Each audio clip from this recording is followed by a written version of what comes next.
just like you did it before. Lord, we are ready for more. Just like you did it. Just like you did it before. Lord, we are ready for more. Sing, Lord, we are ready for more. Oh, Lord, we are ready for more. Lord, we are ready. Lord, we are ready for more. Lord, we are ready.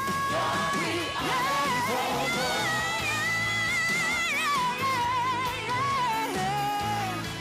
Come on, how many of you ready for more? More fire. Yeah, yeah, yeah, yeah, yeah. I'm so glad I've got the Holy Ghost. Woo! I've got the Holy Ghost and fire. Fill me with the Holy Ghost. Fill me with the Holy Ghost and fire. Sing, I've got the Holy Ghost. I've got the Holy Ghost and fire. I've got the Holy Ghost and fire. Fill me with the Holy Ghost. Fill me with the Holy Ghost. Fill me with the Holy Ghost. I've got the Holy Ghost. I've got the Holy Ghost and fire. The Holy Ghost and fire. Fill me with the Holy Ghost. Fill me with the Holy Ghost. Fill me with the Holy Ghost and fire. I've got the Holy Ghost. I've got the Holy Ghost and fire. I've got the Holy Ghost and fire. Fill me with the Holy Ghost. Fill me afresh. Fill me with the Holy Ghost.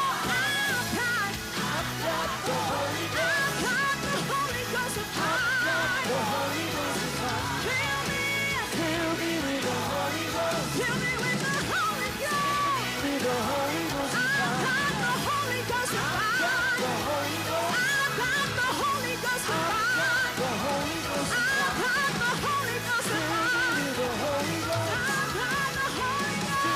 With the Holy Ghost and fire. I've got the Holy Ghost. So glad I got the Holy Ghost and fire. Fill me with the Holy Ghost. Fill me with the Holy Ghost and fire.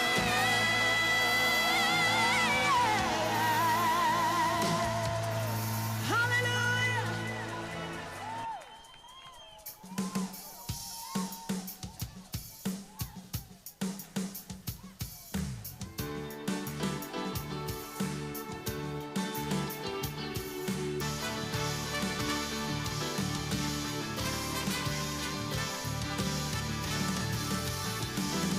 Your kingdom shall reign. Your kingdom shall reign over all the earth. Sing it to the ancient of days. For none can compare. For none can compare to your matchless word. Sing it to the ancient of days. Your kingdom shall reign over all the earth. Sing it to the ancient of days. For none can compare to your matchless word. Sing it to the ancient of days. Hallelujah. Hallelujah. Come on, give Jesus another big shout of praise in this house. We bless you, Jesus. Hallelujah. Hallelujah, Lord.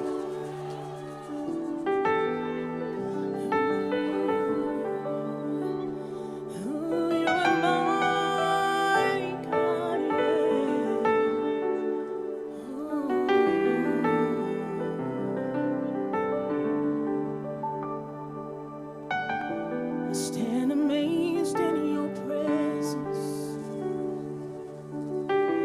There is nothing you cannot do. I stand amazed in your presence. There is joy, peace, and hope. There's no one like you. There's no one like you in all the earth. There's no one like you, Jesus.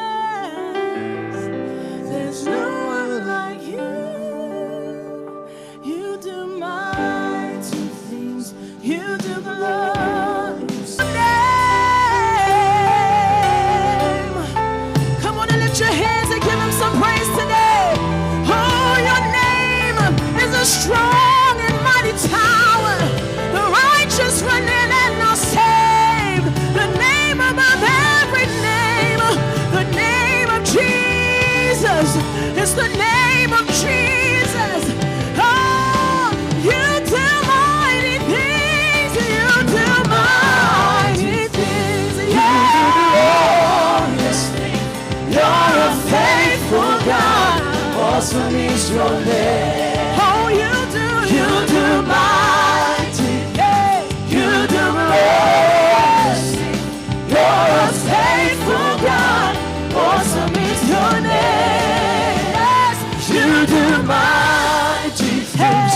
You do glorious things. You're a faithful God. Awesome is your name. Oh, you do mighty. You do glorious things. You're a faithful God. Awesome is your name. You do mighty. You do glorious things. You're a faithful God. Awesome is your name. Oh, you do mighty things. You do mighty things. You do glorious things. You're a faithful God. Awesome is your name. How awesome is your name. Oh, Ramasia, oh, we bless your name, Jesus. Hey, Ramasia, here Ramadelele, oh, Ramasano, here Ramasiele. Come on, we've come to give him the highest praise. Hallelujah, hallelujah. Hey, hallelujah, hallelujah. Hallelujah, hallelujah. Oh, we've come to give you the highest praise. Hallelujah, hallelujah. Hallelujah, hallelujah, hallelujah. Hallelujah, hallelujah, hallelujah. Sing, I love you. I love you. I love you. I love you. I love you. I love you. I love you. I'll dance for you. I'll dance for you. I'll dance for you. I'll dance for you. I'll dance for you. I'll dance for you. I'll dance for you. I'll shine. I'll shine. I'll shine. I'll shine. I'll shine. I'll shine. Hallelujah. Hallelujah. Hallelujah. Hallelujah. Hallelujah.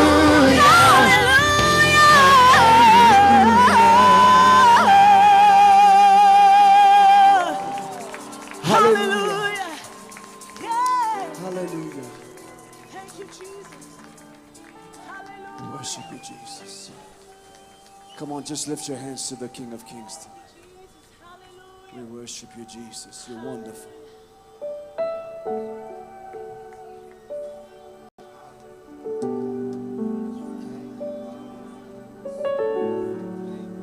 Hallelujah. Thank you, Lord.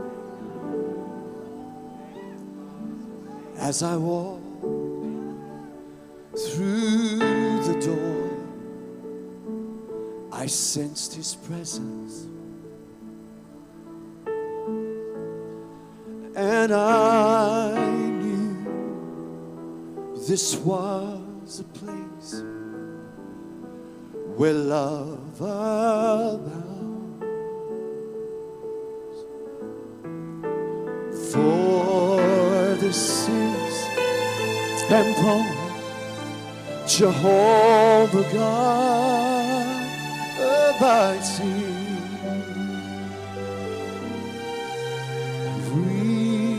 Standing in His presence on holy ground. Sing, we are standing. We are standing.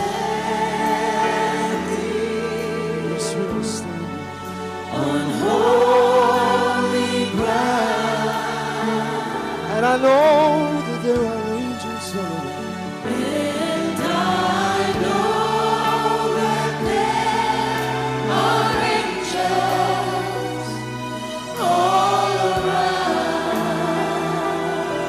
Let us pray.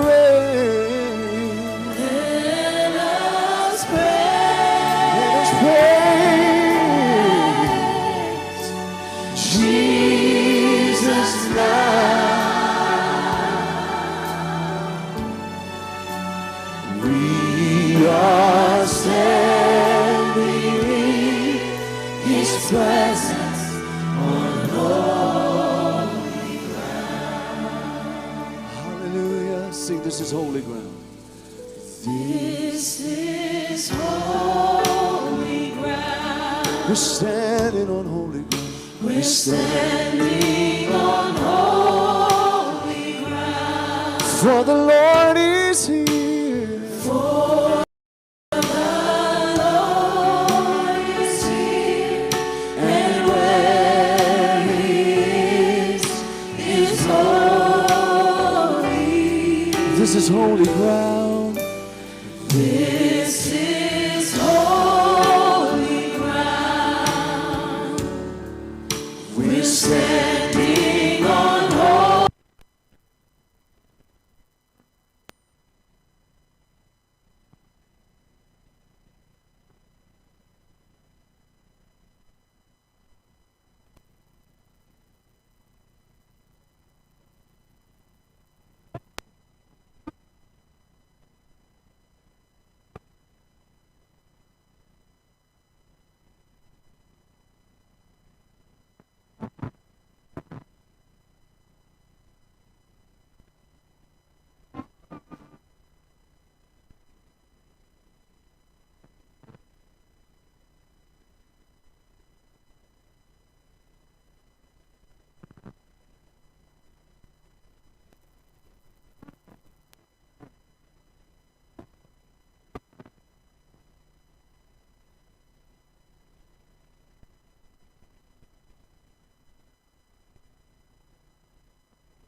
Sing, these are holy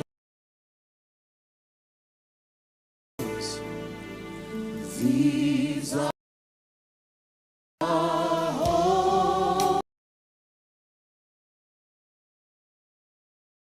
holy hands. We're lifting up holy. He's given us holy hands. He works through these hands. He works through these hands, and so these hands are holy. These are holy hands. He's given us holy hands. He's given us holy hands. He works through these hands. He works through these hands, and so these hands are holy. We are standing. We are standing on holy ground. And I know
For you alone For you alone deserve the glory. Kwake yeye pia ni utukufu. For you alone deserve the praise. Kwako wewe Bwana ni sifa. For you alone are holy.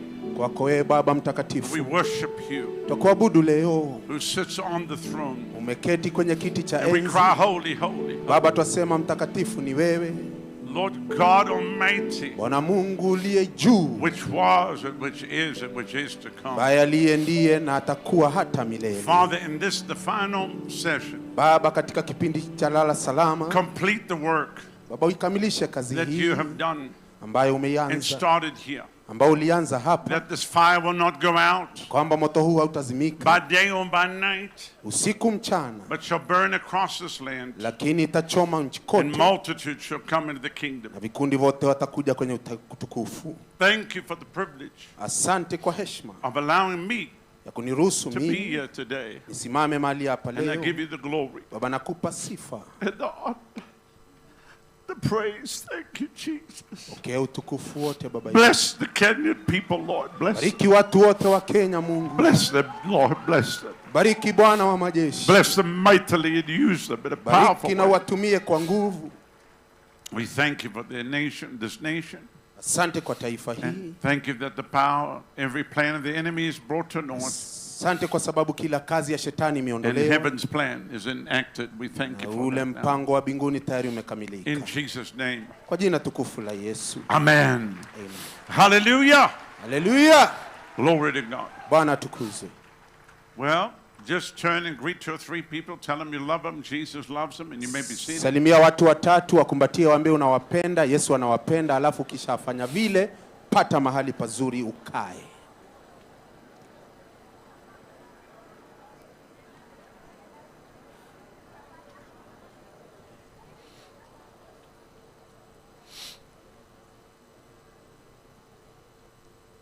We want you to know how much we love you. Nataka mjue ya kwamba tunawapenda. And we will continue to pray for you. Na tutaendelea kuwaombea. We will lift up Kenya as a nation. Our church will be praying for you. Milele tutainua taifa la Kenya kwake Mungu. And for what God is doing. Kile Bwana anafanya. It has been an honor to meet privately.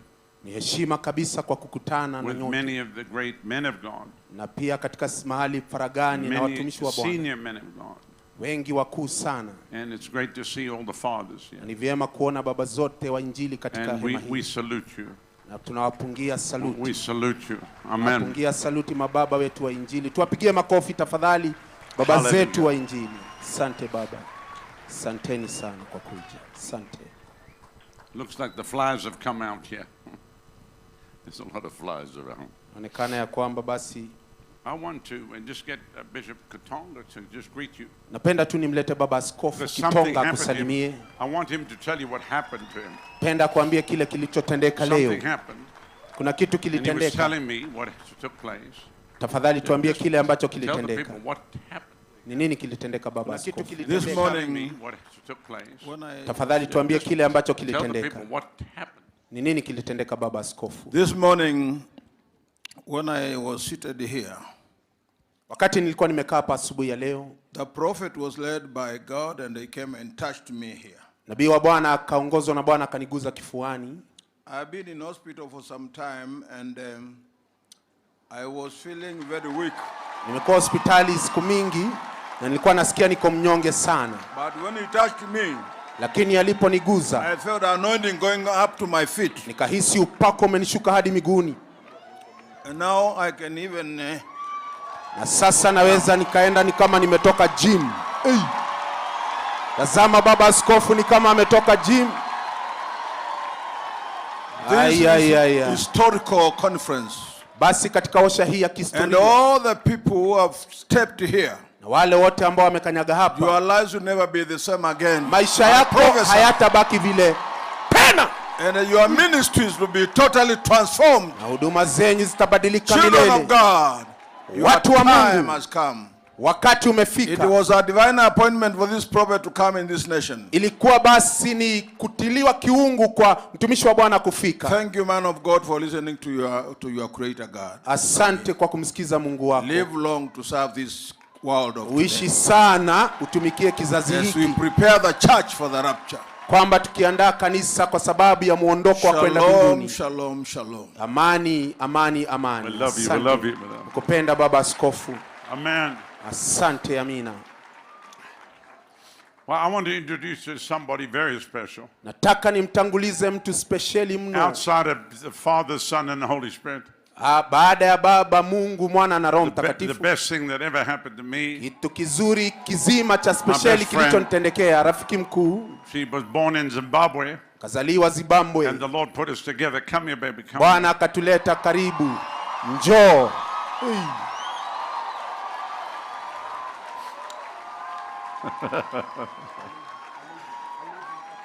Hallelujah. Hallelujah.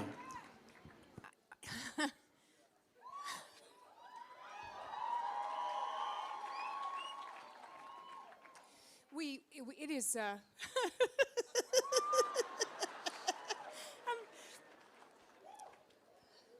I'm fine. I'm just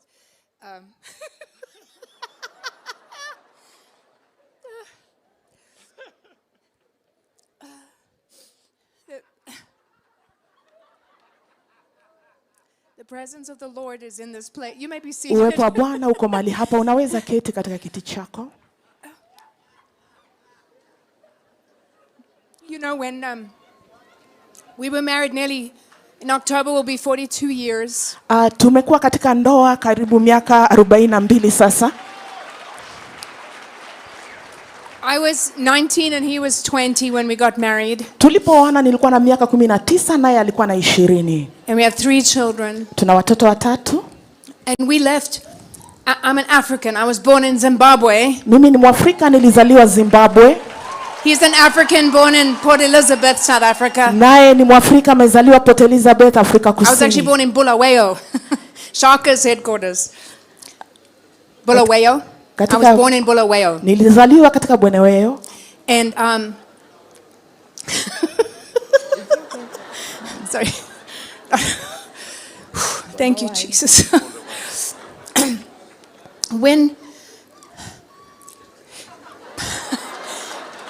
we knew before we were married, we knew that God had called us to go to America. Na kabla kuoana tulijua kwamba Mungu ametuita twende Marekani. Specifically, haswa, but you know, to the nations of the world. Katika mataifa ya ulimwengu. And God opened the door in 1987. We went to America. Mwaka wa 87 Mungu akafungua mlango tukaenda Marekani. And we knew we were in a divine appointment. Na tukajua ya kwamba ilikuwa ni uchaguzi wa kiungu. We left with $300. Tuliondoka na $300. And 3 children and 4 suitcases. Watoto watatu na sanduku 4. What God has done over all these years has been just wonderful, and he gets all the glory. Na yale ambayo Mungu amefanya katika miaka hii yote ni ajabu, naye anapokea utukufu wote.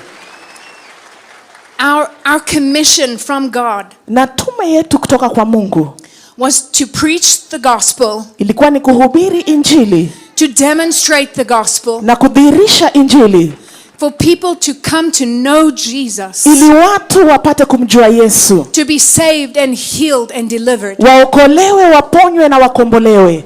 And that is all that we focused on. Na hayo ndio tulitazama tu. That people would be touched. Ya kwamba watu wapate kuguzwa. That people would be changed. Watu wapate kubadilishwa. By the fire of God. Kupitia moto wa Mungu. And filled with the Holy Spirit. Na wajazwe na Roho Mtakatifu. And to find their purpose. Na wapate kusudi lao. In the divine plan of God. Katika mpango taua wake Mungu. And so that is our heart. Na hiyo ndio mioyo yetu. Everywhere that we go. Popote tunapoenda. For people to have an encounter with God. Ili watu wapatane na Mungu. A touch from heaven. Wapate uguso kutoka mbinguni. So that they know. Ili kwamba wapate kujua. They leave knowing God has touched them. Waishi wakijua kwamba Mungu amewaguza. We are your fellow workers in the truth. Na sisi ni watendakazi pamoja nanyi katika kweli. As Paul said. Kama anavyosema Paulo. We come to hold up the hands. Ya kwamba tumekuja kushikana mikono. To bless as in whichever way that we can. Tubariki kwa njia yoyote ile ambayo tunaweza. Whatever God has given us. Chochote ambacho Mungu ametupa. Our desire is to pass it along to bless others. Tamanio letu ni kwamba tuwapokeze wengine na tuwabariki. Because in each country, Kwa sababu katika kila nchi, God raises up men and women. Mungu huinua wanaume kwa wanawake. Sometimes the most unlikely. Wakati mwingine wale ambao unaweza ona hawafai. Like perhaps we were when we began. Na labda hivyo ndivyo tulikuwa tulipoanza. But it's not about us. Lakini haituhusu sisi. It's about him. Inamhusu yeye. Amen. Amen. Hallelujah. Hallelujah.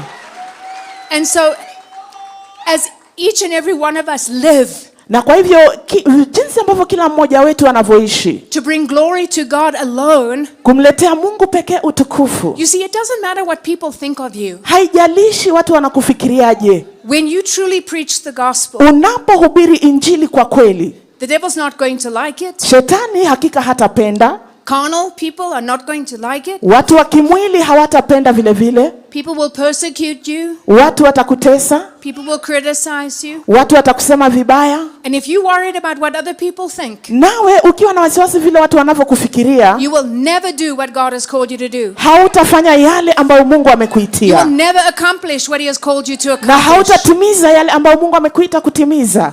You have to die to your own image. Lazima ufe kwa sura yako mwenyewe. Of what other people think. Kwa kile ambacho wengine wanakufikiria. And you have to come alive to what God thinks. Na kisha uwe hai kwa yale ambayo Mungu anakuwazia.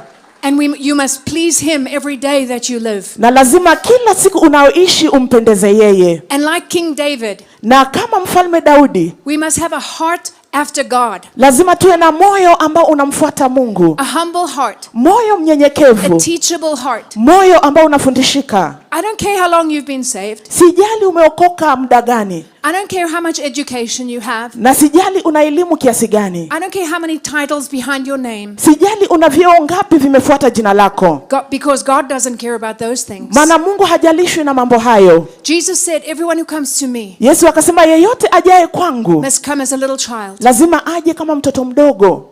How is that? Na iko vipi hiyo? Humble, mnyenyekevu, teachable, ambaye anaweza fundishwa, yielded, ambaye amejiachilia, receiving correction when it's needed, na anapokea kurekebishwa wakati inahitajika. Because God has planned for us to grow up in him. Kwa sababu Mungu ametupangia tukue ndani yake. To come to know him intimately. Tuweze kumjua kindani. To build his kingdom. Tujenge na ufalme wake. Not just our castle. Sio tu manyumba yetu. Many people are just building their little castle. Watu wengi wanajijengea tu falme ndogo ndogo zao. Fighting with everybody else. Anapigana tu na kila mtu. And competing with everybody else. Akishindana na kila mtu. But Paul said this. Lakini Paulo akasema hivi. By the Spirit. Kwa roho. He said, you are carnal. Akasema kwamba ninyi ni watu wa kimwili. You are of the flesh. Ninyi ni watu wa kimwili. Because you still striving and you fighting. Kwa sababu bado mnagombana na kupigana. The Lord says as much as it is possible for us. Bwana anasema kama iwezekanavyo kwetu. We must live at peace with our brothers and sisters. Tuishi kwa amani na ndugu na dada zetu. Amina. Hallelujah. So sometimes that means saying sorry even if you don't want to. Wakati mwingine inamaanisha utaomba msamaha hata kama utaki. Hallelujah. Hallelujah. But the important thing to know is that we are humble in our own heart before God. Na jambo la muhimu kujua ni kwamba uwe mnyenyekevu mbele za Mungu moyoni mwako. That we have not closed our ears to his voice. Ya kwamba hatujafunga masikio yetu kwa sauti yake. Because many people want to hear God's voice for ministry. Maana watu wengi hutaka kusikia sauti ya Mungu kwa ajili ya huduma. To preach, to prophesy. Kuhubiri na hata kutabiri. But they don't want to hear God's voice bringing correction in their own life. Lakini hawataki kusikia sauti ya Mungu akiwarekebisha maishani mwao. But you have to know that's the key to success in your life. Lakini lazima ujue huo ndio ufunguo wa ufanisi maishani mwako. Before God and man. Na mbele za Mungu na wanadamu. To have that humble heart before God. Uwe na moyo mnyenyekevu mbele za Mungu. Because he said if you will humble yourself. Maana anasema ukijinyenyekeza, I will lift you up. Nitakuinua. I will exalt you. Nitakupandisha. So if we humble our heart before God. Kwa hivyo tunaponyenyekeza mioyo yetu mbele za Mungu. Then he is able to bring us before important people. Basi yeye ataweza kutuketisha mbele za watu walio muhimu. And then we need to be able to speak into the life of those people. Kisha tunahitaji kuweza kunena ndani ya maisha ya watu hao. And we need to be yielded to the Lord to be able to do that. Na pia tujinyenyekeze mbele za Bwana ndio tuweze kufanya hayo. And not be intimidated. Na tusisikie kudunishwa. but to speak always God's word and God's truth. bali kila mara tunene neno la Mungu na ukweli wake.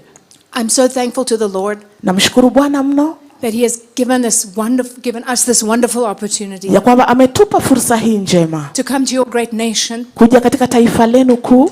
Amen. Amina. And I know that we will be back Na najua kwamba tutarudi tena in the plan of God. kwa Amen. mpango wa Mungu. And we thank you Na tunawashukuru for your very warm welcome everywhere we have been. kwa jinsi ambavyo mmetukaribisha. And we say thank you to the First Lady Tunasema asante kwa mama wa taifa letu for hosting us so graciously. kwa kuwa mwenyeji wetu kwa njia ya ajabu. Hallelujah. Haleluya. And so we love you, we bless you, Tunawapenda, tunawabariki and we expect to hear wonderful things na tunatarajia kusikia mambo mazuri that the Lord continues to do through you ambao Bwana ataendelea kufanya kwa kupitia nyinyi in this wonderful nation of Kenya. katika taifa hili la ajabu la Kenya. We love you very much. Tunawapenda Bless you. sana. Mungu awabariki.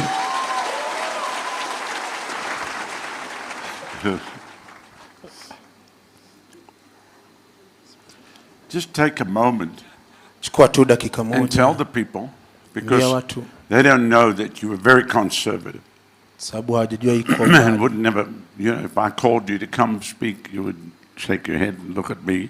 Hata kama ningekuita But ungetuliza then tu something happened. kuangalia. The fire came on you, Kuna moto ulikuja juu and I yako. saw my wife, another person.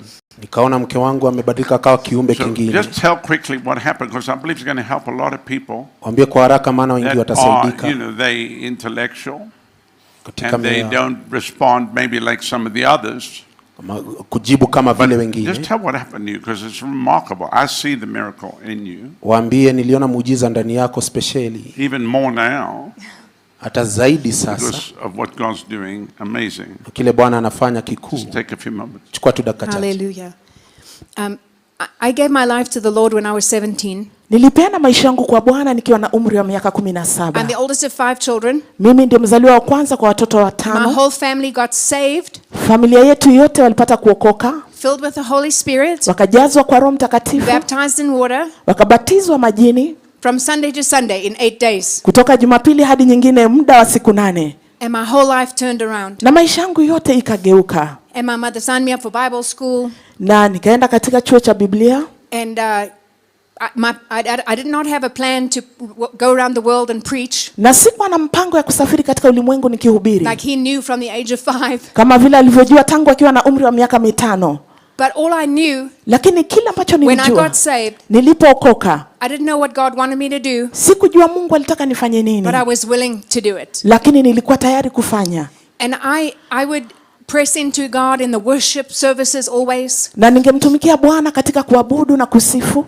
And there was several times Na mara nyingi when the power of God came down on me, nguvu za Mungu zilinishukia. and I began to just weep and weep, Na ningeanza tu kulia na kulia. because I thought that God was a very judgmental God. Kwa sababu nilidhania kwamba Mungu ni Mungu anayehukumu sana. And many people preach him that way. Na watu wengi humhubiri namna hiyo. But more than anything, above all, he's a God of love. God is love. Lakini zaidi ya yote, juu ya yote, yeye ni Hallelujah. Mungu wa upendo na yeye ni upendo.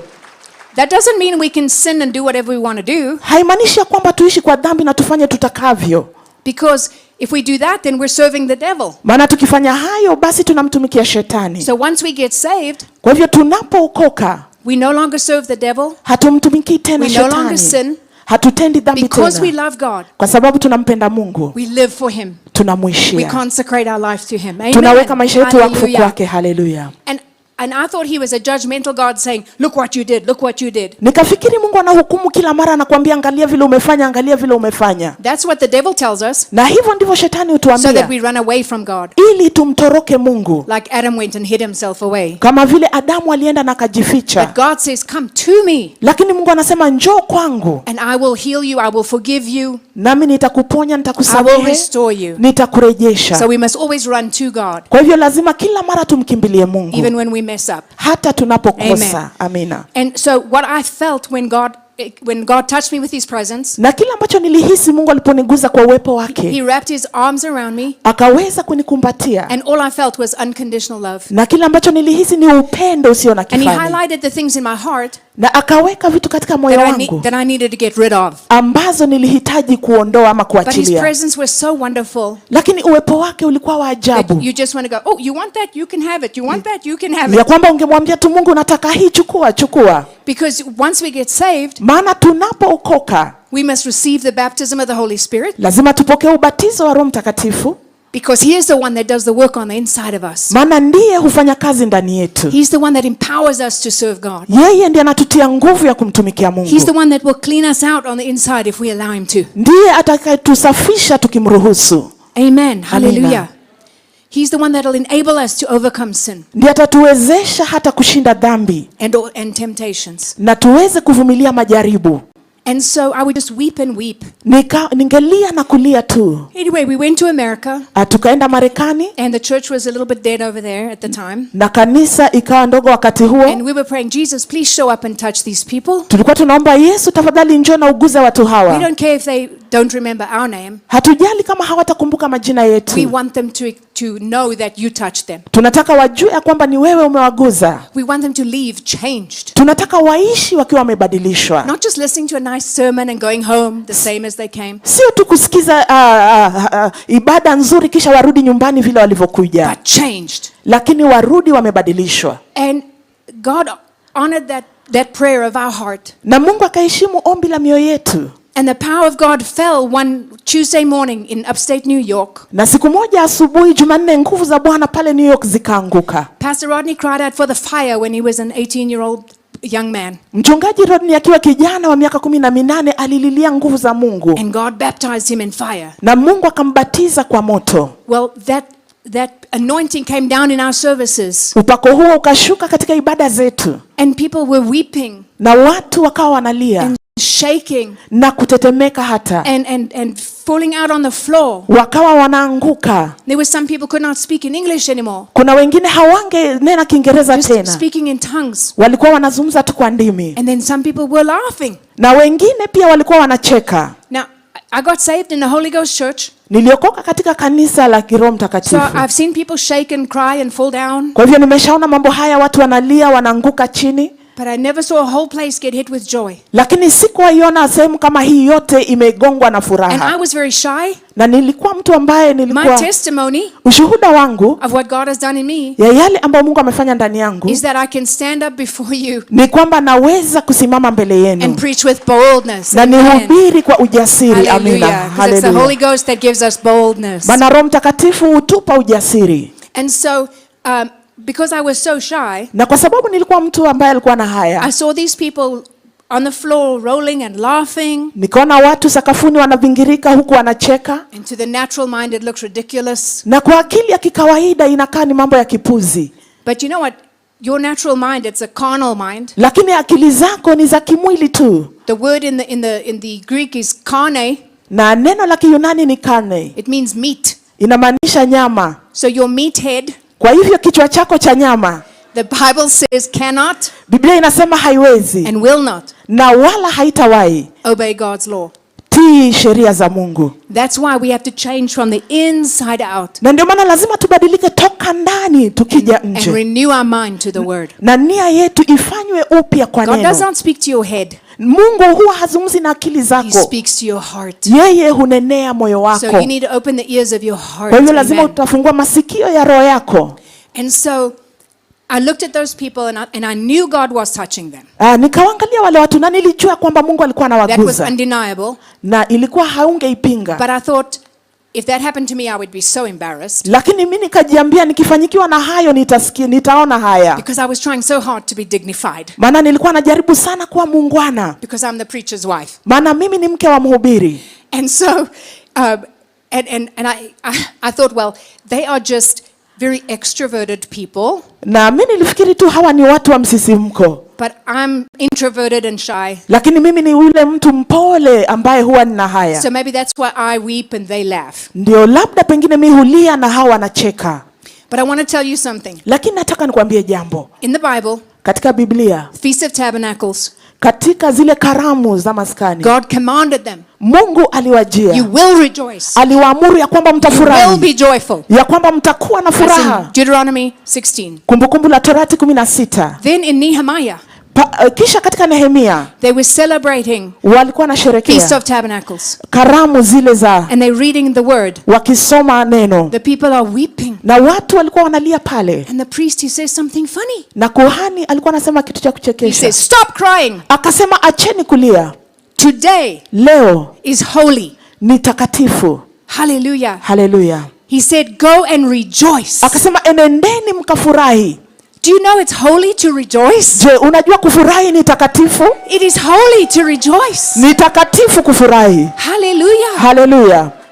And so then also in the book of Ezra, Katika kitabu cha Ezra vile vile it speaks of what happened. inazungumzia yaliyotendeka. And when they were because they were rebuilding Jerusalem, Wakati walikuwa wanajenga tena Yerusalemu, and they were relaying the foundations for the temple, walikuwa wanafanya tena msingi wa hekalu. it says the old began to weep, Akasema wale wazee wakaanza kulia, and everyone else began to shout for joy. na wengine wakaanza kupaza sauti kwa furaha, And you couldn't discern between the joy and the weeping. na haungeweza kupambanua kati ya kulia na It kufurahi. was one loud sound, Ilikuwa ni sauti moja kuu, and it says it was heard a long way off. ikasikika mpaka mbali. When God touches a man and a woman, Wakati Mungu anaguza mwanaume na mighty way, mwanamke katika njia it kuu, is heard a long way off. itasikika mbali. Hallelujah. Haleluya. Hallelujah. Haleluya. So when God touches people, Kwa hivyo Mungu anapogusa watu, when they yield from their heart, wanaponyenyekea kutoka mioyoni, sometimes people weep, wakati wengine watalia, sometimes people begin to laugh. wengine wataanza kucheka. It's all holy. Yote ni The takatifu. important thing Jambo la muhimu is that we allow God to do that work in our heart. ni kwamba uruhusu Mungu afanye kazi hiyo moyoni mwako. My prayer Ombi langu was, Lord, I don't know what I need. ni kwamba Bwana, sijui nahitaji You nini, know what I need. wewe unajua ninayohitaji. So please do a work in my heart, whatever you want to do. Kwa hivyo tafadhali ifanya kazi moyoni mwangu utakayo. When you go to the hospital for an operation, Unapoenda hospitalini kwa ajili ya upasuaji, the doctor knocks you out, daktari atakufanya ulale, and then he operates on you. kisha atakufanyia upasuaji. So in the spirit, Kwa hivyo hata katika you roho have to switch your head off. lazima utazima akili zako, Stop telling God what to do. na uache kumwambia Mungu la kufanya. Let him do a work in your heart. Wacha yeye afanye kazi Amen. moyoni mwako. Amina. Hallelujah. Haleluya. So I began to see Nikaanza basi kuona that the people getting touched watu walikuwa wanaguzwa. were not just extroverted people. Hawakuwa tu watu wenye It msisimko, was the dignified people. maana wale It was the wangwana, quiet people, watu wa kimya, the shy people. wale wenye haya. And then the Lord showed me, Na Bwana this is akanionyesha for everybody. ya kwamba hii ni ya And kila you need mtu, it. na wewe pia unahitaji. So I began to press in Nikaanza kumsifu for the Lord to touch me. ili Bwana I said, aniguze. Lord, I'm not laughing because everybody else is laughing. Nikamwambia Bwana, sicheki kwa kuwa wengine wote It wanacheka, has to be real. lazima iwe halisi. So come and do the work in me. Kwa hivyo njoo ufanye kazi ndani yangu. In John 7:37 Katika Yohana and 7:37 38, na 38, that Jesus said, everyone who's thirsty, Yesu akasema yeyote aliye na kiu come to me and drink. njoo kwangu na unywe, And out of your belly will flow rivers of living na water. kutoka tumboni mwako kutatiririka vijito vya maji yaliyo hai.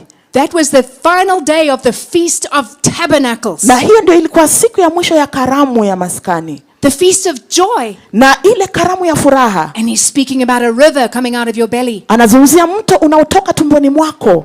In Isaiah, it speaks of a well. Katika Isaya anazungumzia kisima, And it says, draw forth from the well of salvation with joy. anasema teka katika kisima cha wokovu kwa furaha. In the book of Psalms and also in Acts chapter 2, Katika Zaburi na Matendo 2 it says, in the presence of God nasema katika uwepo wake Mungu is fullness of joy. kuna wingi wa furaha, At his right hand, na katika mkono wake wa kuume pleasures forevermore. kuna furaha daima. Wherever God goes, there's joy. Mahali anapoenda Mungu The pana Bible furaha. says that the disciples were filled with joy and the Holy Ghost. Biblia inasema wanafunzi walijazwa na furaha ndani ya Roho Mtakatifu. Joy and the Holy Ghost go together. Furaha na Roho Mtakatifu wanaambatana. Good tidings, Ni habari njema, great joy. furaha kuu. Jesus, hallelujah. Haleluya. Everywhere Jesus goes, there's joy. Popote anapoenda Yesu pana furaha. Hallelujah. Haleluya. It's not a joy of the mind, it's a joy that comes from the heart. Sio ile furaha ya akili, ni ile inayotoka moyoni. In the book of Nehemiah, Katika kitabu cha Nehemia, when the people were weeping, watu walipokuwa and the priest wanalia, said, go and rejoice. na kuhani akasema enendeni He mkafurahi. said, because the joy of the Lord is your strength. Alisema kwa kuwa furaha ya Bwana ndio nguvu zenu. Hallelujah. Haleluya. We have a testimony. Tunao ushuhuda. We had a child born with cystic fibrosis, Tulikuwa na mtoto alizaliwa na a ugonjwa disease huo, of the lungs. ugonjwa wa mapafu. She died when she was 18, Alikufa akiwa na umri wa miaka 18. 20 years ago Miaka 20 on iliyopita. Christmas Day. Siku ya Krismasi. I can tell you Naweza nikwambie that the touch of God in our ya lives, kwamba uguzo wa Mungu maishani mwetu, the joy of the Lord that is our strength, furaha ya Bwana iliyo nguvu zetu, carried us through that. iliweza kutubeba na kupitisha kwa hayo. The joy of the Lord will carry you through Furaha ya Bwana itakubeba, every difficult thing in your life. itakupitisha kwa hali zote ngumu maishani It mwako. is the devil that doesn't want you to rejoice. Ni shetani hataki It ufurahi. is the devil that wants to steal your joy. Ni shetani anataka aibe furaha The yako, Lord wants to fill you with joy. lakini Bwana anataka akujaze kwa Hallelujah. furaha. Haleluya. Ephesians 5 and verse 18 Waefeso 5:18 says, don't be drunk on wine, anasema usilewe kwa mvinyo. wherein is excess, Usilewe kwa mvinyo, debauchery, sin, yani ambapo utatenda dhambi, but ever be being filled lakini wewe kila mara jazwa with the Holy Spirit. kwa Roho Mtakatifu. So we must stay full of the Holy Spirit. Kwa hiyo Hallelujah. lazima tujae kwa Roho kila mara. And so I began to press in for the Lord to touch me. Nikaanza kumsifu Bwana aniguze.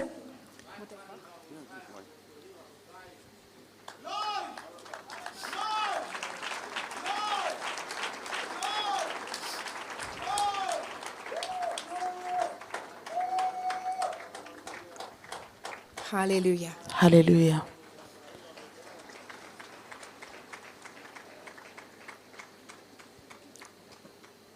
So I began to press in for the Lord to touch me personally. Nikaanza kumwomba Bwana aniguze And kibinafsi. every time Pastor Rodney would say, lift up your hands and close your eyes Na kila mara mchungaji Rodney angesema inua mikono yako na ufunge macho yako and put your eyes on Jesus. na ukaze macho yako kwa Yesu. Because we should never look to a man Maana hatufai kumtazama mwanadamu to put their hands on us, ili atuwekelee even mikono. though it is scriptural and we do that, Hata kama ni kimaandiko na tunafanya hayo to receive from the man. ili tupokee kutoka kwa mwanadamu, But it's Jesus. lakini ni Yesu. Man can do nothing for you. Mwanadamu hawezi kukufanyia lolote. Man is just the vehicle that the Lord, the pipeline that the Lord uses Mwanadamu ni bomba tu ambalo Mungu hutumia for him to touch us through somebody. ili atuguze kwa kupitia But mtu. he can touch you anywhere. Lakini anaweza kukuguza mahali popote. Hallelujah. Haleluya.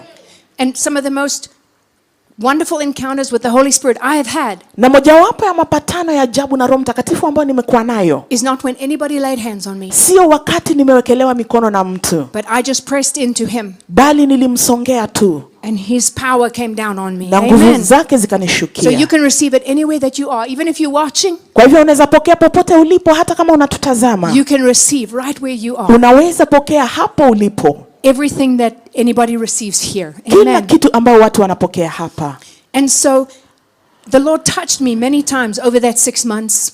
Kwa miezi hiyo 6 Bwana And I would just akaniguza weep. mara nyingi. The one time I fell down on the floor under the power of God. Ningelia na kuna wakati nilianguka chini sakafuni chini ya nguvu za Mungu. When I got up, I thought I was only there for 30 minutes. Na nilipoamka nilifikiri nilikuwa pale dakika kama 30 tu. But it was 2.5 hours Lakini kumbe ilikuwa ni masaa 2.5 just in God's presence. nikiwa tu katika uwepo wa And He Mungu. was doing that work in my heart. Na alikuwa anafanya kazi moyoni mwangu.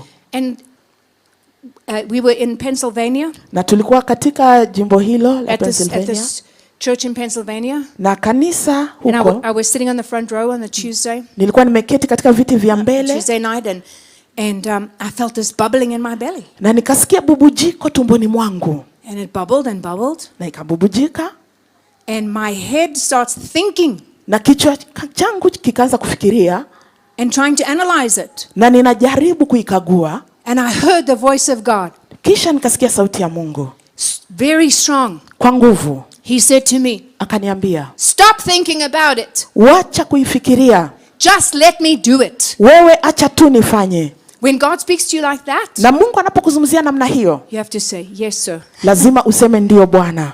And so I said, sorry, Lord. Nikasema Bwana nisamehe. And I felt it again bubbling up. Nikahisi tena bubujiko hilo. Like John 7:38. Kama Yohana 7:38. Where it says Jesus was speaking about the Holy Spirit bubbling out of your belly. Yesu alikuwa anazungumzia Roho Mtakatifu akibubujika kutoka tumboni mwako. And it was bubbling and bubbling. Na akaendelea na kuendelea. And when it came out of my mouth, na kisha ilipotoka kinywani mwangu, I was laughing and laughing and laughing. Nikawa nacheka na kucheka na kucheka.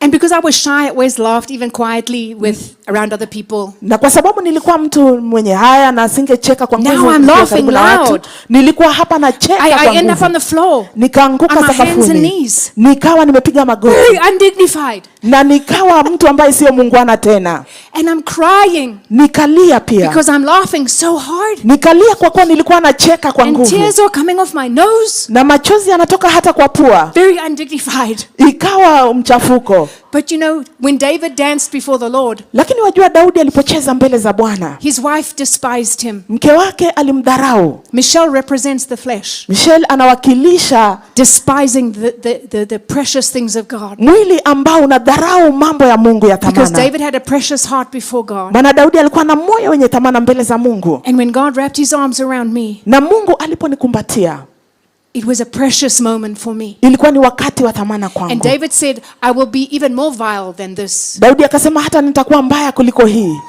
But I know that my people will honor me because I honor God. Lakini najua watu wataniheshimu kwa kuwa namheshimu Mungu. And it said Michelle was barren from that day. Inasema ya kwamba Mikaeli alikuwa tasa kuanzia siku hiyo. If we criticize somebody else, tunaposema vibaya mtu mwingine, and their heart before God, na kisha waumie mbele za Mungu, when they humble themselves before God, wanapojinyenyekeza mbele za Bwana, we will invite barrenness in our life. Tutaalika utasa maishani mwetu. Don't judge someone else's heart.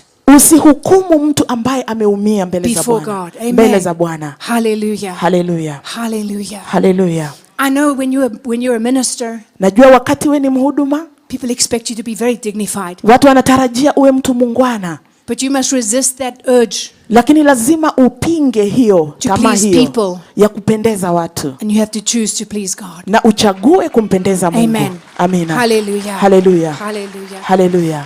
And so I felt his arms wrapped around me. It was so wonderful. Nikahisi amenikumbatia na ilikuwa ya ajabu. I knew people were looking at me. Nilijua watu walikuwa wananitazama. I could feel it. Na ningehisi. Because I couldn't see it. But I knew they were laughing. Nilijua wanacheka pia. I did not know if they were laughing at me or with me. Sikujua walikuwa wanacheka pamoja nami ama walikuwa wananicheka. I knew there was a possibility that my husband was standing there like this. Nilijua kuna uwezekano ya kwamba mume wangu ameshangaa pale amefungua mdomo. Because he had never seen me like that. Maana alikuwa hajawahi niona namna hiyo. But I want to tell you, there's times when the Lord touched me in my seat and I just wept. Lakini nataka niwaambie kuna nyakati Mungu ameniguza nikiwa nimeketi kisha nalia. It felt like he was cleaning me out. Na nikahisi kana kwamba alikuwa ananisafisha. When I got filled with that joy, na nikajazwa na furaha. I felt so free. Nilipojazwa na furaha nikajihisi huru. It felt so good. Na nikajihisi vizuri. And it felt like he was pouring into me. Nikahisi kana kwamba alikuwa ananimiminia. Pouring in the oil and the wine. Alikuwa anamimina mafuta na divai. That oil of gladness and joy. Ile mafuta ya furaha. Hallelujah. Hallelujah. That wine of the Holy Spirit. Na ile divai ya Roho Mtakatifu.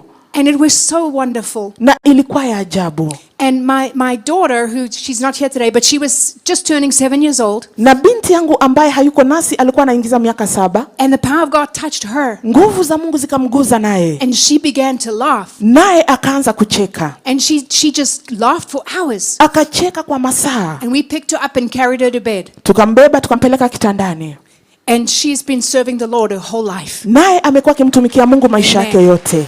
Amina. And her little girl, na msichana wake mdogo, who's 21 and just got married, ambaye ana miaka 21 ndiye ameolewa. The fire of God touched her when she was 2 years old. Moto wa Bwana ulimguza akiwa na miaka 2 in our home, nyumbani kwetu. And she began to laugh. Naye akaanza kucheka. 2-year-olds don't laugh unless you like that, unless you're tickling them. Watoto wa miaka 2 hawacheki namna hiyo mpaka wewe unamtekeleza. But she laughed for 12 minutes under the Holy Ghost. Alicheka dakika 12 chini ya Roho Mtakatifu. We were crying, she was laughing. Sisi tulikuwa tunalia naye anacheka. And she said, "Grandpa, it's so funny." Akasema, babu, hii ni ya kuchekesha.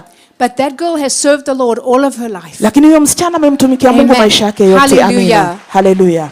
And God has anointed her in the area of music. Mungu amempaka katika sehemu za And she's muziki. been preaching since she was 3 years old. Amekuwa akihubiri tangu akiwa na miaka 3 And laying hands on all the little children. na akiwekelea mikono watoto wale Our wengine children wadogo. must also be touched by the fire of God. Watoto wetu pia lazima Hallelujah. waguswe na moto wa Mungu. Hallelujah. Hallelujah. Hallelujah. Even if they don't understand everything here, Hata kama hawaelewi kila kitu hapa, they understand the Spirit. lakini katika roho They can feel wanaelewa. the Holy Spirit. Wanaweza mhisi Roho That's what Mtakatifu. happened to Pastor Rodney when he was a little boy. So he Hiyo knows. nilimtendekea mchungaji akiwa na miaka Amen. 5. And Amina. so I didn't get drunk in the Holy Ghost like that every service after that. Na sikulewa na Roho Mtakatifu namna hiyo kwa kila ibada baada ya hapo, For about 18 months, na kwa muda wa miezi it 18 would hivi hit me ingenigonga in the most unlikely places. kwa sehemu ambazo si za kawaida, In a restaurant, nikiwa mkahawani, in a pastor's office. nikiwa katika ofisi ya mchungaji. Usually when I was trying to be dignified again, Mara nyingi wakati nilikuwa najaribu the kuwa power of God mungwana, would come on me nguvu za Mungu and zingenishukia, I would just be overcome with the joy. kisha ningejawa tu na furaha. Hallelujah. Haleluya. Listen, the Lord wants to fill us up Bwana anataka atujaze to overflowing. ili tufurike, And not just one encounter with the Holy Spirit, na sio tu kupatana kumoja tu na Roho but He Mtakatifu, wants us to keep on pressing in lakini anataka tuendelee so He can keep on kumtafuta touching us ili aendelee kutuguza and fill us up. na atujaze. So we were in a church in New York State, Tulikuwa katika kanisa pale New York, in Hyde Park. Hyde Park, And Pastor Rodney asked me na mchungaji akaniuliza yeah, 1991, I believe, yeah, no, yes, 1991. mwaka wa 91. And he wanted me to you know,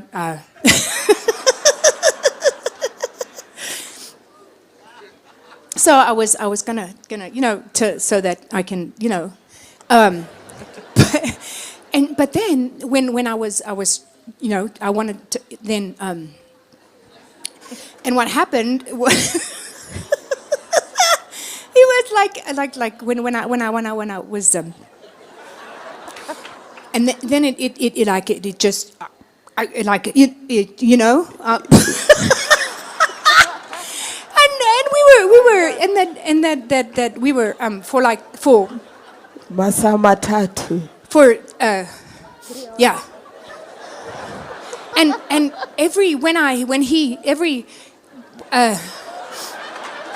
so when I was and then my you know you like you but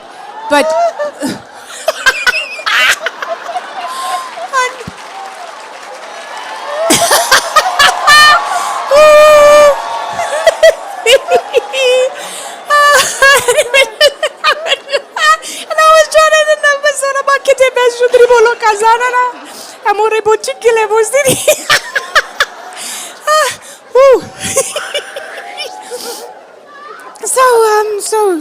So then and then and I and it was I and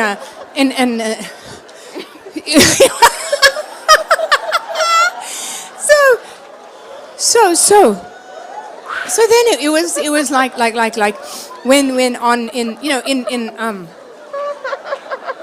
my it was like a you know and it was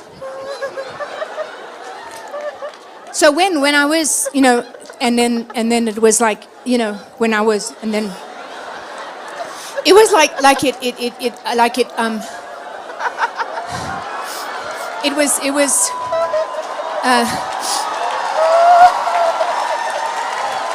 and it was you know and then when we were and then he wanted and then I it was like it was like you know like and it was just then when, ooh,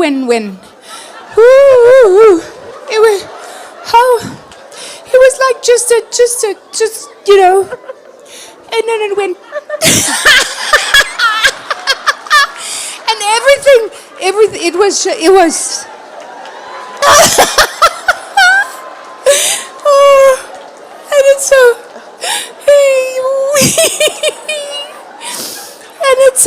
and it's so wonderful. Ilikuwa kidogo ikabubujika. And that's what happened. and then the Lord said to me, Bwana akaniambia, you can't live like this. ya kwamba hawezi kuishi namna hii. You can live in the joy. Ya kwamba unaweza You kuishi can kwa live in my furaha. peace. Unaweza kuishi kwa amani yangu. You can live filled up with my presence. Unaweza ishi umejazwa na uwepo wangu. Wherever you go. Popote utakapoenda. It doesn't have to leak out of you. Sio lazima ivuje kutoka kwako. But he does want it to overflow through you. Lakini anataka ifurike kupitia wewe. And touch other people. Na iguze watu wengine. Because when you carry, maana wakati ambapo umebeba him, wakati ambapo when you are unambeba, full of him wherever you go, wakati umejawa naye popote unapoenda, it splashes out. Yeye atatokea tu. It runs over. Na anafurika. And it touches people. Na inaguza watu wengine. Everywhere. Kila mahali. Amen. Amina. He got on an airplane. Naye aliingia katika ndege. And accidentally bumped into the flight attendant. Na akapatana na mfanyikazi mmoja wa ndege. She didn't know he was a man of God. Na hakujua kwamba huyu alikuwa mtu wa Mungu. Oh, she didn't know who he was. Hakumjua. And she starts laughing. Naye akaanza kucheka. She didn't even know. Hakujua. But she was a backslidden Christian. Lakini alikuwa Mkristo ambaye alirudi nyuma. And he helped her come back to the Lord. Yeye mchungaji akamsaidia kumrudia Bwana. He was at a restaurant. Alikuwa katika mkahawa. And the waitress kept running away because she kept laughing every time she came to the table. Na mfanyikazi mmoja akawa anatoroka maana alicheka kila mara akija kwa meza. I'm so sorry. Na alikuwa anasema samahani. I don't know what's wrong with me. Sijui nina shida gani. And he ministered to her and prayed for her. Akamhudumia, akamwombea. You can carry this. Unaweza kubeba hii. Wherever you go, popote unapoenda, people will feel God's presence. Watu watahisi uwepo wa Mungu. People will know God's touch. Watu watajua uguzo wa Mungu. And that's all that God wants of us. Na hiyo ndio Mungu anatutakia. To be a container.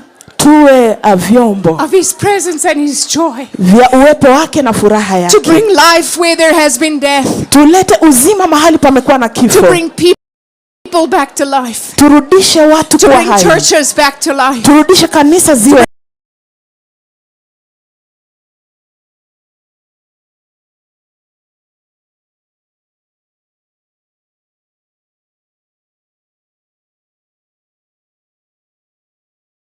nations back to life. Na taifa liwe hai. Jesus is coming very, very soon. Yes. So anarudi hivi karibuni. And we must, the world must know.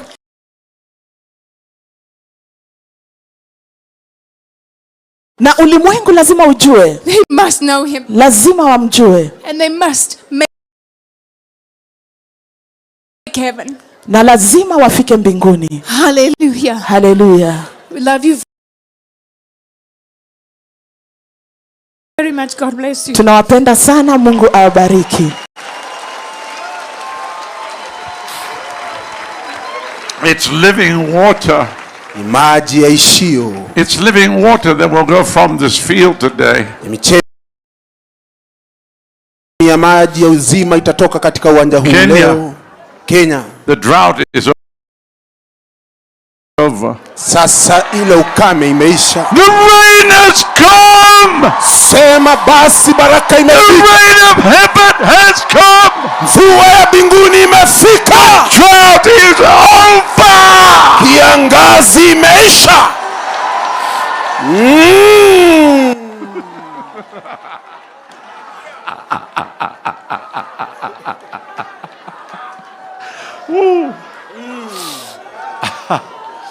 Hallelujah. Hallelujah. You carriers. Libeba, You carriers. I want you to pray over this. utaibeba.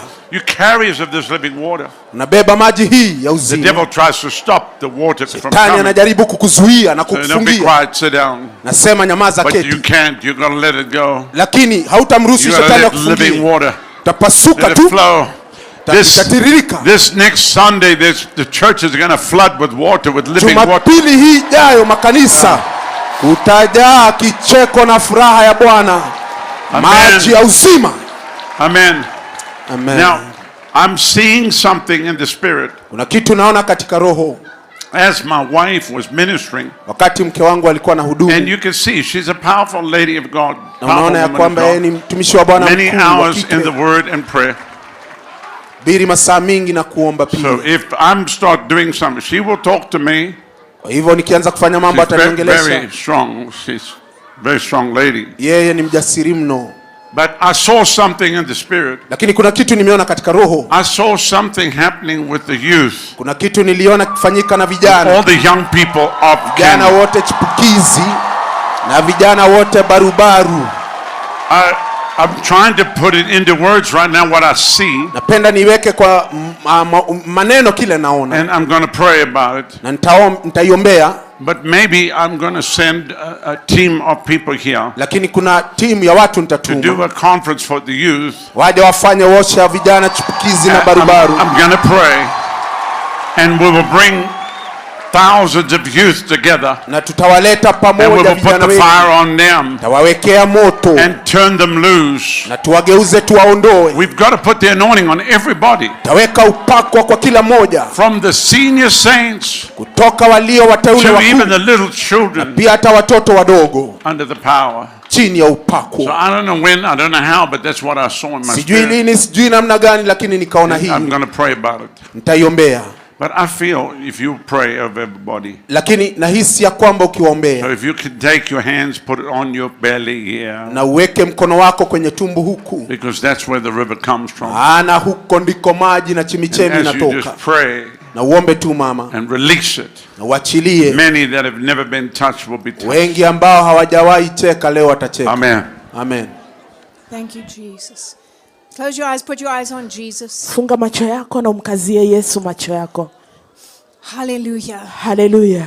Father, I thank you for the presence of God. If you want, you can put one hand in the air and one hand on your belly. Ukitaka weka mkono mmoja kwa kichwa chako, nyingine kwa tumbo yako. Hallelujah. Hallelujah. Father, I thank you Baba nakushukuru for the very fire of God kwa moto wa Mungu to come down from the top of their head kushuka kutoka katika utosi wao to the soles of their feet. na hata katika nyaya ya miguu yao. Lord, burn with your fire. Bwana, choma kwa moto wako. Burn out everything of the past. Choma kila kitu cha kale. Burn out everything of the devil. Choma kila kitu cha shetani. Everything that's not of you, Lord. Kila kisicho chako, e Bwana. Burn through them. Wacha ichomeke ndani yao. Purify their heart. Takasa mioyo yao. And may Jesus be branded in their heart. Na wacha Yesu abandikwe mioyoni mwao. So that when people see them, ya kwamba watu they wanapowaona see Jesus through them. wamwone Yesu kwa kupitia hao. I pray now Naomba sasa for the presence of God kwa uwepo wa to Mungu fill every vessel. ijaze kila In chombo Jesus' name. katika jina la Yesu. Receive it now. Ipokee sasa. Hambre boku shasa sevro bribebo braba bambam braso ledro vishevro braba baba koshendre bosimbre lu raba baba bambro sori bebebeses. Father, I thank you Baba for nakushukuru rivers of living water. kwa mito ya maji Rivers yaliyo of hai. living water. Mito ya maji yaliyo hai. Rivers of living water. Mito ya maji yaliyo Rivers hai. of living water. Mito Let ya it maji. bubble out of their belly, Father. Wacha ibubujike kutoka Let tumboni it bubble mwao. out of their belly. Let it bubble out of their belly. Wacha ibubujike Oh, kutoka Baba kwa tumbo brasa zao. sas. We need to drink. Tunahitaji kunywa na kunywa na kunywa. Drink. Kunywa na ukunywa na ukunywa. Drink. Kunywa. Jesus said, anyone who's thirsty, come to me and drink. Yesu akasema yeyote aliye na kiu njoo kwangu unywe. We must drink. Lazima tunywe. He will fill us. Atatujaza. Oh, barabok hergana mashendro vidrebos. Let torivasas. Make your head be quiet. But listen to your heart. Wewe sikiza moyo wako, wacha Let God akili touch zako your spirit. zikimwe. Let him touch your heart. Let him touch your belly. Wacha Mungu aguze tumbo yako, roho yako na moyo wako. Sendro bakatandero kat. Let ruvi sharabrando rekereboratan. Lergo bahawi shambo. Lergo bashana mazav. Oh, valamamang. Thank you, Lord, for your fire. From the top of their head to the soles of their feet. Oh Lord, touch the men, touch the women, touch the young, touch the old.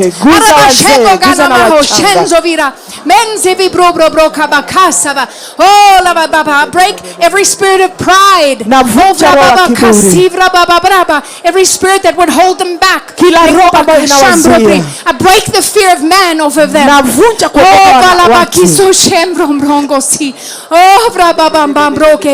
Fire, fire, fire, fire, fire. Oh, bahanse kwana. Oh, bejino hargenemo haspleno kot. De haribo ya waneno. Lo shene mensore. There's people looking around, Kuna watu wanatazama looking hapa at na what pale. everybody else is doing. Unaangalia kile ambacho wengine You can be wanafanya. a spectator or you can be a participator. Unaweza kuwa mshabiki wa kuangalia hapa na pale ama ushiriki. Say, Funga macho Lord, yako. touch me. Sema Bwana niguze. Touch me with your fire. Niguze kwa moto wako. Lord, give me your fire. I want your fire. Bwana nipe moto wako, nataka moto wako. God knows if you mean it. Mungu anajua kama unahitaji.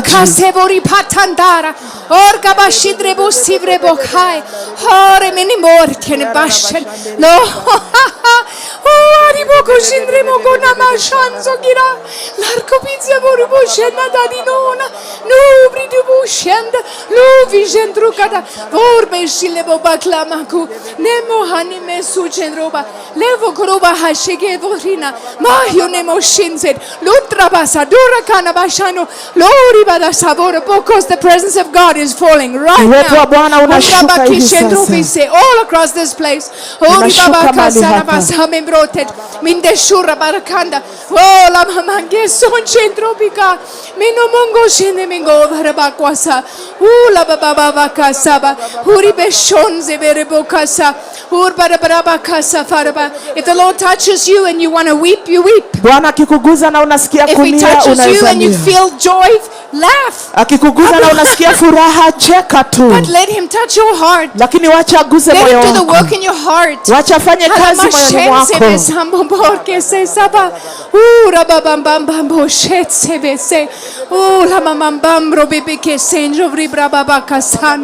Liato verbo senjo grupatan lo ferripa bahasa moshera urge mele moshense velopo combatara oh abadike chevre bibobo shonas.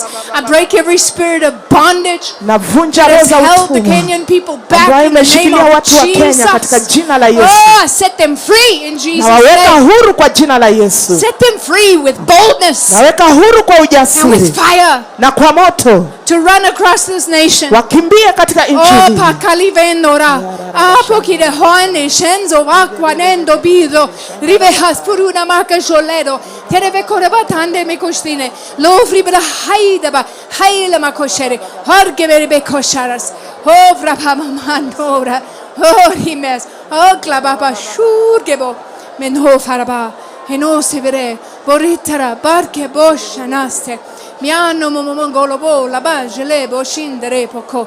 Le avrahaba quasa bahoka. Nenchu drise bolo farana. Menose nasego. Chiamba socala habo sinzo. Habo chiando vero bo no bacche mendo vidanda. Ore de basin heno coribada. Lo shige vero così no che rimasto andare. Lo hina mananna andi nuni gaspa o fina masti bosce lassi buni mangua lindo volo bocco scendo la casi da basse bando bo ayamana manca shado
Jesus.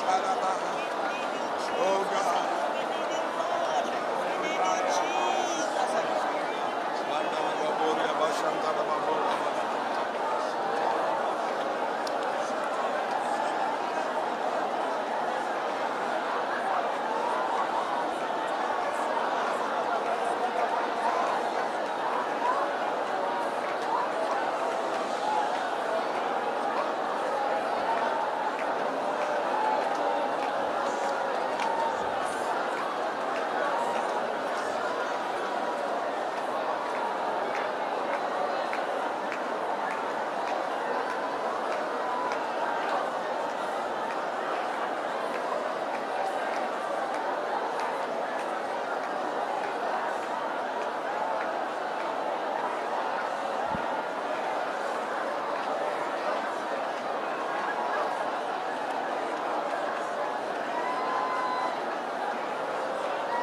Sick.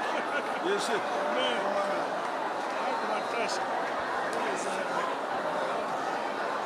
Save the anointing. Save the anointing. Fire. Save the anointing. Fire. Save the anointing. Fire. Yes. Yes. Save the anointing.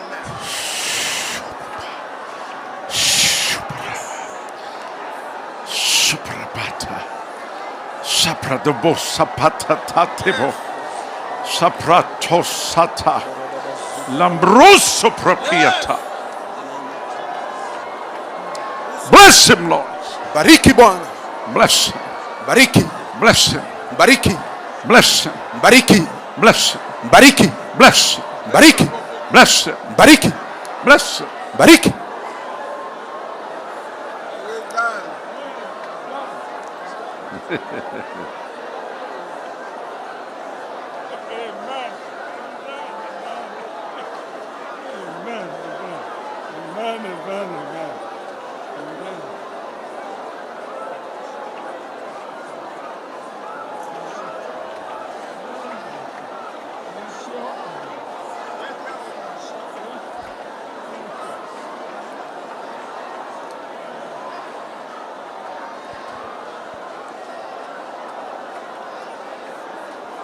That's the mayor of Nairobi.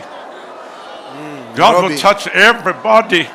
Bagula, Everyone in the city will be shaken by the hand kila of mtu God. katika mji huu atatingizwa na nguvu za It Mungu. will spread. It's going to spread. It's going to spread. It's like a fire.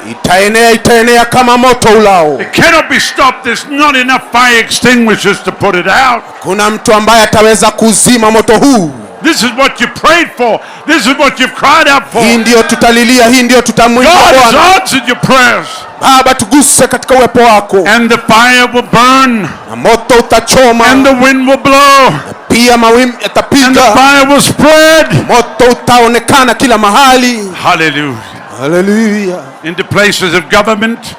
Katika serikali. From the president through every office. Kutoka serikali kwa kila mtu. Into the military. Katika huduma zote. Into the prisons. Katika kila mahali. Into the schools. Katika mashule. Into the universities. Katika vyuo vikuu. Into the business places. Kila mahali Bwana. The fire shall burn. Moto utachoma utala. Kenya will be saved. Kenya itaokolewa. Kenya will be saved. Kenya itaokolewa. Hallelujah. Hallelujah. Hallelujah. Hallelujah. Amen. Amen. Hallelujah. Hallelujah. You may be seated. Pata mahali pazuri ukae.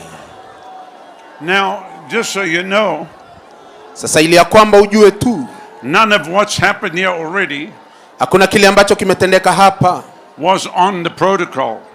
ilikuwa tumeizingatia na kuiandaa. You could not write this down. Hakuna mambo kama yatendeka ungeweza kuandika kabla ya mkutano. Everything you see has happened here was orchestrated by heaven. Kila kitu ambacho waona hapa kiliandaliwa mbinguni. And you have to be sensitive Na kabisa lazima umakinike to flow with the Spirit of God. ili ya kwamba roho akiondoka unaondoka na yeye. Otherwise you'll have your idea but not God's idea.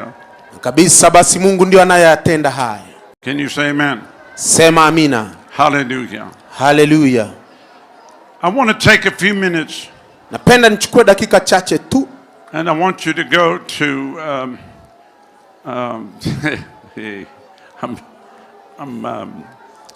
I'll get it together here. To the book of Genesis, uende katika kitabu cha Mwanzo chapter 26. mlango wake wa 26. And I want to share something that changed our life. Nishiriki kitu kilichobadilisha maisha yetu, And it was one message. na ni ujumbe mmoja tu I mean, we received the fire. ambao tukapokea moto. But the thing with my wife and myself, Lakini kitu cha mchungaji na mkewe, and I shared some of it with you this morning, na hivyo vitu aliweza kushiriki na wewe asubuhi iliyopita. we didn't have the wherewithal to do what we felt God wanted us to do. Hatukujua ama kuweza kufanya kile Bwana alitamani tufanye. We had a very big vision, Tulikuwa na maono makuu, but no money, lakini hakuna pesa. nothing. Hakuna. She wasn't raised poor. Yeye hakuinuliwa basi akiwa maskini Her ama father kulelewa. was an engineer. Baba yake alikuwa Her injinia, mother ran several businesses. mama yake alikuwa mfanya biashara. My father was an engineer. Baba yangu pia alifanya mambo My hiyo ya mother ran kimita- several businesses. na pia mama alikuwa na biashara kadhaa. But when you leave home and you get married, you realize you don't have anything. Lakini ukitoka nyumbani na ukaokolewa unagundua kwamba hauna kitu chochote. Because there is a bank called the Bank of Dad. Kwa sababu kuna benki inaitwa benki ya madeni, And when you leave home, you say goodbye to the Bank of Dad. na ukitoka basi unasema kwa heri kwa benki ile. And it's a rude awakening. Na basi ni mwamsho mkuu mzuri, That's why you should always do everything you can to honor your father and mother na ndio bana basi ukamheshimu baba yako na mama yako and bless them. na ukawabariki. And I'm glad that the Lord empowered me to do that. Namshukuru Bwana kwa sababu aliweza kunipea nguvu nikafanya I was vile. able to take my parents around the world, Nikawafanya wazazi wangu wakasafiri kote buy them a duniani. house, Nikawanunulia buy them a nyumba, car, nikawanunulia gari, look after them na basi nikawa nawalinda na until they went kuangalia. home to be with the Lord. Wakaenda basi kuwa na Bwana ama And we wakafariki. should always honor our parents, Ni vizuri kabisa tuheshimu wazazi wetu, even if maybe they weren't the best. hata kana kwamba sio wazuri sana Because kulingana na God macho will use yako. you to touch their hearts. Basi Mungu akuguze ukagusa roho zao. And so what do you do Kwa hivyo utafanya when you nini have a big dream, wakati una ndoto kuu but you can't get out of town? lakini hauwezi ukatoka mjini ukaifanya? How many in this place has a very big dream? Ni wangapi katika washa hii wana ndoto kuu? That it's so big Kwa hivyo inakuwa that vile, if I said, come to the microphone and tell the people, ukija basi kwenye kipaza sauti ukaambia watu, you would say no. utasema hapana, Because I don't want people to think I'm crazy. kwa sababu sitaki watu waone ya kwamba mimi nina kichaa. Because when God puts something in your spirit, Maana wakati Mungu anaweka kitu katika it's moyo wako, always bigger than you. kila wakati ni kikubwa Because kukushinda why wewe. would God put something in you that you can do? Na Mungu atafanya kitu, atakuwekea kitu ambacho labda huwezi He's kufanya. always going to put something in you Kila wakati atakuwekea that you kitu need Him to help you do it. ambao utamhitaji yeye akusaidia ukifanya. Otherwise, you wouldn't need Him, Basi katina hiyo and you utamhitaji can do it yeye in your own strength and ability. na hautafanya kwa uwezo wako na nguvu zako. So, God, everything God does is always bigger than you. Kwa hivyo kila kitu Mungu anafanya ni kikubwa kukushinda wewe. David to take on Goliath. Daudi basi akamlingana I mean, Goliathi, we could go. Yeah, Noah builds an ark. na basi Nuhu Everything's akajenga always safina. big. Kila kitu ni kikubwa cha God Mungu. never gets His people to do little tiny things. Mungu hawaiti watu wafanye vitu vidogo vidogo And He tu. was just come here over here. Basi anasema njoo I hapa, want you to do this. nataka ufanye hii. And you go, God. Na unaenda. He said, look, don't worry. You need me to help you do it. Na anasema utahitaji nikusaidie. But don't worry. Lakini I'll usiogope. be with you. Takuwa pamoja na And in wewe. order for you to accomplish it, Na ili ya kwamba you're just uitimize, going to have to rely on me. utahitaji basi unilingane mimi. Is that a deal?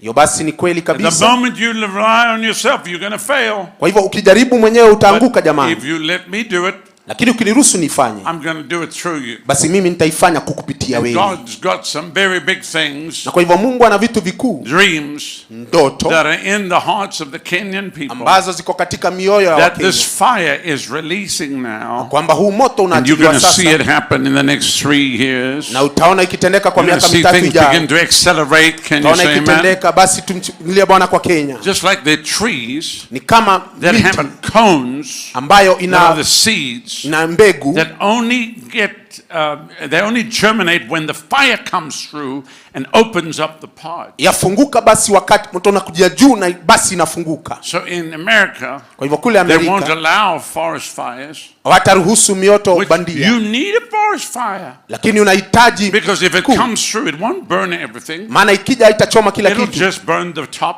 itachoma tu and, pale and juu, then the seeds will germinate. alafu zile mbegu zitainuka But if you tena. leave it for too long, Lakini ukiacha kwa muda, all the leaves instead have been built up, ile basi itainuka na and kuinuka, then the fire devastates. basi moto utachoma sana. Because there's always fires. There's always been fires burning. Kumekuwa na mioto ikichoma kila That's mahali. how the earth is cleansed. Hivyo ndivyo ambavyo dunia I'm so tired inatakaswa. of these climate idiots that don't even know how the earth functions. Na basi wengine hawajui vile ambavyo dunia yaendelea. Lightning, everything, it's all God. Radi na Winds and zote ni Mungu. storms, it's all God. Pia maji ya gharika ni Even Mungu. hurricanes clean up the atmosphere, everything. Hata pia zile mawimbi makuu ni Mungu tu atengeza. Are you with me? Unanielewa? Anyway, so the Lord Kwa hivyo Bwana has put it that way, ameiweka vile that there's certain seeds that are only released by fire. ya kwamba kuna mbegu zingine zinaachiliwa na And you moto, don't know what's happened to you here these 2 days. na hauelewi vile itateneka, lakini usikie siku mbili That seed is just opened up. ya kwamba hiyo mbegu And now you're imefunguka. going to see it grow. Sasa utaiona Can you say ikiamka. amen? Mtu aseme amina. Hallelujah. Haleluya. So we were struggling. Kwa hivyo tulikuwa twateseka, We had a dream, but we had no money. tulikuwa na ndoto lakini hakuna pesa, And any vision will take provision. na maono yoyote itahitaji basi ipate rasilimali. If you're going to do something big for God, you're going to need the provision to do it. Kama utahitaji kitu kufanyia Mungu, lazima uwe na msaada. A nation needs provision. Taifa inahitaji msaada. Nation needs big provision. Taifa inahitaji msaada mkuu, Billions of dollars madola na bilioni za dola to function. kufanya kazi na For utendaji everything kazi, to be in place. ili ya kwamba mambo yote yakuwe mahali And pale so panafaa. the church does also Na hivyo pia kanisa need inahitaji huge amounts pesa mingi of resources na pia to rasilimali accomplish the plan of heaven. kutoka mbinguni. Look at me. That is Dr. Robert Tazame, Cowan. huyo ni baba If you've mtume never Dr. seen him Robert before, there he Kayanja. goes. Kwa hivyo basi ameketi, tutulie tuangalie. People's looking at him like he's a rare elephant that never been seen before. Angalia, ni kama ndovu ambaye hajaonekana Kenya tena. Pay attention here. Angalia hapa, wachana na wale My wanatembea. time is limited. Wakati wangu unaenda kufika kikomo. And so Na kwa hivyo jamani, it takes huge resources. inahitaji rasilimali And the mingi, same with the kingdom of God. na pia katika ufalme wa mbinguni, To build the churches, to build the Bible schools, to build television networks, to get the gospel out. kuwa na runinga za kupaza na kupeperusha Injili. It does. I mean, you got to pay for it. Someone's going to pay for it. Lazima kuwe na mtu atalipia The jamani. devil's not going to pay for it. Tani atalipia. You can't go down to the casino. Hauwezi enda kasino. What are you doing here, brother? I'm Unatoka- just believing God for the jackpot. Mimi naamini Mungu hapa Because kasino we need to nipatie build a pesa, building. ili ya kwamba nijenge kanisa. No. Wacha The hiyo. way God does it, Vile Mungu anafanya He kazi, blesses His people anabariki watu wake and He brings in resources to His na people. anawaletea rasilimali ya kutenda And then kazi yake, the people bless the work of na God. basi watu wanabariki kazi ya Mungu. Now there's come a real attack in that area Na basi kuna mpigo pale, because some idiots kwa sababu wapumbavu suddenly wengine, decided watu wengine wakasema they don't believe in the tithe anymore. hawaamini kutoa zaka. Oh, the Wapumbavu, tithe. We don't Hapana, believe in the tithe. hatulipi zaka sisi. Nini hiyo? Ni nini unasema? Yeah, what? The Nini? tithe. Well, Zaka. the tithes are under the law. Zaka iko chini ya sheria. No, it's not. Hapana. Abraham paid tithes before the law even came in. Abrahamu alilipa zaka hata kabla sheria ije na Musa. Are you with me? Nielewe tafadhali. So if the tithe was under the law, which is not, kama ilikuwa chini ya sheria, then under the grace we should give everything. Then basi chini ya neema hata tusitoe zaka, tutoe zote. If the Lord demanded a tenth, kama Bwana alisema then grace will take everything. Na basi neema imechukua kila kitu, mshahara yote. The word of God says, bring all the tithe. Neno la Mungu lasema leta zaka zote katika nyumba ya Bwana, ili ya kwamba kuwe na chakula nyumbani, kuwe na chakula cha kiroho nyumbani. Prove me now, saith the Lord, basi unijaribu and kwa see if I won't open for you nitafungua the windows of heaven and pour you out a blessing that there will not be room enough to receive it. And I rebuke the devourer for your sake. Nitamkemea laye kwako. Hallelujah. Bwana asifiwe. That's God's economy. That's how it functions. Basi huo ni uchumi wa Mungu, afanya kazi vile Bwana Mungu. From a little boy, kwa hivyo kijana wangu mdogo mvulana, if I picked up $1 or rand, nilichukua basi dola moja, 10 cents went to Jesus. Na basi ikaenda shilingi moja kwa Mungu. We never even argued about it. Hata hatukubishana kwa hiyo. And we've lived all our lives that way. Tumeishi hiyo maisha yote. Said, I don't believe in tithing. Kwa hivyo mwingine akasema mimi siamini zaka. Enjoy your poverty. Basi wewe furahia umaskini wako hohehahe. Enjoy your lack. Endelea kukosa. I believe in it. Naamini kabisa kutoa zaka. Anyway, na basi usikie, if preachers go and announce that they don't believe in the tithe, kama wahubiri watasema hawaamini zaka, then they should spend the rest of their ministry giving back every dollar they've ever taken. Basi tarudisha kila dola ambao watachukua. Say, I'm going to send back all the money I ever took from you. Sema basi ndakurudishia pesa zote ambazo nilichukua under false pretenses. Na basi inakuwa ni maringo tu na haieleweki. If God's people are not blessed, kama watu wa Mungu hawajabarikiwa, how is the kingdom going to function? Ufalme wa Mungu utafanya kazi namna gani? You think the World Bank is going to send the church money? Wafikiria kwamba ile benki ya dunia itatuma pesa kanisani? You think the IMF is going to send the church money? Nafikiria kwamba IMF italipa majengo ya kanisa ijengwe? Absolutely not.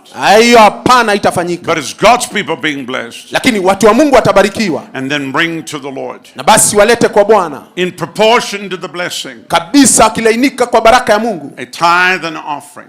Pia zaka na matoleo. Because by your tithe, kwa sababu kwa zaka zako, you say, Lord, I don't forget you. Sema ya kwamba sikusahau Bwana. I remember you. Na kukumbuka Mungu. I honor you. Na kuheshimu. Above my house, my car, whatever. Juu ya kila kitu ulichonipa. I put you first place. Basi na kuweka mahali pa kwanza. Na nakuabudu. I'm not buying anything from you. Hakuna kitu na kununua. I can't buy anything from you. Hakuna kitu nanunua kwako. I can't even buy a blessing from you. Siwezi nikanunua baraka kutoka kwako. I'm so honored that I can bring something to you. Lakini nakuheshimu sana nikuletee kitu. To say thank you. Kusema asante. Thank you. Asante. Thank you. Asante. So we were in a meeting. Kwa hivyo tulikuwa katika mkutano in 1982 mwaka wa 82 in Southern Africa. Katika kule Afrika ya Kusini. And the joy is hitting all of them. They're so wonderful. Kuna mahali wanajazwa pande hii, kila mtu anajazwa. Don't worry about that. We just leave them there. Wachana na wao walewe wakunywe. Wacha wakunywe kabisa pande hii. Amen. I will carry on preaching. Mimi nitaendelea kuhubiri lakini wao walewelewe huko. Just pretend I'm standing by a mighty river and I just have to speak about the noise of the water. Kuna mto mkuu na nitaongea kuhusu ule mto unatiririka. I'm just speaking in front of a big river. Basi kuna ule mto mkuu. So because people say that's an interruption. Waseme ya kwamba wale wanapiga kelele. They're interrupting the message. Wanapiga kelele ujumbe usisikike. Hapana. The message is causing the interruption. Ujumbe unafanya walewe uko. Walewe kabisa. Walewe uko. Woo! Kaparobon sheprapaya. Zambrato saprakatele sofredi. And so God wants to bless Kenya. Na kwa hivyo Mungu anataka abariki Kenya. He wants to prosper Kenya. Anataka kufanikisha Kenya. He wants to bless the Kenyan people. Anataka abariki watu wa Kenya. He wants to prosper you. Anataka wafanikishe. And so God's got his economy. Na kwa hivyo Mungu katika uchumi wake. He says if you bring in the tithe, sema mkileta zaka, you bring the offering, mkileta matoleo, I'm going to open up windows of heaven. Tafungua baraka ya That there's no room to receive it. Kwamba utapokea hapatakuwa na room ya kuweka. I'm going to rebuke the devourer. Mimi nitakemea laye. In other words, you won't even need to take authority over the devil. Najua kuna lazima tukue mamlaka juu ya shetani. I rebuke him. Kemea. And the devil doesn't like being rebuked. Shetani hapendi kukemewa. Especially not by God. Sana sana hapendi na Mungu kukemewa. Can you say amen? Sema amina. So we were struggling. Kwa hivyo tulikuwa tunateseka tu, tusumbuka. I grumbled many times to the Lord. Mimi nikanungunika miaka mingi. I said, here I am. Nikasema niko hapa. I've been serving you since I was 5. Nimekutumikia tanzia miaka 5. We are so poor we can't pay attention. Tulikuwa maskini wakatuita maskini. We were so poor we couldn't even afford a dog. We had to go outside and bark ourselves. Tulikuwa maskini, hakuna kitu tulikuwa nacho. We were so poor. Tulikuwa maskini. We had to go to Kentucky Fried Chicken to lick other people's fingers. Tukaenda kutafuta mifupa ambao watu wamekula kuku. We were so poor. Tulikuwa maskini that even the cockroaches left our house. Hata mende walitutawala wakaingia kwa masikio mapua. Kila mahali walikuwa wamejaa. Nilikuwa nalia. And she said, what's wrong? Kasema nini kibaya? I said, the Roach family. Basi they all left. Wote wametuacha. And the one roach turned to the other one. Alafu mwingine akamwambia mwingine. There hasn't been food here for days. Sema hapa pajakuwa na chakula, ni mende wanaongea. I know what it's like. Najua vile ilivyo. To take the soda bottles. Kuchukua ile bottle ya soda. Deposit. Na kuchukua ile imebakia ndani. Half a loaf of bread. Na unachukua pia na ile mkate kidogo. You might not know that, but I do. Wewe labda haujui kumimina ile imebakia kwa soda. Lakini najua. Hey. That's why I said this morning, don't forget where you came from. Nikasema asubuhi usisahau mahali Mungu alikutoa. Many people forget where they come from. Watu wengi wamesahau mahali Mungu amewatoa. You always want to give God the glory. Patia Bwana utukufu. So this is happening in Johannesburg. Kwa hivyo hii inatendeka kule Johannesburg. 1982. Mwaka 82. Donica and I have been married 6 months. Na wameoana miezi 6. We have nothing. Hapana kitu. A vision. Maono. But I've got an attitude. Lakini kukawa na ule mzingatio. Because I'm upset. Kwa sababu nimekasirika. Because we're struggling. Basi tunateseka, tusumbuka. The only car we had broke. Ile gari tulikuwa nayo ikawa haifanyi kazi tena. I gave it away. Na nikaitoa nikaipeana. And we had no car. Na hatukuwa na gari. And so I'm sitting in the service. Na kwa hivyo nimeketi katika ibada. About 17 rows back. Ukihesabu mara 7 watu wameketi, nimeketi kiti cha 17. From America. Na kulikuwa na mhubiri ametoka Marekani. He walks out. Akatembea tu. Like Mr. GQ. Akatembea tu. Everything in place. Kila kitu kiko sawa. And he says today. Akasema leo. I'm going to tell you. Nitakwambia. About how to break famine. Kuvunja ule ukame. And I'm sitting there going, I don't want to hear this. Nikasema sitaki kusikia hii. I don't want to hear this. Sitaki kusikia. I'm the poster child for famine. Mimi basi kuna ile ukame ambayo imefika. If you open the dictionary and look famine, it's my picture. Ukifungua uangalie basi inaonekana ukame ndani yake. I mean, listen, when you've got a vision and you can't even get, you don't have money for petrol.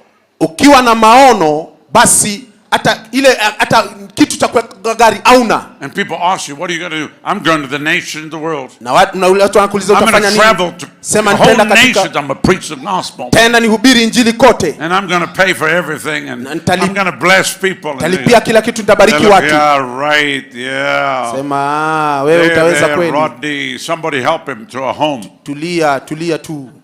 But I couldn't get away from it. It was on inside of me. Lakini ilikuwa ndani yangu sana. So he read the scripture from Genesis 26. Kwa hivyo akasoma maandiko kutoka Mwanzo 26. And in the book, all the books I gave you, it's the book called Sowing and Famine. Na zile vitabu nilikupatia basi ni kulingana na ufalme. And it says here, there was a famine in the land beside the first famine. Mstari wa kwanza inasema kulikuwa na ukame kabla ukame wa siku za Ibrahimu. In the days of Abraham, and Isaac went unto Abimelech king of the Philistines unto Gerar. Isaka akamwendea Abimeleki mfalme wa Filisti huko Gerari. And the Lord said to him, go not down to Egypt, dwell in the land which I will tell you of. Bwana akamtokea akasema usishuke kwenda Misri. Sojourn in the land and I'll be with you and I will bless you. Kaa katika nchi nitakayokuambia.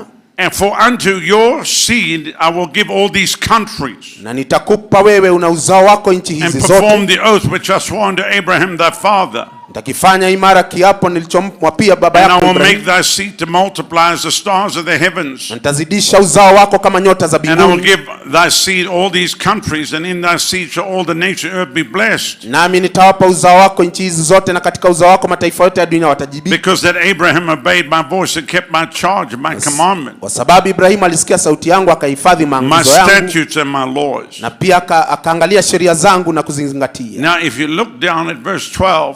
Ukiangalia mstari wa 12, and you could see that he was married to a very beautiful woman. Tunaona ya kwamba alikuwa amemuoa dada Because he even had to lie about her and say she's my sister. Mrembo sana, akasema huyu ni dada yangu, akadanganya Ibrahim. That's one thing I said I will never do with my wife Adonica. She's my wife, she's not my sister.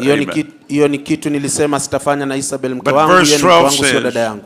Verse 12 says, Isaac sowed seed in the land. Mstari wa 12, basi akapanda mbegu katika nchi ile. And received the same here 100-fold. Na basi akapata ule vipimo 100 kwa 100. And the Lord blessed him. Bwana akambariki. And the man waxed great and went forward. Na mtu akazidi kustawi. Until he became very great. Na akawa mkuu sana. For he had possessions of flocks, possessions of herds, and a great store of servants. Akawa na mali ya kondoo, mali ya ng'ombe na watumwa wengi. And the Philistines envied him. Wafilisti wakamhusudu. And all the wells which his father's servants had dug in the days of Abraham. Na vile visima vyote walivyochimba watumwa wa baba yake siku za Ibrahim. The Philistines had stopped them and filled them with earth. Filisti wakajaribu kuvivika. Which Isaac ended up unblocking all of those wells. Saka akazivivuzua. Which Isaac means laughter. Isaka yamaanisha kicheko. Laughter unblocks the wells. Kicheko inafungua na kuzibua zile baraka zako. Joy will unblock every well. Basi ile furaha inafungua visima vyote. Not only will it unblock the well, itakayofungua zile visima, it will bring provision. Itakupatia utoshelezi. Depression causes blessing to go away. Msukumo wa mawazo inafanya baraka iende. Joy brings in provision. Furaha inaleta kutoshelezwa. Can you say amen? Unaweza sema amina? Hallelujah. Hallelujah. So he's sitting there and he made a challenge. Hivyo amekaa pale na akafanya changamoto that day siku hiyo for people to sow in famine. Kupanda katika siku za njaa. And I was angry. I didn't want to hear it. I thought nilikuwa nimekasirika, sikutaka kumsikia mhubiri. Hiyo mahubiri yote that I could be listening to, I'm going to listen to this one. Ambayo ningesikia ni lazima nisikie hubiri hii, mahubiri haya. And I was angry. Who's ever been sitting in a meeting and you were angry? Nilikuwa nimekasirika. Nani amekuwa katika mkutano na amekasirika na mahubiri? Yeah. But nani? I was angry. Nilikuwa nimekasirishwa because I felt, kwa sababu nilihisi, why does he talk that? Kwa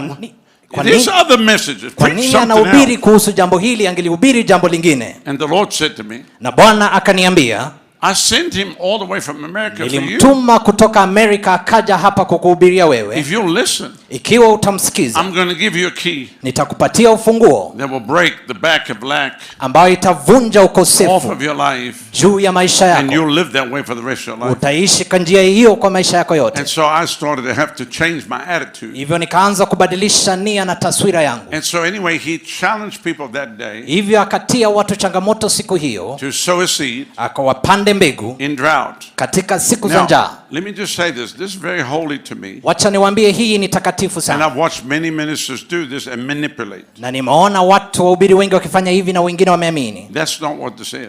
Sio kile ambacho inamaanisha hiyo. Because I didn't come to Kenya for anything. I didn't come. I came to bless you. Sikuja Kenya kuchukua chochote, nilikuja kuwabariki. These principles, lakini kanuni hizi, principles that I teach, ama kanuni hizi ninazofundisha, break people free from poverty, ambayo inafanya watu wawe huru kutoka umaskini na kutoka ukosefu. And I would say one of the hardest things I've had to deal with, mojawapo ya kitu ngumu nimeng'ang'ana kufanya kule America, is ministers taking the scriptures and twisting them, ni wahubiri kuchukua maandiko na kuyageuza, try to get money from people, wajaribu kuleta pesa kutoka watu. So that's not what this is. Sio jambo hili ninaloongelea kulihusu. I don't want anybody to do anything. You don't have to give, you don't nothing. Taki mtu atoe chochote ama afanye chochote. Principle. Lakini ni kanuni. Are you with me? Tuko pamoja. So there's no anything. Sio chochote. I came here to bless you. Nilikuja hapa kuwabariki.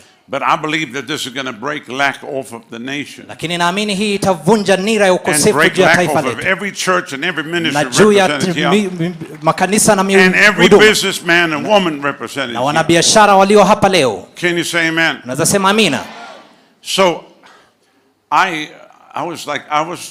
took me a while to get my attitude sorted out. Ilinichukua muda ili nibadilishe nia na taswira yangu. And so I looked at how much we had. Nikaangalia kile ambacho nilikuwa nacho, pesa tulikuwa nazo. So little. Tulikuwa na pesa ndogo sana. And I thought, okay, well I got to keep something. Nilisema kwamba nijiwekee kidogo. We got to have some food. Lazima tuwe na chakula nyumbani. And so I took 2/3 of what we had. Yani nikachukua 2 juu ya 3 They nikapeana. put buckets down front. I threw it in the bucket. Nikaweka pale katika And I kikapu cha walked back sadaka. to my seat. My wife was with me. Na nikarudi katika kiti And changu, the mke devil wangu alikuwa says to pamoja me, nami. now you're in trouble. Na Mungu anasema ni sauko katika What do you shida. mean I'm in trouble? I was in trouble before I went down. Sema nilikuwa na shida kabla sijaenda pale. And then I got mad. Nikakasirishwa I kidogo. said, no, you're in trouble. Nikasema wewe uko Because na I got shida. some seed in the ground Kwa right now. sababu niko na And mbegu Isaac sowed changa. seed in the land time Na of famine. Isaka And alipanda received mbegu. the same year Na 100-fold. akapata 100%. Now there's even people arguing about the 100-fold. Watu wanabishana kuhusu 100%. Well, you can't guarantee people 100-fold. Hawezi ukaambia watu watapata I 100 didn't kwa moja. guarantee people anything. Siwaambii The watu watapata Bible says chochote, he ni did Biblia that. inasema. The Bible says he got that. Biblia inasema kwamba I alipata don't hiyo. care what fold you get. Sijaji utapata But 100 any ngapi, fold is better than no fold. lakini 100 yoyote ni bora kuliko In lingine the New lolote. Testament says some 30, some 60, Biblia some inasema 100. 30, I 60, want to get you 100, some fold. lakini ni 100 kidogo imezidishwa. Amen. Amina. Why do people always want to nitpick at the Bible? Kwa nini watu wanachukua vitu kidogo kidogo katika Biblia? But the God's word didn't really mean that. Maandiko yasemi hivyo. Mungu asemi hivyo. What does it mean then? Inamaanisha nini basi? Well, you have to read it in context. Lazima usome I ukiangalia did. pale imetoka wapi. It was a double famine. Ilikuwa ni njaa You maradufu. never put seed in the ground in the time of drought. Hauwezi ukaweka mbegu katika Because the siku za first njaa, rains are going to take the topsoil kwa away. sababu mvua You're going to have itafagia erosion kwanza. ditches. You're going to have erosion ditches. Utapata mmonyoko wa udongo And it's going to be terrible. na itakuwa ni mbaya sana. There comes a time when I can't sow right now. Farmers, you ask them. Kuna wakati ambapo hauwezi ukapanda, uliza There's a wakulima. drought. We can't plant the Ni crops. wakati wa jua kali hauwezi We have ukapanda, to wait for the rains. lazima tungoje mvua. But the Bible says Lakini Biblia Isaac inasema sowed Isaka in the land akapanda in the time of drought wakati wa and kiangazi, received the same year na siku mwaka hiyo 100-fold. akapata 100%. And the Lord blessed him. Na Mungu Now akambariki. you want to argue with that? That's Unataka fine. kubishana na hiyo ni But sawa, I made Genesis 26. It's mine. lakini Mwanzo 26 that day- ni yangu. In early March of 1982, Mwezi wa 3 Rodney and 1982, Adonica sowed seed in the time of Rodney na famine. Adonika wakapanda mbegu siku za njaa. And I don't have time. I'm skipping over a lot of things. Ninaruka vitu mingi. Within 4 days, Siku 4 peke the Lord yake blessed us with a vehicle. Mungu akatubariki na gari, And it was the first time anything like that ever happened. na ilikuwa ni mara ya And I kwanza looked kitu at kama my hiyo kutendeka. wife. Na I said, I nikamwambia, think we just found the key. nikaangalia mke wangu And nikamwambia I just tumepata told the Lord, ufunguo. if you ever give me a key, I will never keep it to myself. Ukipata kifunguo I'm siwezi going to make kujiwekea mwenyewe, duplicates and I'm going to give it to every single nitafanyisha person chapa I na meet. nipatie wengine.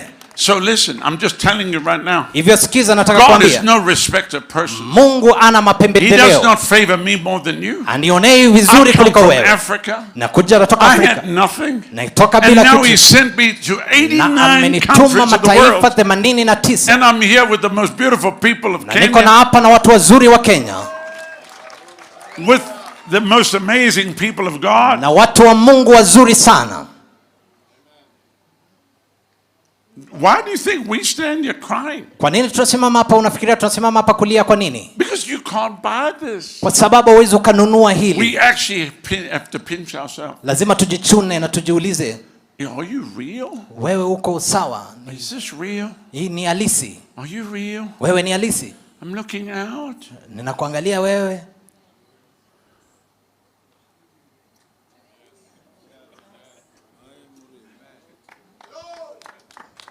Yeah. Because for years you pray. Kwa sababu miaka mingi God umeomba puts something in your spirit. kwamba Mungu aweke kitu katika moyo And wako, then you wonder if it'll ever going to happen. na unashangaa kama itawahi tendeka vile, Will it ever come to pass? na itatendeka vipi? And then the Lord says, just stay faithful. Na Bwana anasema kuwa mwaminifu, It'll happen. itatendeka, It's going to happen. itatendeka, It'll happen. itatendeka, Just like He said. kama vile alivyosema, Just like He said. jinsi alivyosema itatendeka, Hey! Just like He said. jinsi alivyosema itatendeka, Because He doesn't lie. kwa sababu yeye adanganyi, He watches over His word to perform it. anafuatilia neno lake kulitii. Can you say amen? Sema amina. Hallelujah. So I want to say this to all the pastors. Hivyo ningependa kusema hii kwa wachungaji wote. This next Sunday, Jumapili ijayo, take the scripture. chukua andiko, when you're going to receive the offering. Wakati unapochukua matoleo na sadaka na zaka, na usome andiko hilo, challenge everybody. Na utie watu changamoto. This is not to try to get money from anybody, but to challenge people to release their faith. Sio kujaribu kuchukua pesa za watu, lakini kuchatia changamoto wapate imani. Na uangalie kile ambacho kitatendeka kwa makanisa zenu. And then they can release their faith. Hivyo wataachilia imani yao that they sowed seed kwamba walipanda mbegu in the time of drought. Siku za njaa. And that God in the same year will bless you. Na mwaka huo Mungu akawabariki. Between now and Christmas. Kuanzia leo mpaka Christmas. You'll see some of the greatest blessings you've baraka kuu juu ya maisha yako. In your life. Juu ya maisha yako. Can you say amen? Unaweza sema amina. Hallelujah. Hallelujah. Hallelujah. Hallelujah. Hallelujah. Hallelujah. Now there's so much more. Kuna mengi zaidi. Because I teach along these lines. Ninafundisha mafundisho haya. One of the things the Lord has me do is go in and break the spirit of poverty. Mojawapo ya kitu ambacho Mungu amenituma ni kuvunja nira ya umaskini. But of course, again, the moment you even mention that, kabla hata kutaja hiyo, then people say, well, he wants my money. Anasema kwamba wanataka pesa yangu tu. Hapana. It's the last thing. Ni kitu ya mwisho ninawazia. Yes, we're so honored today to be able to, and thank you Dr. Kanja for helping us. Tuliheshimika sana, asante Daktari Kayanja kutusaidia. To bring in 500 tons of food. Kuleta tani and to bless the country of na Kenya. Kubariki nchi ya Kenya. How is it possible? Yawezekanaje? That an African boy kwamba kijana wa Kiafrika all those years ago miaka hizo zote could stand here today nasimama leo and look at Her Excellency the First Lady ona mama wa taifa and say here's 500 tons kumwambia kwamba hii ni tani 1000 36,000 ulishe watu 36,000. Hiyo ilikuwa ni ndoto siku zilizopita, lakini sasa ni bayana. What is God going to do with you? Mungu atatenda nini nawe? What is God put on the inside of your spirit? Mungu ameweka nini ndani ya moyo wako? What will happen before Jesus returns? Ambayo atatenda kabla Yesu ajarudi. Right now. Nakwambia leo. So I come against the spirit of poverty. Kuja kinyume cha roho ya umaskini. Over every person in this place. Juu ya kila mtu aliye katika jengo na uwanja huu. Over every church, of every juu ya ministry. Kila kanisa na huduma. I break it now. Naivunja sasa. In the name of Jesus. Jina la Yesu. I break it now. Naivunja sasa. From this day. Tangia siku hii. You shall prosper. Utastawi. From this day. Kea siku ya leo. You shall be blessed. Utabarikiwa. Your church shall be blessed. Kanisa lako litabarikiwa. Your ministry shall be blessed. Huduma yako itabarikiwa. Your business shall be blessed. Biashara yako itabarikiwa. Your home shall be blessed. Nyumba yako itabarikiwa. Your children shall be blessed. Watoto wako watabarikiwa. This nation shall be blessed. Nchi na taifa hili litabarikiwa. In the name of Jesus. Katika jina la Yesu. Father, I thank you for it even now. Baba, nakushukuru kwa kuachilia hilo. In the name of Jesus. Katika jina la Yesu. And I pray now from this week na ninaomba tangia juma hii that there will be breakthroughs in every church. Kutakuwa na upenyezi katika kila huduma na kanisa. That there shall be a flood. Kutakuwa na mgarika of provision ya kutoshelezwa and a blessing na baraka in Jesus' name. Katika jina la Yesu. Amen. Amina. Praise God. Bwana asifiwe. Hallelujah. Hallelujah. You may be seated. Tunaweza keti. Now, hivyo basi, I need to do this. Lazima nifanye jambo hili. Because this is the closing. Kwa sababu hii ni mkutano wa mwisho.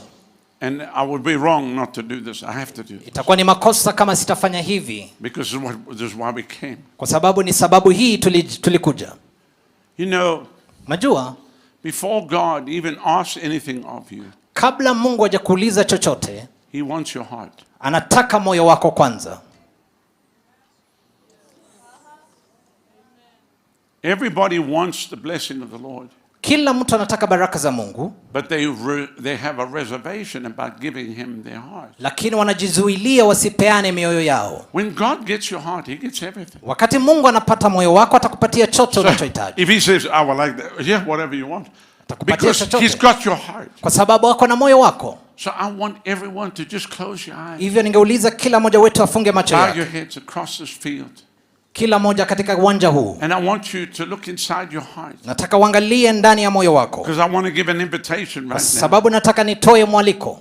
Those that are watching by way of television. Wale ambao wanaona katika runinga. If you came here today. Kama ulikuja hapa siku ya leo. And you've never given your heart to Jesus. Na haujawahi peana maisha yako kwa Kristo. I don't want you to leave this field. Sitaki utoke katika uwanja huu. Without making him Lord and Savior of your life. Bila ya kumfanya yeye kuwa Bwana na Mwokozi wako. I want you today. Nataka leo wewe. To have Jesus come and live on the inside of you. Kumfanya Yesu akaishi ndani yako. Will you let him do that? Je, utamruhusu afanye hilo? Will you give him your life today? Je, utapatiana maisha yako kwa Yesu? What will happen if today was your last day on the earth? Nini itafanyika kama leo itakuwa siku yako ya mwisho? You went home and put your head on the pillow. Ulale katika mto, uweke kichwa chako katika mto. And in the night you pass. Na usiku ukaage. Where would you go? Je, utaenda wapi? I want you to know he's calling you now. Nataka ujue kwamba anakuita leo. In actual fact, this is so critical. Kwa uhalisi hii ni ya maana sana. That you might never hear the call of God again. Hauwezi, pengine hautasikia wito wa Mungu tena. This very night. Usiku na jioni ya leo. Your life could be required of you. Maisha yako inaweza katoka. That's why this is of the utmost importance. Ndiposa hii ni ya maana sana.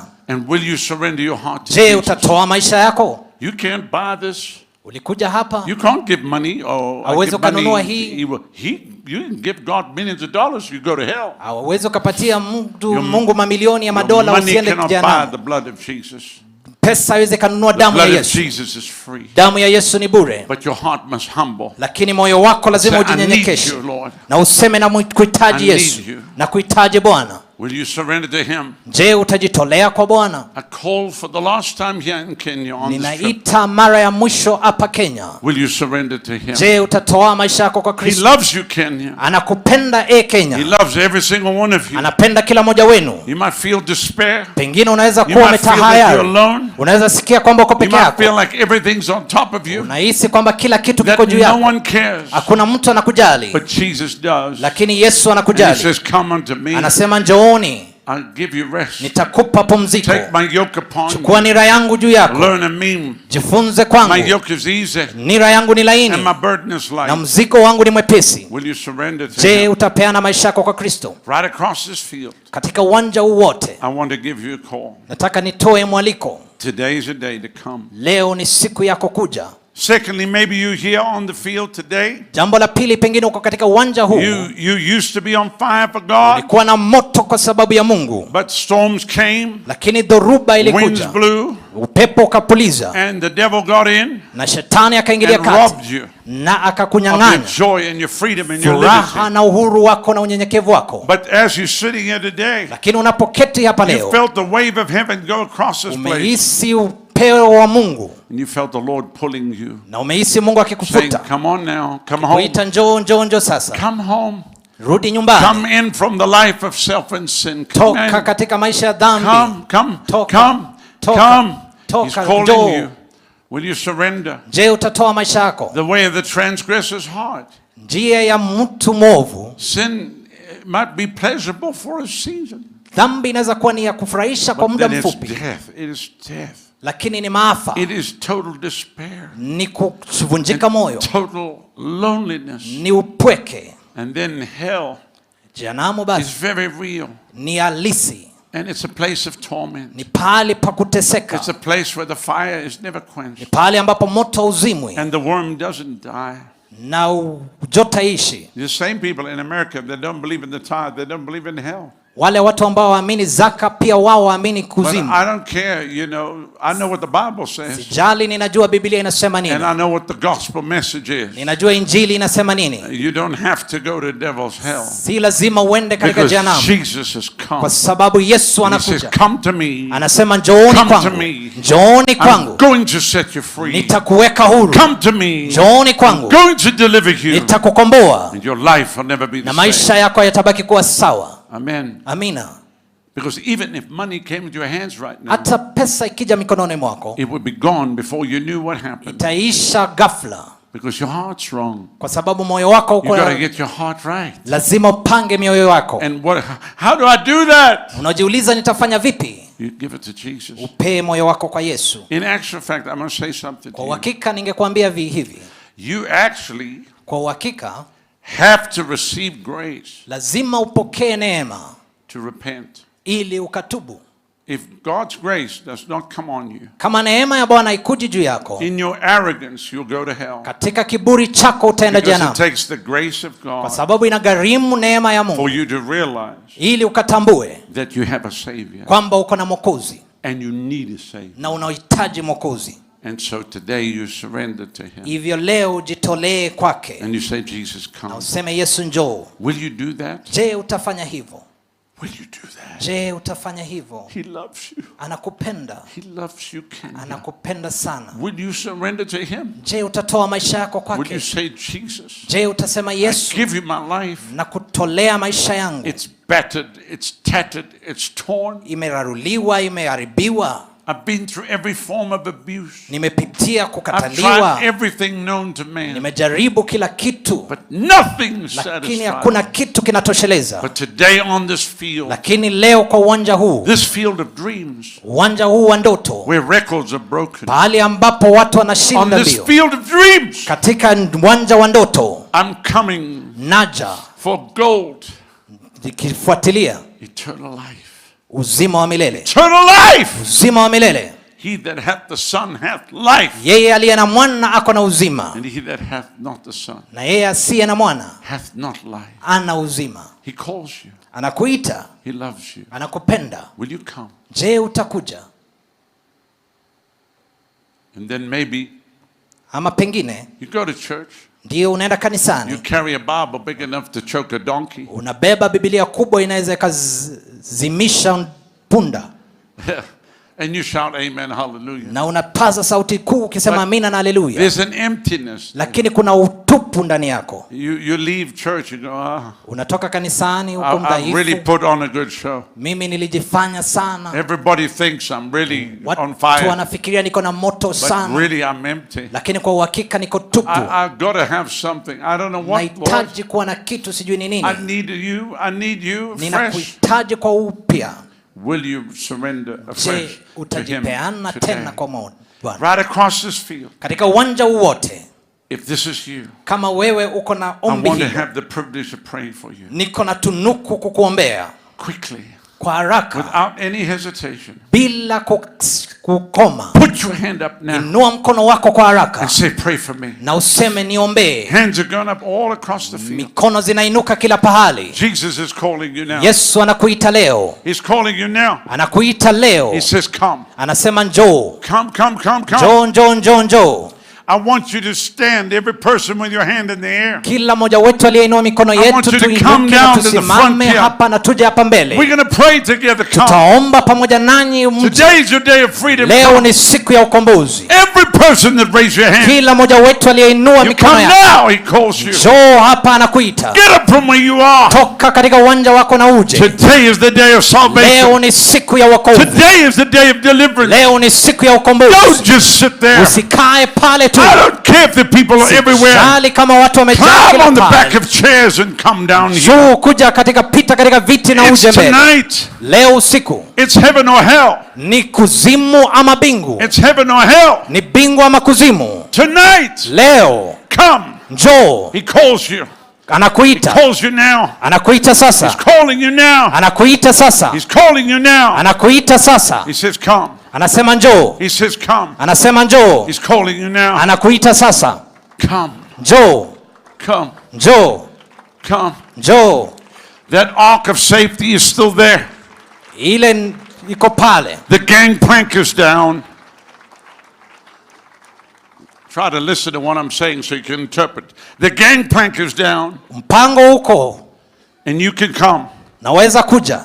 Come thou and all thy house. Kuja na nyumba yako yote. Into the ark. Come. Njoo. The end is coming. Mwisho waja. It's not yet. Haijafika ndio. But come before it's too late. Lakini njoo kabla siku hazijakuishia. Somebody said I'll leave it another month. No. Mtu anasema mwezi mmoja mwingine. Lakini njoo sasa. Somebody said I'll leave it another year. No. Mwingine anasema mwaka mmoja nitaja. You come now. Njoo sasa. In Jesus name. Katika jina la Yesu. He calls you. Anakuita. He says come. Anasema njoo. He loves you. Anakupenda. He loves you. Anakupenda. Amen. Amina. This is important. Hii ni ya maana sana. I want to say to every minister here. Ningependa kusema kwa wahubiri wote. Always give a call. Toa hii wito. Don't have church service without a call. Usiwe na ibada na usiitie watu waje kuokoka. What if I call and nobody comes? Ukisema kwamba niite na kuna mtu aokoke. If you continue to call, God will send people to your church. Ukiendelea kuita, Mungu atatuma watu kanisani mwako. They must hear eternity in your voice. Lazima wasikie umilele katika sauti yako. Otherwise they won't come. Pengine hata hivyo watasikia wasiposikia sauti hiyo. You want to know something here tonight? Je, unataka kujua kitu leo? There is no excuse for anybody here. Hakuna kisingizio chochote. If you die, ukifa leo and you go to hell, na ukienda kuzimu, because you didn't come, kwa sababu hukuja hapa, you will never have an excuse. Hautakuwa na kisingizio chochote. The Lord will remind you of tonight. Na Mungu atakukumbusha usiku wa leo. And he will tell you, I gave you an opportunity. Na atakwambia nilikupatia fursa.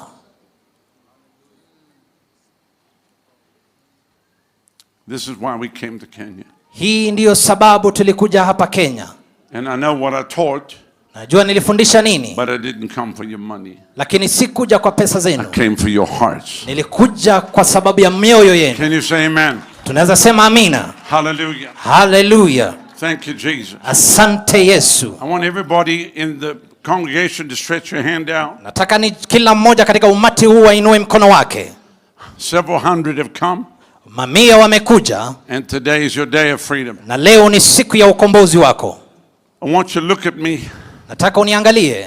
We're going to pray one prayer. Tutaomba ombi moja. One prayer fits all. Ombi moja kwa sababu ya sote. If you mean busy with God, kama unamaanisha, God means busy with you. Mungu pia anamaanisha nawe. I want you to close your eyes right now. Nataka ufunge macho yako sasa. Raise your right hand to heaven. Inua mkono wako wa kuume mbele za Mungu. That's where your help comes from. Hapo ndipo msaada wako unakuja. Pray this off to me right now. Omba ukinifuata. Father, I come to you. Father, I come to you. In the precious name of your Son, Jesus. In the precious name of your Son, Jesus. Lord, you said in your word. Lord, you say in your word. If I confess with my mouth. If I confess with my mouth. The Lord Jesus. The Lord Jesus. And shall believe in my heart. And shall believe in my heart. That God has raised Jesus from the dead. That God has raised Jesus from the dead. I will be saved. I will be saved. So right now. So right now. I confess. Jesus is my Lord. Is my Lord and my Savior. And my Savior. Come into my heart right now. Come into my heart right now. Take out the stony heart. Take out the stony heart. Put in a heart of flesh. Put the heart of flesh. Wash me. Wash me. Cleanse me. Cleanse me. Change me. Change me. Fill me. Fill me. Use me. Use me. Let me never be the same again. Let me never be the same again. I turn my back on the world. I turn my back on the world. And I turn my back on sin. And I turn my back on sin. And from today I follow you, Lord and Jesus. From today I follow you, Lord Jesus. Thank you now. Thank you now. For saving me. For saving me. And setting me free. And setting me free. By faith. By faith. In the finished work of the cross. In the finished work of Christ. And by the blood of Jesus. And by the blood of Jesus. I'm now saved. I'm now saved.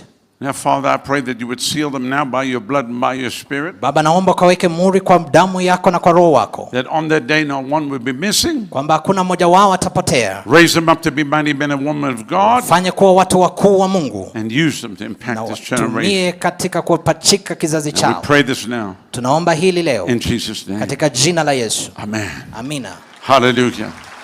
Now, look at me. How many of you wangapi wenu hapa from this day tangia siku ya will leo promise wanatoa that every day kwamba kila siku you will tell one other person wataambia mtu mmoja mwingine kumuhusu Yesu until the time he comes to take you home. Yesu aje. Wave your hand at nyumbani. Inua mkono kama utasema hivyo. We've got some things we want to give you. Tuko na nakala tunataka kukupatia. That's going to help you do that. Itakusaidia ufanye hivyo. These are soul winning tools that will help you to become a mighty soul winner. Ni jinsi ambayo itakuonesha ili ukafanya watu wakaokoke. Now Father, I thank you that on that day we stand before you. Baba, nakushukuru kwamba siku ile tutasimama mbele yako. Let not one of these precious ones be missing. Hakuna mmoja wao atakosa pale. But raise them up to be mighty men and women of God. Wainue wakawe watu wakuu wa Mungu. And on that day we will all dance together on streets of gold. Tutasherehekea katika barabara za dhahabu. And we'll hear these words, well done. Na tutasikia maneno haya, umetenda vyema. Faithful servant. Mtumwa anayependeza. Enter thou into the joy of the Lord. Ingia katika furaha ya Bwana. Amen. Amina. Now lift those hands down, just thank him. Inua mikono yako na ukamshukuru tu Mungu. Just thank him. Mshukuru tu Mungu. Now, Lord, fill them with the baptism of the Holy Ghost. Bwana wajaze na ubatizo wa Roho Mtakatifu. Fill them with your fire. Wabatize na moto wako. In the name of Jesus. Katika jina la Yesu. Receive power. Pokea uwezo na nguvu. Receive power. Pokea nguvu. Ramando Rubik. Come on, just speak it out.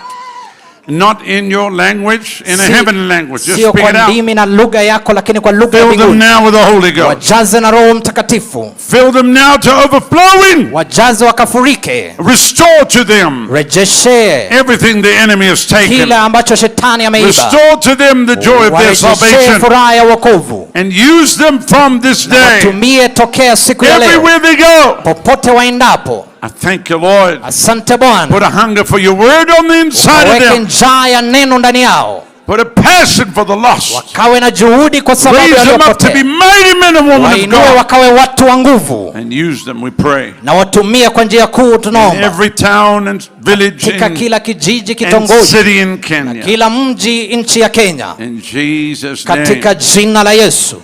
Hallelujah. Hallelujah. Now fill them to overflowing joy. Come on. Ukawajaze na furaha Bwana. Just like when my wife prayed. Come on. Just let God fill you with overflowing joy. Wajaze na furaha.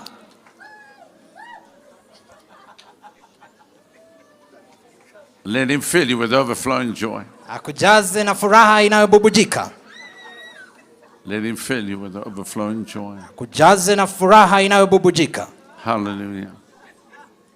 Let him fill you with overflowing joy. Akujaze na furaha inayofurika. Let him fill you with overflowing joy. Akujaze na furaha inayofurika. Hallelujah.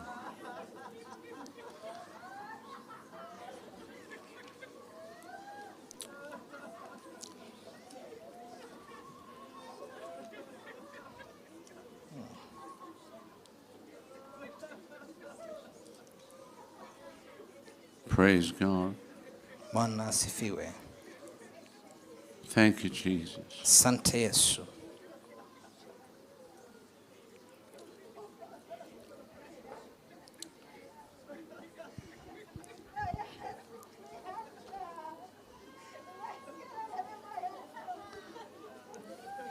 It's a little warmer today than yesterday. Kuna joto kiasi leo kushinda jana. Like a degree. Ni kama nyuzi moja hivi. I can feel it now. Wajaze zaidi. Amen. Everybody say souls. Kila mtu aseme nafsi. Everybody say souls. Watu waseme nafsi. Everybody say the harvest. Seme mavuno. Remember, the only thing you can take with you when you leave this earth is people. Kumbuka kwamba kile ambacho utaenda nacho mbinguni ni watu tu. God will allow you to see people as valuable and precious. Mungu atakuruhusu kaone watu ni wa dhamana na watu kubwa. Above houses and cars and everything. Sio manyumba na magari makubwa. People are above animals. Watu ni juu ya wanyama. In the world they want to worship an animal. Wanapenda kuubiku. They worship an owl. Wanaabudu mandege, wanaabudu animals are there for our enjoyment. Animals are there for our enjoyment. Wanyama ni kwa furaha zetu. And some are there for us to eat. Na zingine ni zetu tuwakule. Are you listening to me? Tunasikizana vizuri.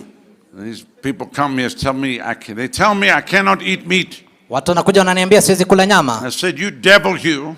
Nakuuliza nani alikupagawa? I'm a meat eater. I'm from Africa. Mimi ninatoka Afrika na kula nyama sana. Lions eat meat, they don't eat bushes. Simba wanakula nyama, wakuli matawi. Amen. Amina. Hallelujah. But the Bible says in the last days that's what will happen. Biblia inasema katika siku za mwisho hivi ndivyo itakavyofanyika. You can't get married. Hauwezi ukaoa. And you can't eat meat. Hauwezi kula nyama. I got married and I eat all the meat I can. Nilioa na nikakula nyama zaidi. Can you say amen? Sema amina. It's a doctrine of devils, that's what it is. Ni mafundisho ya mapepo. He teaches it in some churches and some schools. Nafundisha katika mashule fulani na makanisa mengine. Who knew the devil teaches doctrine? Unafikiria kwamba shetani anafundisha mafundisho? Ndio anafundisha. Oh yeah. Ndio. Amen. Well, if you all turn this way. Kama sote tunaweza tukageuka tuangalie upande huu. And go through the tent that way. We've got a gift we want to put in your hands. Tuko na kipao tunataka kupatia. Walk with God and help you to win souls. Ambayo itakusaidia just take a few minutes. We fanya want watu to have you out there wakaokoke. long. Nenda upande huo wote. Ushers, if you'd help them. Wachungaji wasaidie. Can you say amen? Sema amina.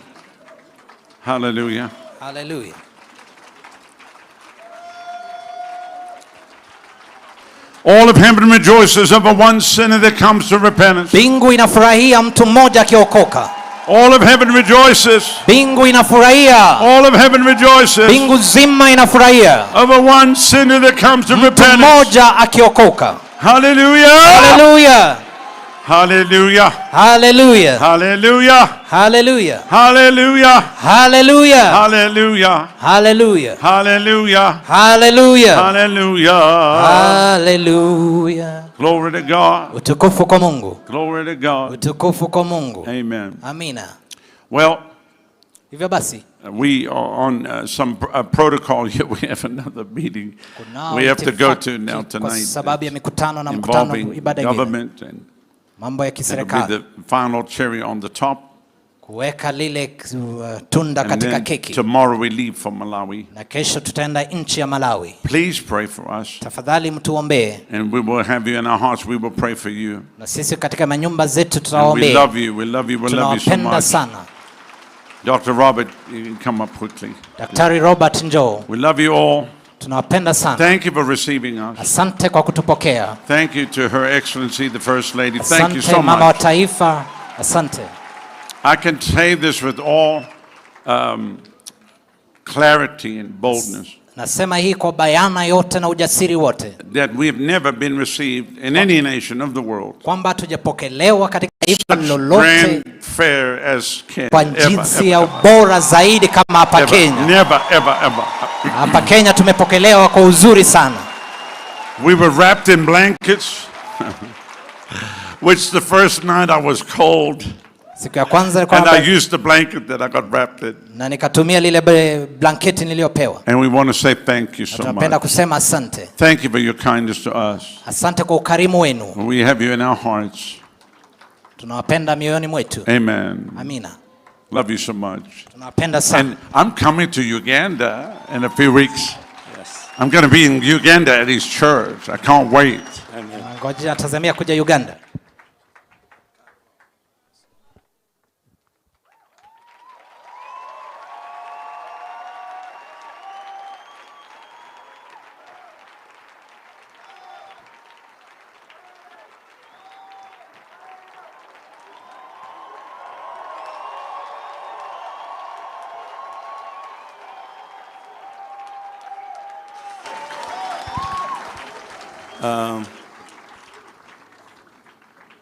No, that's yours. Come on, stand up on your feet. Naomba tusimame sote. As Dr. Rodney Howard Brown is leaving, wakati Daktari Howard Brown anaondoka, he has come to bless us. Amekuja kutubariki. And I want us to clap our hands with joy. Na nataka tupige makofi yetu kwa furaha. Come on, somebody clap your hands. Nasema tupige makofi jamani. This, you know me, these monitors need anointing. Tafadhali hizi speakers zinahitaji, these monitors needs anointing. Zinahitaji mafuta, zinahitaji kuwekwa sauti vizuri. And ziwekwe vema. Let's clap our hands to Jesus one more time. Tumpigie Yesu makofi mara nyingine. Now, I know Kenya we can do better than this. Najua hapa Kenya tunaweza fanya zaidi ya haya hivyo.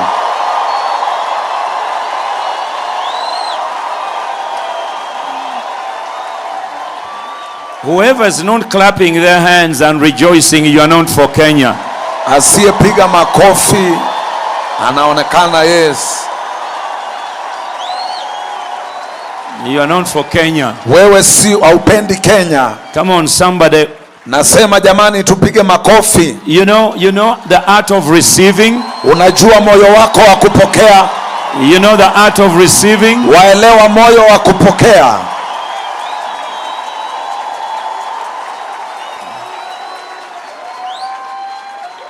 In Kenya here they used to sing a song Hakuna Matata. Hapa Kenya kulikuwa kunaimba wimbo Hakuna Matata. Karibu Kenya. Karibu Kenya. And people used to dance. Na watu walikuwa wanacheza. People used to praise. Watu walikuwa wanasifu. Why don't we just do that? Ni kwa nini tusifanye hiyo? And we're going to pray for some sick people. Na tutaenda kuwaombea wagonjwa. Yeah, you're not living here the same way. Hautoki hapa jinsi ulivyoingia.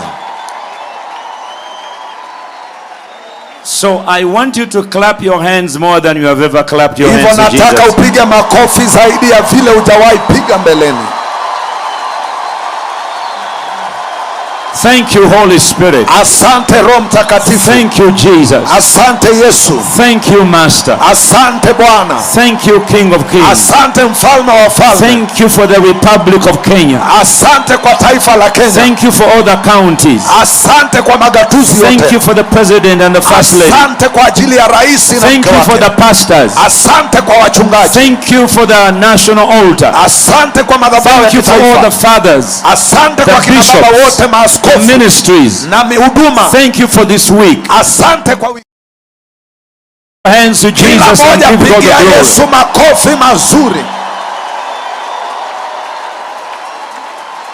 Now I have about 5 minutes to do whatever I'm going to do. Nina dakika kama 5 za So I want you to be as fast as I can. Hivyo nataka uwe mwepesi. Because I want us to do that. Hivyo nataka tufanye hivyo. I want you to sit down for a moment. Nataka ukae chini kwa dakika. Just for 5 minutes. Dakika 5. Number 1. Jambo la kwanza. I think the body of Christ gathered here today. Nadhani kwamba mwili wa Kristo leo kusanyika hapa leo. Brother, you have to be speed up. Yes.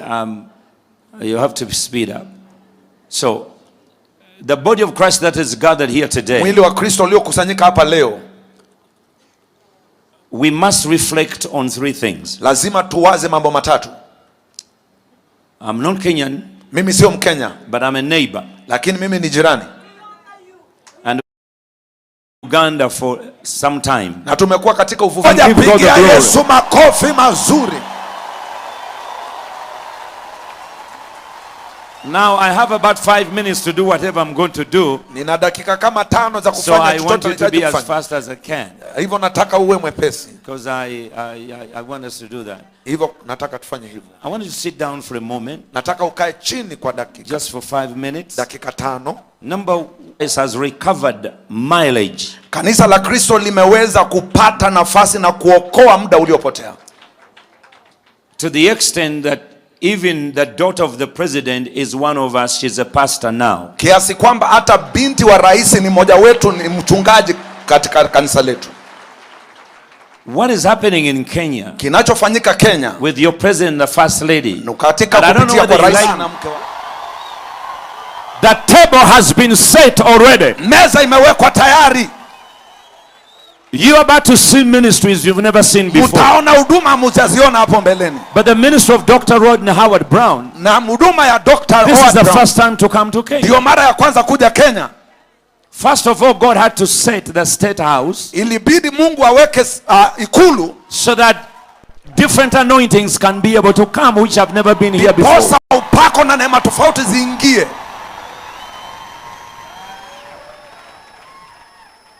Abraham had never gone anywhere. Abrahamu hakuwa amewahi enda popote. In African setting. Katika mpangilio wa Kiafrika. Until there was a new pharaoh. Hadi kulikuwa na farao mwingine. The story we read in the Bible. Hadithi tunayosoma kwa Biblia. Is a story of truth. Ni hadithi ya kweli. And truth is parallel. Na ukweli unabaki ukweli. Government and church. Kanisa na serikali. Government and church. Kanisa na serikali. Truth is parallel. Ukweli ni wazi. Don't live in delusion. Truth is parallel. Usikae kwa kuchanganyikiwa, ukweli unabaki ukweli. For all these years, where was Rodney Howard Brown? Wakati huu wote Daktari Rodney alikuwa wapi? For all these years. Kwa miaka hiyo yote. Ben Hinn came once, he never came back. Ben Hinn alikuja mara moja hajarudi. TD Jakes never came back. TD Jakes hajarudi. You ask yourself why? Ujiulize ni kwa nini? Because that is things are set on earth and in heaven. Kwa maana mambo ya wapangwa hapa duniani na mbinguni. You've seen a preacher. Mumemwona mhubiri. Born in Africa. Aliyezaliwa Afrika. Born in America. Amekuwa kule Marekani. He said I'm coming to Kenya. Amesema anakuja Kenya. Kwa nini? You ask yourself why? Jiulize kwa nini? You've been in the meeting. Umekuwa katika mikutano. This is a meeting where they have not raised an offering. Hapa ni mkutano ambapo hakujatolewa sadaka. I'm going to talk about that one later. Nitazungumzia hilo baadaye. If you really want to see, kama wataka kuona what the Lord is doing, kile ambacho Bwana anafanya, Kenya Kenya, you are on the front line of a great move of God. mbele ya mwondoko. And yet he has come, Na amekuja, and yet he has come, na pia amekuja with truck full of food. kwa roli zimejaa chakula. What is that to the church? Hilo ni nini kwa kanisa? Unfortunately, you couldn't see here. Many of you are seated here. Haikuwezekana wengi wenu muone. You didn't see the first lady receiving the food Mama and the flagging of the food. Kea chakula na akiweza kuelekeza chakula kiondoke. You didn't see that. Hamukuona hayo. Because you didn't get a video Kwa feed. sababu haikuweza kuwekwa kwa runinga. Now that sets in motion Hivyo hilo inapangilia that you are going to see anointings coming to you, kwamba mtaona upako nyingi which has never come to you before, ambazo hazijakuja kwenu mbeleni, but they are going to come so quick and leave so quick. na zitakuja upesi na kuondoka upesi. David said, Daudi the akasema matter of the king is kwamba quick. swala la mfalme lina upesi. You will not even have 2 months to prepare. Hata hamuna miezi miwili ya kujiandaa. If you realize the time of your visitation, bishops, Ukigundua wakati wa kutembelewa kwako, a man of God or a woman of God, mtu wa Mungu, mwanamke wa Mungu. let me tell you, when Uganda was, when we were at the beginning of our heights of beginning of a great revival and move of God, Atawaeleza kwamba wakati Uganda tulikuwa mwanzoni wa kutembelewa kwetu. Joyce Meyer called me in the middle of a man of God or a woman of God, mtu wa Mungu, mwanamke wa Mungu. Let me tell you, when Uganda was, when we were at the beginning of our heights of beginning of a great revival and move of God, atawaeleza kwamba wakati Uganda tulikuwa mwanzoni wa kutembelewa kwetu. Joyce Meyer called me in the middle of the night. Joyce Meyer akanipigia usiku katika. And she said, I'm coming to your church. Na akasema naja kwa kanisa lako. In 7 days. Kwa siku 7. I put back the phone. Nikaekelea simu. We have a Jewish girl called Dina. Tuna msichana wa Kiyahudi anaitwa Dina katika ofisi yetu kule Marekani. She's my secretary. Yeye ni secretary wangu. I thought she was acting as Joyce Meyer. Nikawaza kwamba anajifanya yeye ndiye Joyce Meyer. And I said, Dina, don't joke with me. I put back the phone. Dina, usicheze nami. The phone rang again. Simu ikapiga tena. The phone rang again. Simu ikapiga tena. The phone rang again. Simu ikapiga tena. They called Dr. Bob Nichols in Dallas. Wakampigia daktari. We're trying to get to Pastor Kayanja, but we can't. Wakasema tunajaribu kumfikia daktari Kayanja. Then he called. Kisha akapiga. Because he knew the phone of my wife. Maana alijua simu ya mke wangu. And my wife said, Joyce Meyer is trying to talk to you. Akasema Joyce Meyer anajaribu. I said, I know that is Dina. Akasema nilidhani huyo ni. She said, no, she's online. Akasema ako kwa line sio. She said, Pastor, I've been praying. Akasema mchungaji, nimekuwa nikiomba. We are going to Kenya. Tunakuja Kenya for vacation. Kutembea. We need to come to your church. Tunahitaji kuja for only one night. Kwa usiku moja. So we had less than 7 days. Hivyo tulikuwa na chini ya siku 7. Put up a meeting of Joyce Meyer. Kuweza kuweka siku ya kuja kwa at Miracle Center. Pale Miracle Center. And then I had to connect to the first lady's office, the president, and set up everything. Na ilibidi nimpigie rais. That's why I always tell you come please. That's why I always tell you that when Joyce Meyer came and God told me to give her $10,000, I had to go to the bank to borrow it. I didn't have it. Alipokuja nikamwambia kwamba nimpatie. Young man, come. So I needed to get somebody. Ilipasa nipate mtu. Because the matter is urgent. Kwa sababu kitu kinahitaji muda wa haraka. That's where Kenya you are. Hapo ndipo Kenya mumefika. God is answering your prayers. Mungu anajibu maombi yenu. As people kama watu wasting time, ambao wanakosa wakati, watoto vijana demonstrating for high prices of food, wanapiga makelele kwa sababu ya the Lord is about to open doors. Bwana anajaribu kufungua milango. Food will roll in Kenya and you will not even know high prices anymore.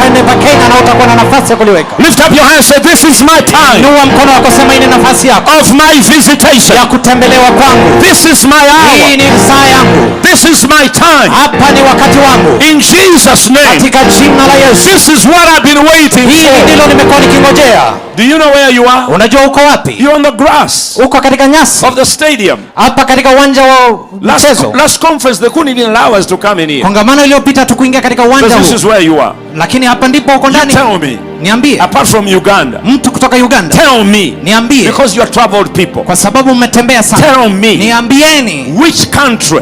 Nchi gani? Today. Leo. You can have a conference. Unaweza kuwa na kongamano. Last year we were here. Mwezi uliopita tulikuwa. The first lady attended all the sessions. Mama wa taifa alikuja katika kongamano hili. This month, mwezi huu, she has been here. Amekuwa hapa nasi. You tell me. Niambieni.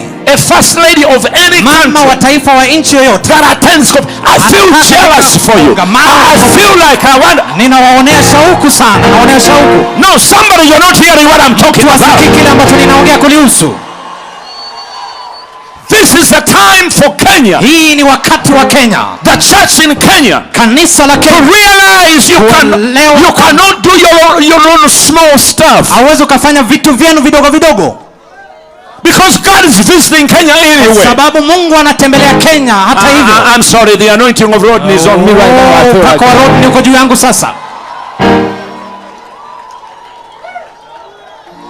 I'm telling you, as you finish this conference, ukimaliza kongamano hili, you're going to hear another great man of God come. Utasikia mtu mwingine mkuu akija. Not only the names you know, sio tu majina unayojua, but others are going to come in terms of business. Katika biashara. Others are going to come in terms of industry. Wengine watakuja katika others are going to come in terms of everything. Wengine watakuja kwa mipango mingine. We are here in Kenya. Why? Tuko hapa Kenya kwa nini? We have Rodney is going to come to Miracle Center. Tulisikia kwamba Rodney atakuja. Lakini akasema, but I'm here because I know. Niko hapa kwa sababu ninajua. This is your time. Ni wakati wenu. Now when you learn how to clap your hands, God will put something in your hand. Vizuri, Mungu ataweka kitu mikononi mwako. So we are grateful. Hivyo tuna shauku na tuna furaha. We are seeing a ministry we've never seen before. Tunaona huduma inafanyika ambayo tujaona kabla awali. So God has opened a door. Mungu amefungua malango. We went. She will never say this. Pengine aweza katuambia. And Apostle Subi will never say this. Na askofu anaweza kosa kusema hii. I told you I was in Israel. Niliwaambia kwamba nilikuwa Israeli. 300 pastors in China have come under our ministry. Makanisa 300 wachungaji wamekuja chini ya uongozi wetu. And I got a call from Apostle Subi. Na nikapata wito na and the first lady herself. Tume akanipigia simu. She said I have an urgent matter. Na mama taifa akasema niko na jambo la linahitaji dharura. I need to see Pastor Benny Hinn. Ninataka kumuona mchungaji Benny Hinn. I have no contact. Sina mawasiliano naye. He is your friend. Yeye ni rafiki yako. Can you make it possible? Je, yawezekana unigunganishe? She said the date. Nipatia siku. And I said, Mama, what do you want? Nikamuuliza, mama unataka nini? So I pick a phone, call Benny. Nikachukua simu nikampigia mchungaji Benny. Nikamchungumbia mchungaji Benny. This are happening. Hili na hili linafanyika. I called Maridon, his organizer, crusade organizer. Nikapigia yule anaandaa mkutano wa dharura na nikamwambia hili linafanyika. Akamuuliza unataka kuja lini? We are here in Orlando. Tuko hapa Orlando. I said, well, let me call the first lady and see when they're back. Wacha nipigie mama wa taifa nimwambie. They set a date. Akanipatia siku. I was still in Israel with my wife. Nilikuwa Israeli na mke wangu na wachungaji hawa. But because I knew, lakini kwa sababu nilijua, part of East Africa. Kwa sababu niko sehemu ya East Africa. This is the time of visitation for Kenya. Mtembeleo wa Kenya. I left the delegation in Israel. Niliwacha lile kikundi pale Israeli. I caught a flight. Nikapanda ndege. In other words, I paid my way. Nikalipa gharama. To go to America. Nikaenda America. So that I may introduce the first lady to Pastor Benny. Ili niwatambulishane kwa mchungaji Benny. And when we arrived where we are meeting, tulipofika pale ambapo tulikuwa had been on her knees for 6 hours. Mama wa taifa alikuwa amepiga magoti masaa 6 with her staff praying, akiomba na watu ambao wanafanya kazi na wao. When we met Pastor Ben, she said, I'm sorry. Alipokutana na mchungaji Ben akasema, you came to Kenya once. Ninasikitika ulikuja siku moja tu. You are not treated well. Na hukushughulikiwa vizuri. Our country has been going through trouble. Ndiposa nchi yetu imepitia shida nyingi. Please forgive us. Tafadhali utusamehe. Will you ever come back? Je, utarudi Kenya? Where have you ever heard? Umesikia wapi? A first lady, mama wa taifa, reaching out. She's not a pastor. Yeye si mchungaji. She's not a, you know, she's. Where have you ever heard? Umesikia wapi? Only in Uganda, when the first lady used to write letters. Ni Uganda kule ambapo mama taifa angewaandikia barua wahubiri wakuje. So Kenya, where you are going, pali mnapoenda, the sky is the limit. Mwezi mkazuiliwa. You should be grateful to God. Lazima mfurahie. You have such a first lady. Kwa sababu mko na mama wa taifa wa aina hiyo. A lady of excellence, a lady of honoring God. Mama wa taifa aliye bora na aliyeitwa na Mungu. And I know as you work together, na ninajua unapofanya kazi pamoja with her, pamoja naye, with our ministry, with her office, na afisi yake. I'm advising you as a neighbor. Ningependa kuwapea ushauri. I told you the other day, niliwaambia ile siku, when your neighbor has a bull, jirani akiwa na fahali, what do? Utafanya nini? You bring cows. Unaleta lile ng'ombe zingine. Uganda, we will bring cows. Tutaleta ng'ombe. Because we know, kwa sababu tunajua, you have a bull. Muko na fahali. If you don't want to take advantage of it, kama utukui, if you don't see what God is doing for you, kama uone kile ambacho Mungu anakutendea, you watch what Uganda will do. Angalia kile ambacho Uganda kitafanya.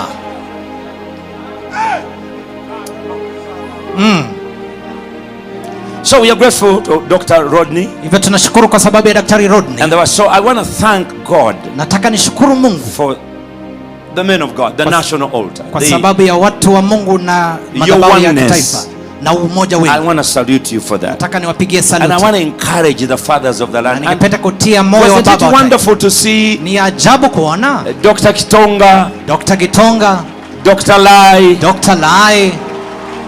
Oh, wasn't it wonderful? Yes, ni ajabu. You know, sometimes we think unajua wakati mwingine they can't come unless you give them a place kwamba uwezo kaja kwa sababu hujawaalika wahubiri.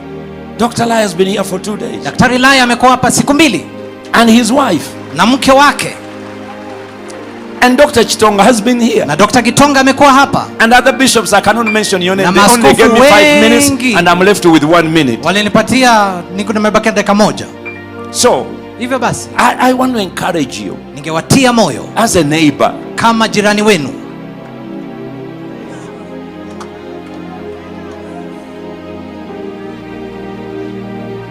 I want you to realize your visitation. Je, mnatambua wakati wenu wa kutembelewa? I want to thank you. Nataka niwashukuru for having had this and you worked so hard. Kwa sababu ya kuwa na hili na mmefanya mjitolea. Thank you. Asanteni.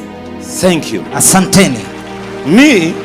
Mimi I see your visitation. Ninaona kutembelewa kwenu. And when I see something good, na nikiona kitu kizuri I'm sending to you. Ninawaambia. Now with Dr. Rodney, Daktari Rodney is well known. Anajulikana kote. I've never had a preacher sijaona mhubiri yeyote who flies with the Airbus, ambaye anaenda na ndege. He brought a Airbus full of people. Alileta ndege kubwa na watu wamejaa ndani. What does that mean? Inamaanisha nini? That means inamaanisha the economy has been invested in. Uchumi umewekezwa. Because when 19 people kama watu 19 stay in Kenya, wanakaa hapa Kenya, they eat food in Kenya, wanakula chakula hapa Kenya for 2 days, siku 2, they use the fuel, wanatumia mafuta ya gari, they buy food, wananunua chakula. I was just looking at the trucks. Nilikuwa nikiangalia zile magari makubwa. As we were preparing there, tulipokuwa tukiziandaa pale, I saw the drivers. Nikaona madereva. I saw the turn boy. Nikaona wale ambao wasaidizi wa madereva. Nikaona wale ambao wanapanda. Nikaona wakulima na wanaoshaga. Nikaona wale ambao wanasonga magunia. I saw the people who packed it. Nikaona wale ambao wanaweka katika mabagi hizo. I saw the fuel. Nikaona mafuta. We got the maize, we had to mill it in Eldoret to bring it here. Ilibidi tuishage Eldoret. That is money in the economy. Hiyo ni pesa katika uchumi, which is coming from the hands of the righteous, ambayo inakuja katika mikono kutoka mikono ya into your economy, ikaingia katika uchumi wenu. Don't just look and say, well, he came, he gave. Usiangalie kwamba alikuja na akatoa. No, he has done more. Amefanya zaidi than just preaching. Juu zaidi ya kuhubiri tu.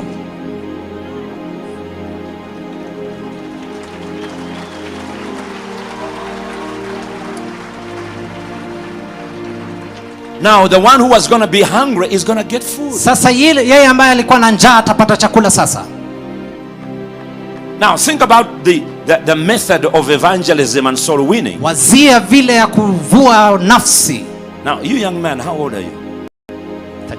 39. You are very young. God is going to use you. You have the anointing. Kuna upako. But don't be religious. Lakini usiwe mtu wa dini. Listen. Sikiza. So God is going to do wonderful things in Kenya. Mungu atafanya vitu vya kipekee hapa Kenya. Say, well, we are having too much conferences. Tuko na kongamano nyingi, kwa nini? Whenever you see a physical hunger, the spiritual hunger is greater than the physical. Ukiona njaa ya hali asili, njaa ya kiroho ni nyingi zaidi.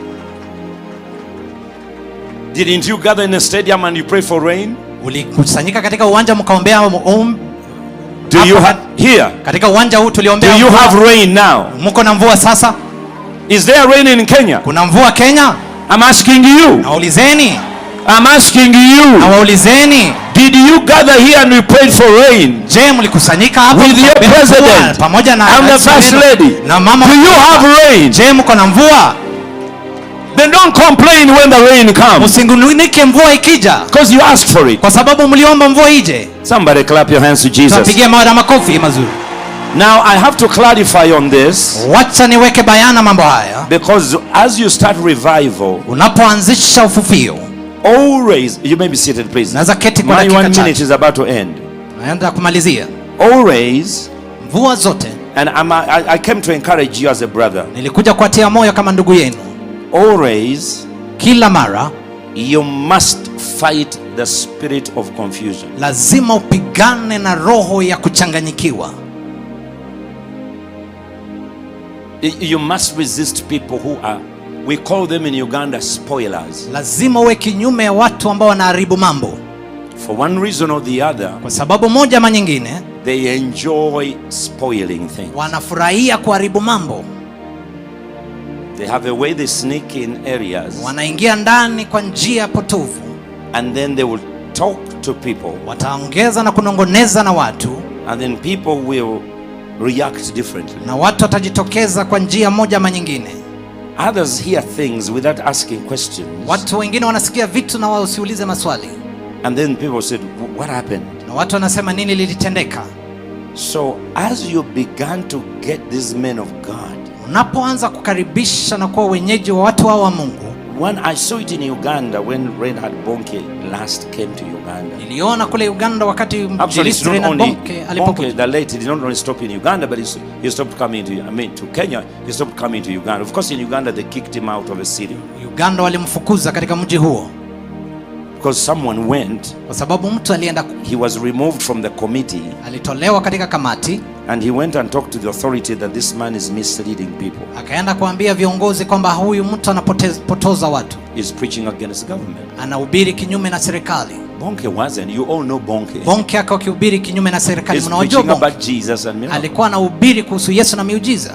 And there was a district leader. Na kulikuwa na kiongozi wa wilaya. That man died a very miserable death. Jamaa alikufa kifo kibaya sana. That's why you cannot play game with the church. Ndiposa huwezi ukacheza na kanisa.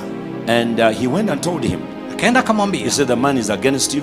Mtu wako kinyume na. Mobilizing everybody. Anakusanyisha watu against the government. Kinyume na taifa. And the man came. Na huyo mtu akaja. And grabbed the microphone from Reinhard Bonke. Akanyang'anya lile kipaza sauti kutoka kwa Reinhard Bonke na alikuwa akihubiri Jinja. Akamnyang'anya kipaza sauti. And he threw him off the platform. Na akamsukuma kutoka kwa jukwaa. And he said you have got 6 hours to get out of the akamwambia uko na siku masaa 6 utoke katika nchi. The one who did that was one of the pastors. Mmoja wao aliyefanya hiyo ni mchungaji. Because he was not put on a committee, so he decided to destroy them. Kwa sababu alikuwa katika kamati andalizi, aliamua kuharibu mambo yote. Bonke had set himself to preach in 20 cities of Uganda. Bonke alikuwa amejipanga kuhubiri miji 26 Uganda. Bonke took off his shoes. Bonke akachukua viatu zake, akatoa viatu zake. Cursed this place. Akalaani. You all know Jinja. Mnajua Jinja? Cities which are new like Mbarara, Guru are much more faster growing than Jinja. Miji midogo ambayo imechipuka inaanza kukua kushinda Jinja. The man lost his mind. Mtu alikuwa na kichaa. He calls his daughter wife and he calls his wife my enemy. Akaita binti wake mke wake na akaita mke wake adui yangu. Recently he died. Akafa. So I want to caution you. Hivyo nataka niwapatie tahadhari. That please. Kwamba tafadhalini. You will lose more. Mtapoteza mengi zaidi. When you have people. Kama utakuwa na watu. Who are spoilers. Ambao wanaharibu. They don't only stop confusing guests, but they also stop confusing you. Watakusio tu kufanya wageni wakachanganyikiwe pia ninyi pia. So that's why I wanted to caution you. Hivyo nitaka niwapatie onyo na tahadhari. Now yesterday you had so much of the money pesa nyingi has been spent zimetumika. We are quantifying exactly the amount of money because we want to be transparent, and I don't want you to start accusing someone. You got the money, maybe they gave it to the first lady, maybe they gave it to Subi, maybe they gave it to the chairman, maybe they gave to who. I want you to be very tunatoa hesabu kabisa vile pesa zilivyotumika, si ati kwamba ilipeana kwa mtu huyu ama yule mwingine. The mobilization, I want to thank the churches. Nataka nishukuru makanisa. The mobilization was into many phases. Kuleta watu katika mkutano huu ilikuwa katika nafasi viwango vingi. My crusade director, Pastor David Makoko, if you can stand up wherever you are. Kiongozi David ambaye anaongoza mkutano wa hadhara. Amekuwa hapa kwa mwezi mzima. And I think he might be responsible for getting this choir and whatever it is, or something like that. Amejishughulisha kukusanyisha watu kwa sababu tunafanya kazi hivyo. We mobilize musicians, we mobilize choirs. Wale ambao wanaimba. But he has visited churches.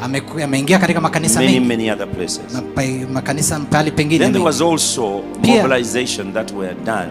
Especially I want to thank the First Lady. Nataka nishukuru mama wa taifa. Because she hosted breakfasts at State House. Kwa sababu alitolea chakula cha asubuhi kiamsha kinywa katika ikulu. Because I asked her, I said, this man is coming, has never been to Kenya. Nikamuuliza kwamba huyu mtu anakuja to land in bad hands. Hatukutaka kwamba aingie katika mikono mibaya. Then after 6 months we are going back to him, say forgive us. Na miezi 6 tuanze kukimbia kwake kumwambia tusamehe.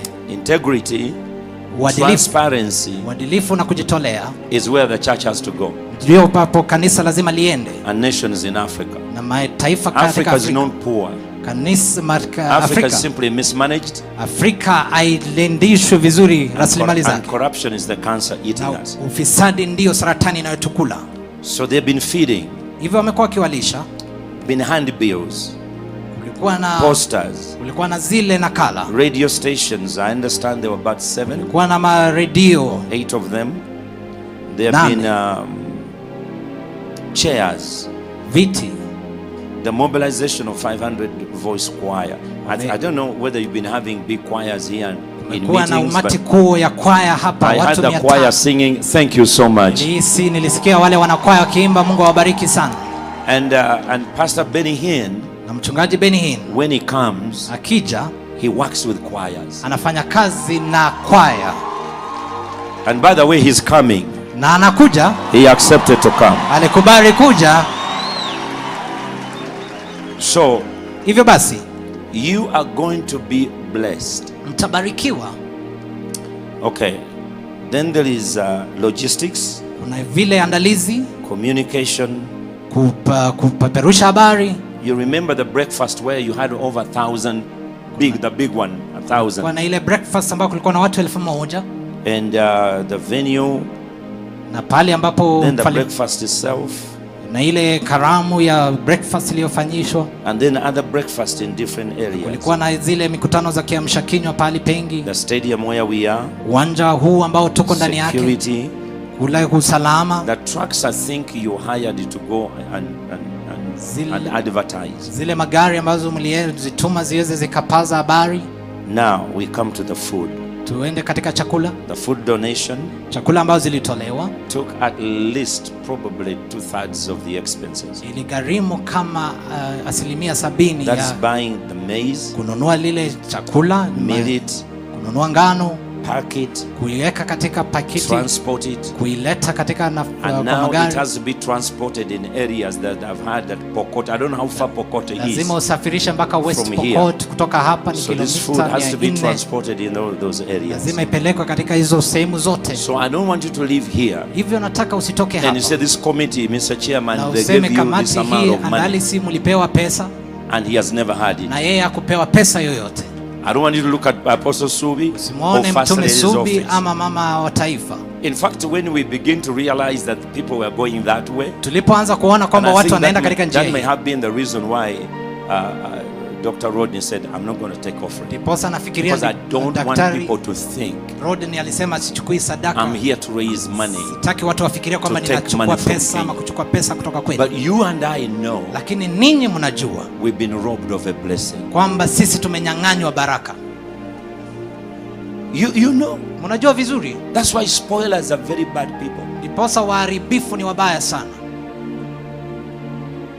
People see what we do in Karamoja. Watu wanaona kile ambacho tunafanya Karamoja. Around the world. Wanaofanya ulimwengu nzima. When we heard that Kenya was needed food, I sent food. Tuliposikia Kenya inahitaji chakula, tulituma magari kubwa ya malori kuleta chakula. I sent trucks of food. Nileta malori za chakula. Why do we do what we do? Kwa nini tunafanya vitu ambazo tunafanya? When Pastor Benny, Mchungaji Benny, when he comes here, you can even ask him. Akija muulize. I don't know any other ministry in Africa. Sijui huduma nyingine Afrika. Maybe now. Pengine sasa. But then, lakini hapo awali, about 10, 12 years ago. Miaka 10-12 iliyopita. Do you know why we have a revival 77 days of glory? Unajua kwa nini tuko na hiyo the man prophesied on our pulpit. Mtu huyu alitabiri katika madhabahu yetu. You shall see it. You and your children. Mtaiona na watoto wenu. How do you respond to that? Unajitoleaje kwa unabii kama huo? How do you respond? Unajitolea vipi? You fold your hand and you go home? Unakunja mikono yako na kwenda nyumbani? No. Hapana. We gave Pastor Benny a seed. Tulimpatia $250,000. Mchungaji Benny robo milioni. That's about 10 years ago. Dola. Miaka 10 iliyopita. But I know. Lakini najua. I tried to talk to him. I said, Doctor. Nilijaribu kumwambia daktari, tafadhali. You know, please. Tafadhali. Teach on giving. Wafundishe kuhusu kutoa. Because the missionaries robbed us. Kwa sababu wamishonari walituibia. They never gave us the full gospel. Hawakutupatia injili timilifu. But you know, people speak things. Lakini unajua watu wananena vitu. People will think you are here to take their money. Watu watafikiria tumekuja kuchukua pesa zenu. Yes, I know Kenyans, you are very rich. Najua Wakenya nyinyi ni watajiri sana. But when someone comes with a Boeing, I mean with the Airbus. Akija na ndege kubwa yake.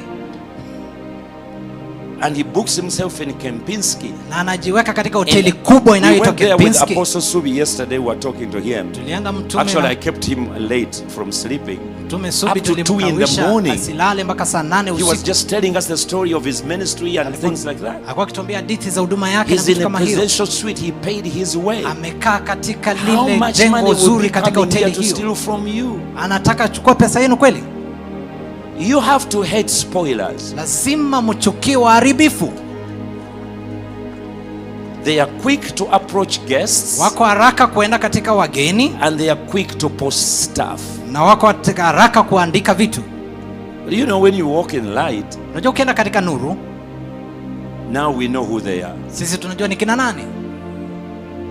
There are some people you lie to and they will keep it to themselves. But kuna watu ambao watakudanganya lakini no, you can't. Kuna kudanganya na watajinyamazia, lakini hata ficha. Uhusiano wetu umechukua muda mwingi, mwaka mingi. Since 1993. Tangia 1993. So I just want to admonish you. Hivyo nataka niwape tahadhari. Seriously. Kwa undani. Much more is coming your way. Mengi yaja kwenu. And there are people of integrity among you. Kuna watu wa uadilifu kati yenu. They have kept their name. Wamejilinda majina zao. So before someone starts speaking this and this and that. Hivyo kabla mtu aseme hii ama aseme lile. Just tafadhali. But we've been robbed. Lakini tumenyang'anywa. I was looking forward. I came with my seed. I wanted to sow a seed. Nilikuwa tayari kutoa mbegu zangu.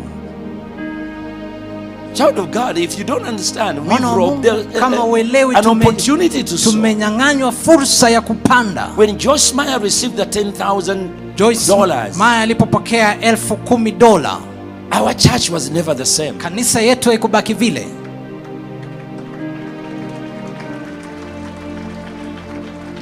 I was just showing Apostle Subi. Nilikuwa nikimwonyesha mtume Subi.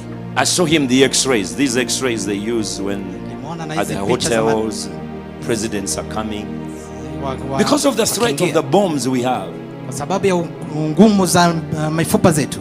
We've just put one down now at the church. Tumeweka moja katika kanisa letu. Because you're not going to shut down our church. Sababu hataka kufunga kanisa letu.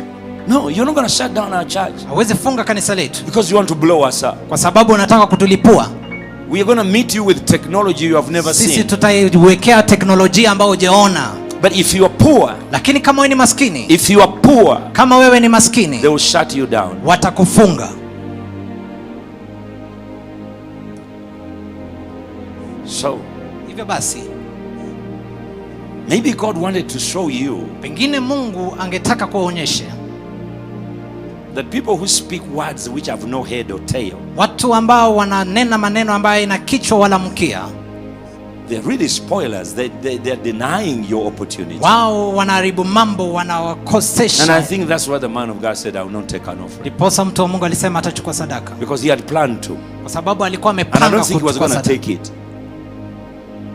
I don't think he was going to take it. Sidhani kwamba angechukua sadaka.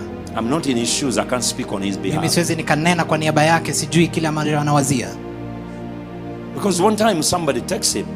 Mtu alimwandikia Those 2-3 spoilers. wale wawili watatu wanaoharibu mambo. Do you know they are charging people for entering the meetings? Kwamba unajua wanawekea watu pesa wajiandikishe ili waingie katika mkutano. Mtu aliandikia mtume. And he sent me a text. I have it on my phone. Akanitumia lile barua pepe, niko nayo. Seriously, I have it. Niko nayo. You may think I'm just speaking things. Where's my phone? Simu yangu iko wapi? You may think I'm kidding. I'm not kidding. So I'm serious. Please don't bring your offering. Usilete sadaka. You're going to say, I took an offering. I'm not taking an offering. Utasema nilichukua sadaka. You better take back your money. Chukua pesa zenu. I'm not. This is not my meeting. Hii sio mkutano yangu. He just told me to, and he didn't tell me to say what I'm saying. Hakuniambia niseme kile ambacho ninasema sasa. But I'm a neighbor. Lakini mimi ni jirani yenu mzuri. I've been in ministry for 40 years. Nimekuwa katika huduma miaka 40.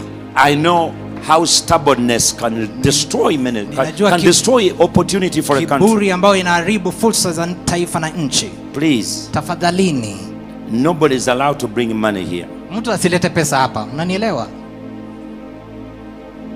Maybe you are giving it to the interpreter, but don't bring money here. Msilete pesa hapa, pia ya mkalimani msilete. Wewe, hey, you'll be in trouble.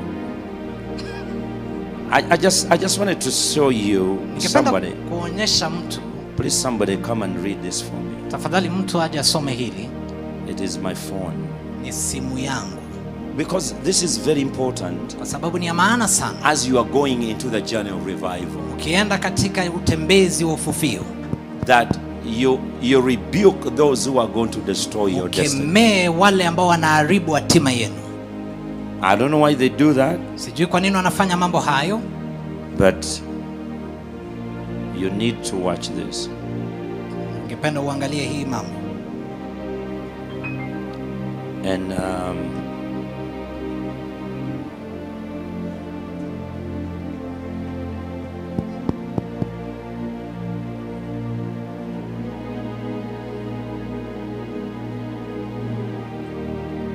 And I know I've been blessed by being here. Umebarikiwa sana kuwa hapa. I don't know whether you have. Sijui wewe kama umebarikiwa.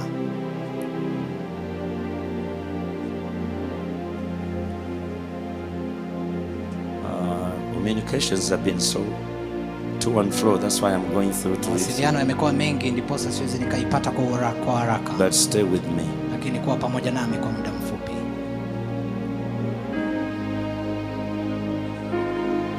So I don't want people to deny you your blessing. Sitaki mtu awakane baraka zenu.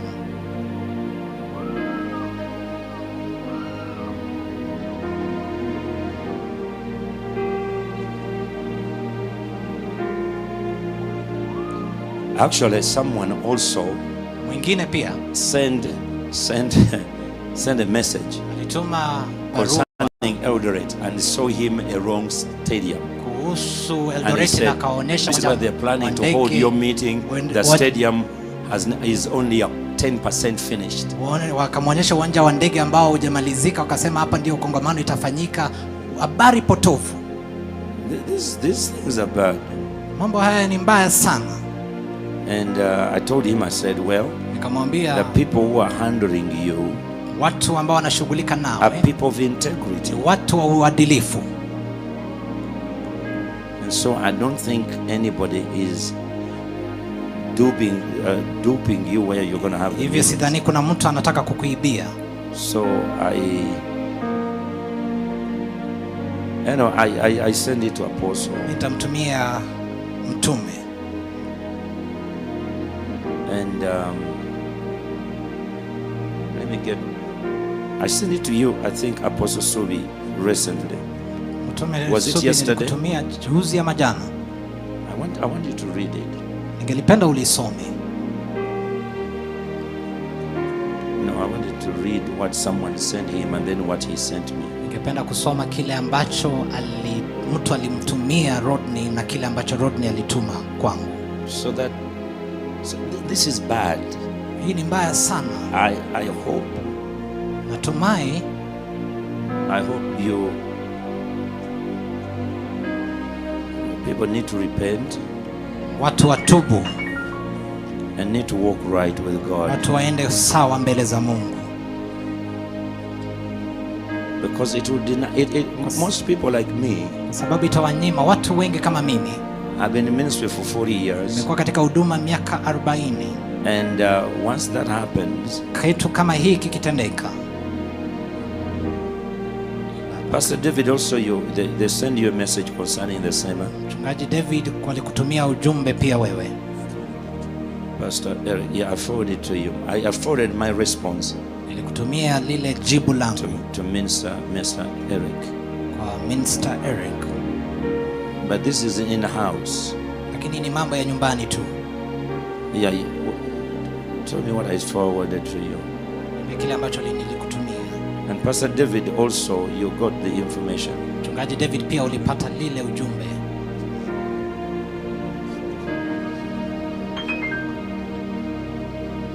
Charging, I think it's charging people. Kwamba mnalipiza kukuja katika mkutano. You know me, I'm old school. Ndio, mimi ni mtu wa zamani. I just sema mambo vile lilivyo. This is the first one. Ndio ya kwanza.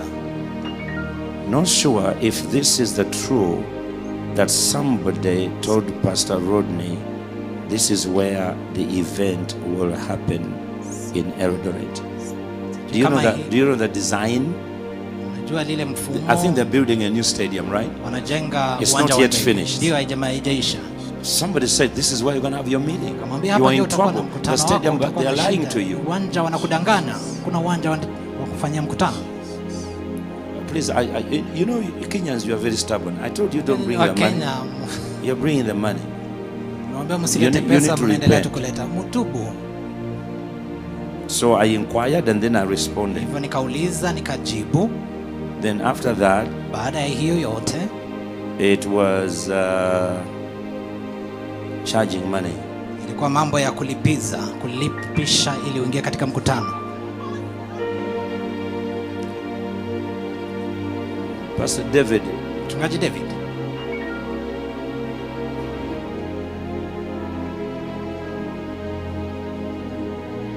Okay. I'm about to get there. Nifikie. Actually, I send you Apostle Subi, I send you my response. Mchungaji mtume Subi, nitakutumia majibu kidogo. Nilikutumia.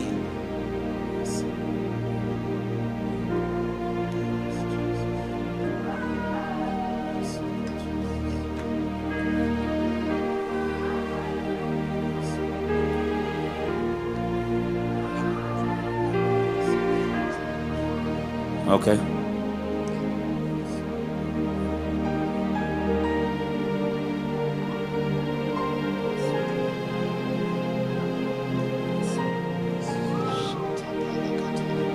So somebody, I wanted to read it to you because you may think he came here, he said ABCD. Wakazia kwamba alikuja hapa akasema moja ama nyingine. Ningependa kuwasomea arafa hiyo. So for one reason or the other, sababu moja ama nyingine, the problem will not come from other countries to hit you, it will come from within you. Shida itatoka katika nchi zingine, itatoka ndani ya nchi yenu.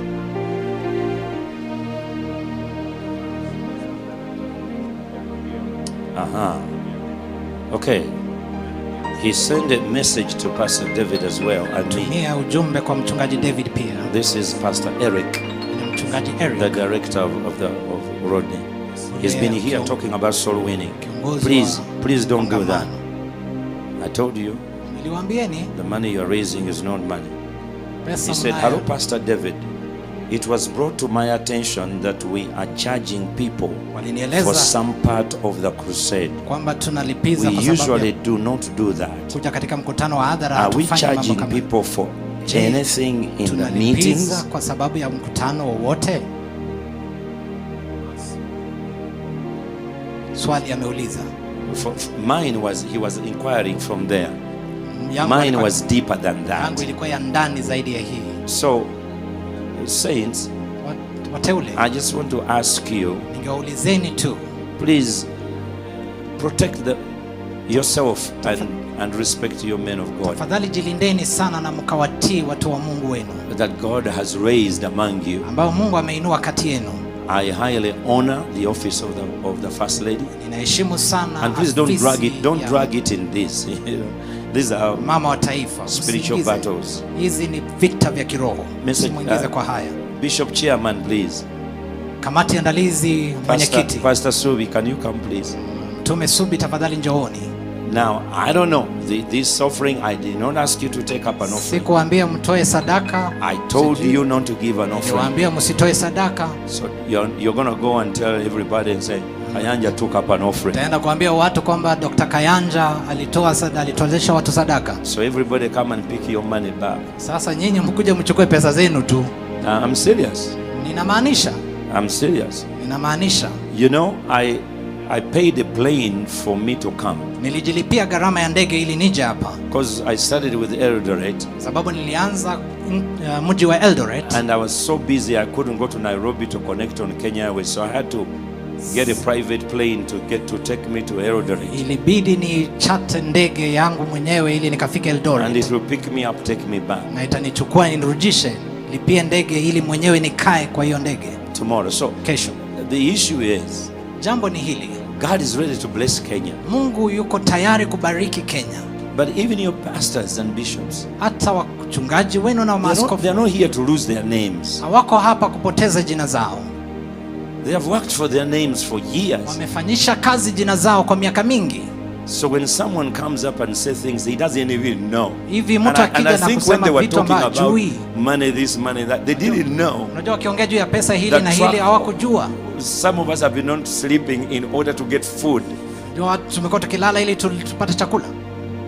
The man of God has given, but whether we like it or not, tupende tusipende, we, sisi East Africans, watu wa Afrika Mashariki, we've missed a great opportunity to sow our seeds. Kamati andalizi tumepata. But the man of God has prayed for us. Lakini mtu wa Mungu ametuombea hata hivyo. To break poverty. Kuvunja laana ya umaskini. But it would have been good. Lakini ingekuwa ni bora zaidi if we sowed our seed. Kama tungepanda mbegu.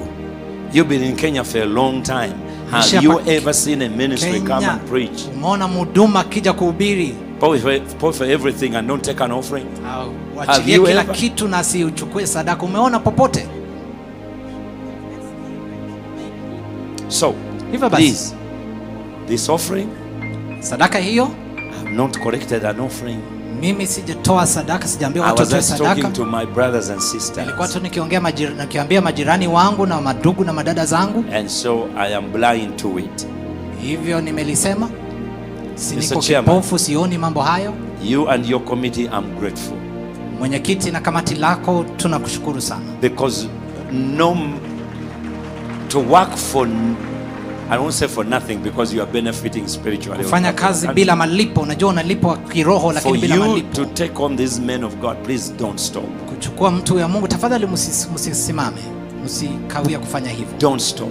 Msikawia kufanya hivyo. Apostle Subi, don't stop. Msiwache kufanya hivyo. Because if you feel and you get offended, mkikwazika, then and you stay back, na uache kufanya hiyo, the devil wins. Shetani atashinda. The teaching Dr. Rodney has taught. Mafundisho ambayo Dr. Rodney amefundisha. Boy, it's going to set your life on fire. Itaweka moto maisha yako. It is going to change you forever. Itakubadilisha milele. So I want to pray for you. Hivyo ningependa kuwaombea those who are sick. Wale ambao ni wagonjwa. And God willing, when he gives us chance we'll come back. Akitupatia fursa tutarudi tena. And we will be able to serve you. Na tutawatumikieni. So if you need a touch from God, kama unahitaji uguzwe na Mungu. You are sick. Wewe ni mgonjwa. You need a miracle. Unahitaji miujiza. You already saved, filled with the Holy Spirit. Tayari umejazwa na kuokoka. Just come and stand over here. Let's pray for you. Njoo hapa tukuombee. Let's believe God. Tumwamini Mungu. Let's believe God. Tumwamini Mungu. That God will do great and mighty things. Kwamba Mungu atatenda makuu.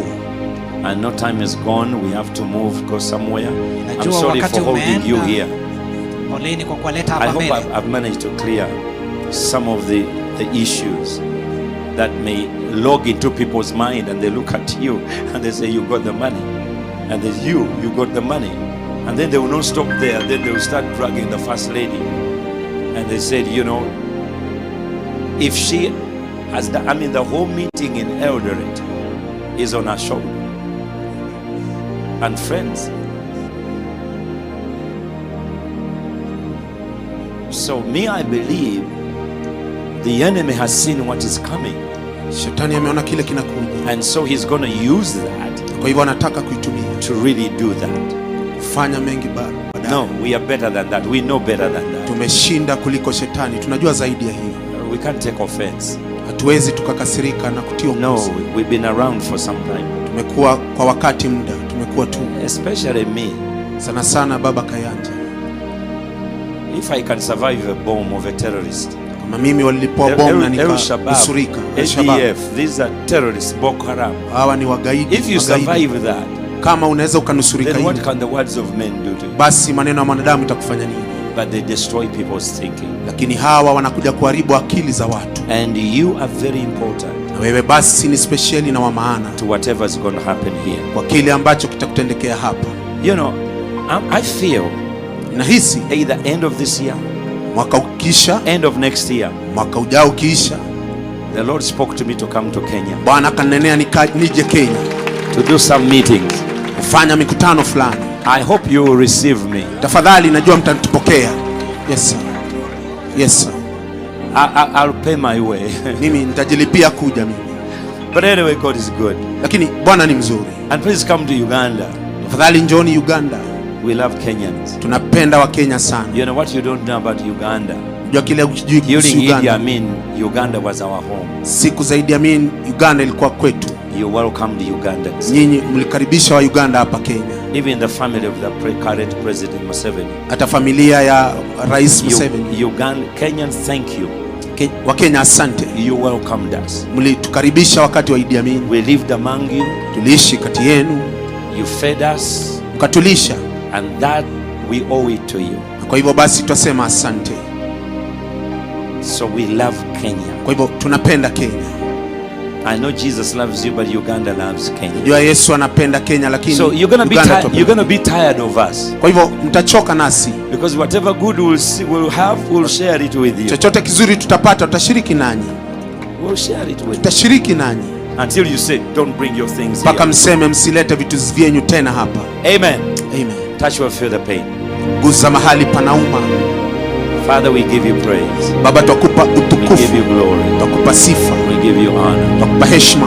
You are yesterday, today and forever the same. Ndiye jana, leo na hata milele. We just want to thank you for Dr. Rodney. Sema asante kwa Daktari Rodney. Thank you for the anointing. Asante kwa upako. Thank you for the power. Asante kwa nguvu. Thank you for the grace. Asante kwa neema. Thank you for life. Asante kwa uzima. We just thank you, Lord. Baba twasema asante. We just thank you, Lord. Mungu twasema asante. To your name be glory. Kwa pia utukufu. To your name be honor. Jina lako heshima. To your name be majesty. Jina lako utukufu. We thank you, Lord. Asante Bwana. Though we didn't get a chance to sow, madhili tumepata, give us the opportunity to do so. Tupatie dakika pia kufanya vile. But above all, Lord, lakini juu ya yote, bless him mightily. Bariki bless his wife and children. Bariki mke wake na watoto. Bless his ministry. Bariki huduma yake. Bless his journeys. Bariki kazi yake. We give you praise and glory. Kwa sifa na utukufu. We thank you, Lord, for your faithfulness. Asante Baba yangu kwa utukufu wako. In Jesus' mighty name. Kwa jina tukufu la Yesu. Amen and amen and amen. Amina na amina na amina. We love you, Father. Twakupenda Baba yetu. We love you, Jesus. Twakupenda Yesu.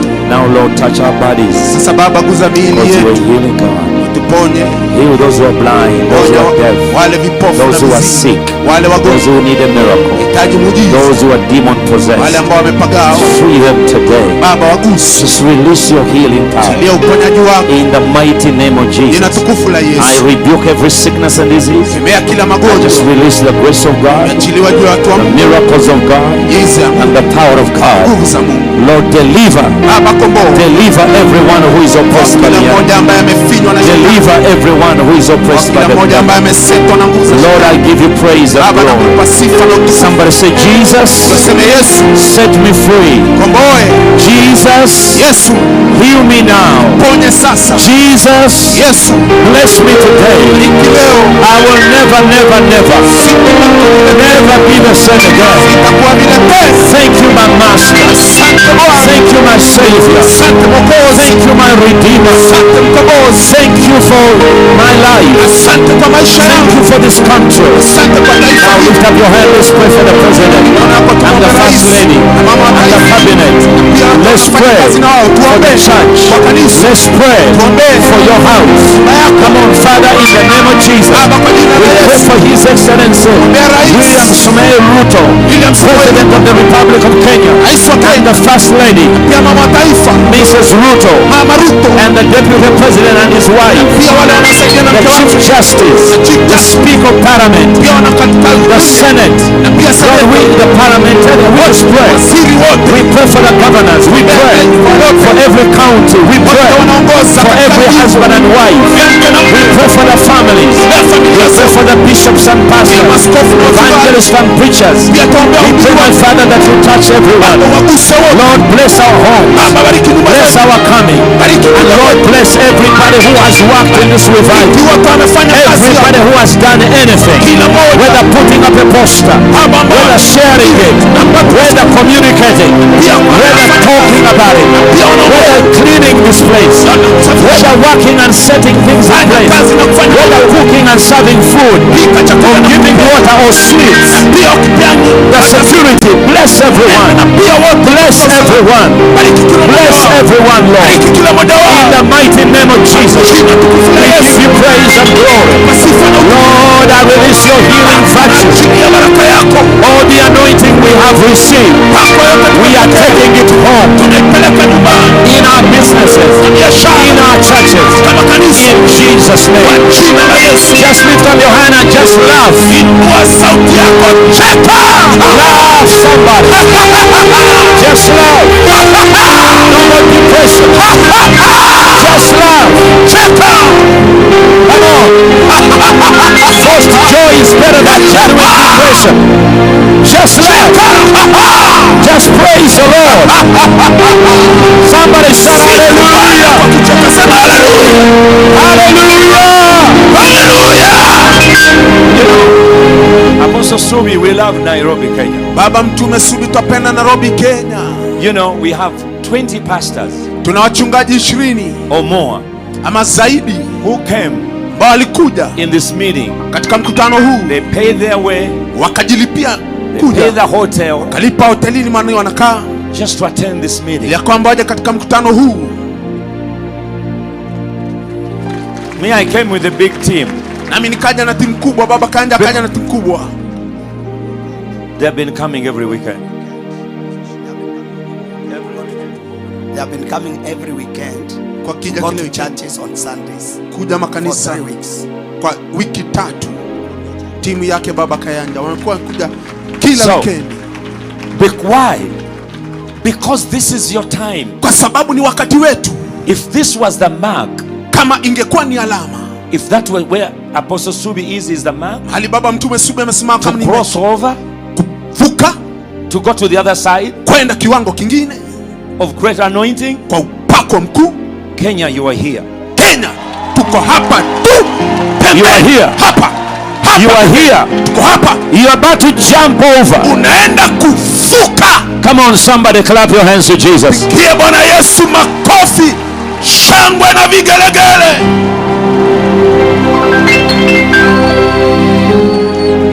Amen, amen, amen, amen, amen. Let's celebrate the Holy Spirit that has amina, done. Amina, amina. Tumfurahie Bwana. Let's celebrate the Holy Ghost. let's celebrate my spiritual father, Pastor Robert Kayanja. Sherekee baba yangu mchungaji Robert Kayanja. He's been on the cutting edge for so many years, over 40 years. Amekuwa katika mstari wa mbele kwa miaka nyingi zaidi. Just lift your hands, don't move. Father, we come. Mikono yenu tiende. We repent. Bwana tunatubu.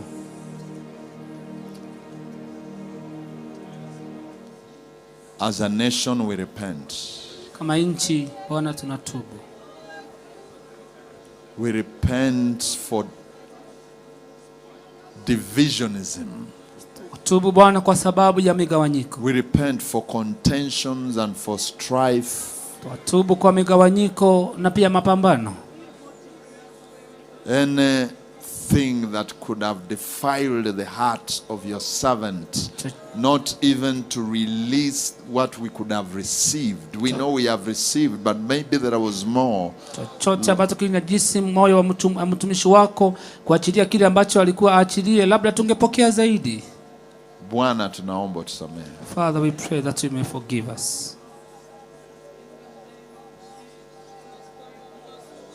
Lord, forgive us. Bwana tusamehe.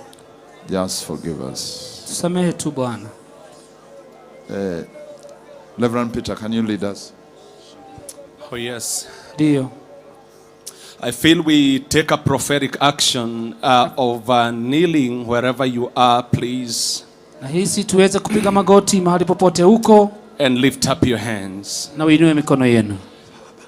Oh yes, in a minute release a cry of repentance. A cry of repentance.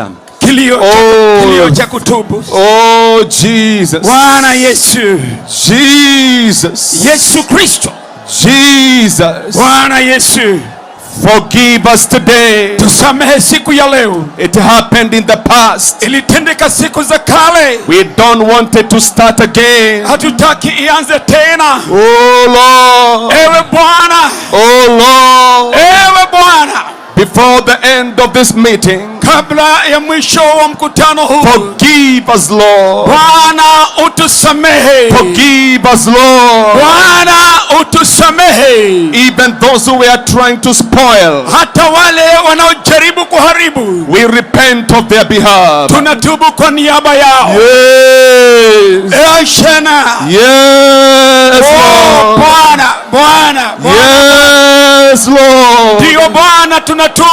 Yes Lord. Ndio Bwana tunatubu. Oh Lord, forgive us. Ewe Bwana Yesu tusamehe. We don't want to be like Jerusalem. Hatutaki kuwa kama Yerusalemu. Oh God, a city that was stoning the prophets. Mji uliowapiga kwa mawe manabii uliotuma. Forgive us Lord. Bwana utusamehe. Forgive us Lord. Utusamehe Bwana. Cleanse us Lord. Utuoshe, ututakase.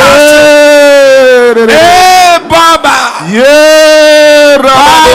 Baba. Yes, our Father. Baba wetu. Yes, our Lord. Ndio Baba wetu. On behalf, Lord, of every leader. Kwa niaba ya viongozi wote. All the leaders, Lord. Viongozi wote, ewe Baba.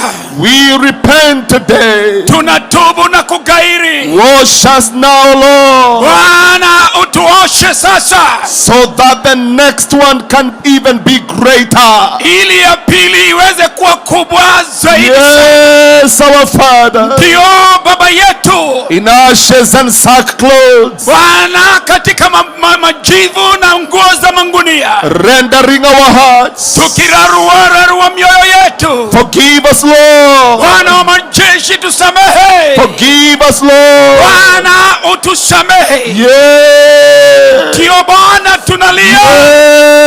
Ndio Bwana tunaitana. Yes, ndio Bwana tunaomboleza. And Father, we believe. Baba tunaomba. We believe tonight. Tunaamini usiku wa leo.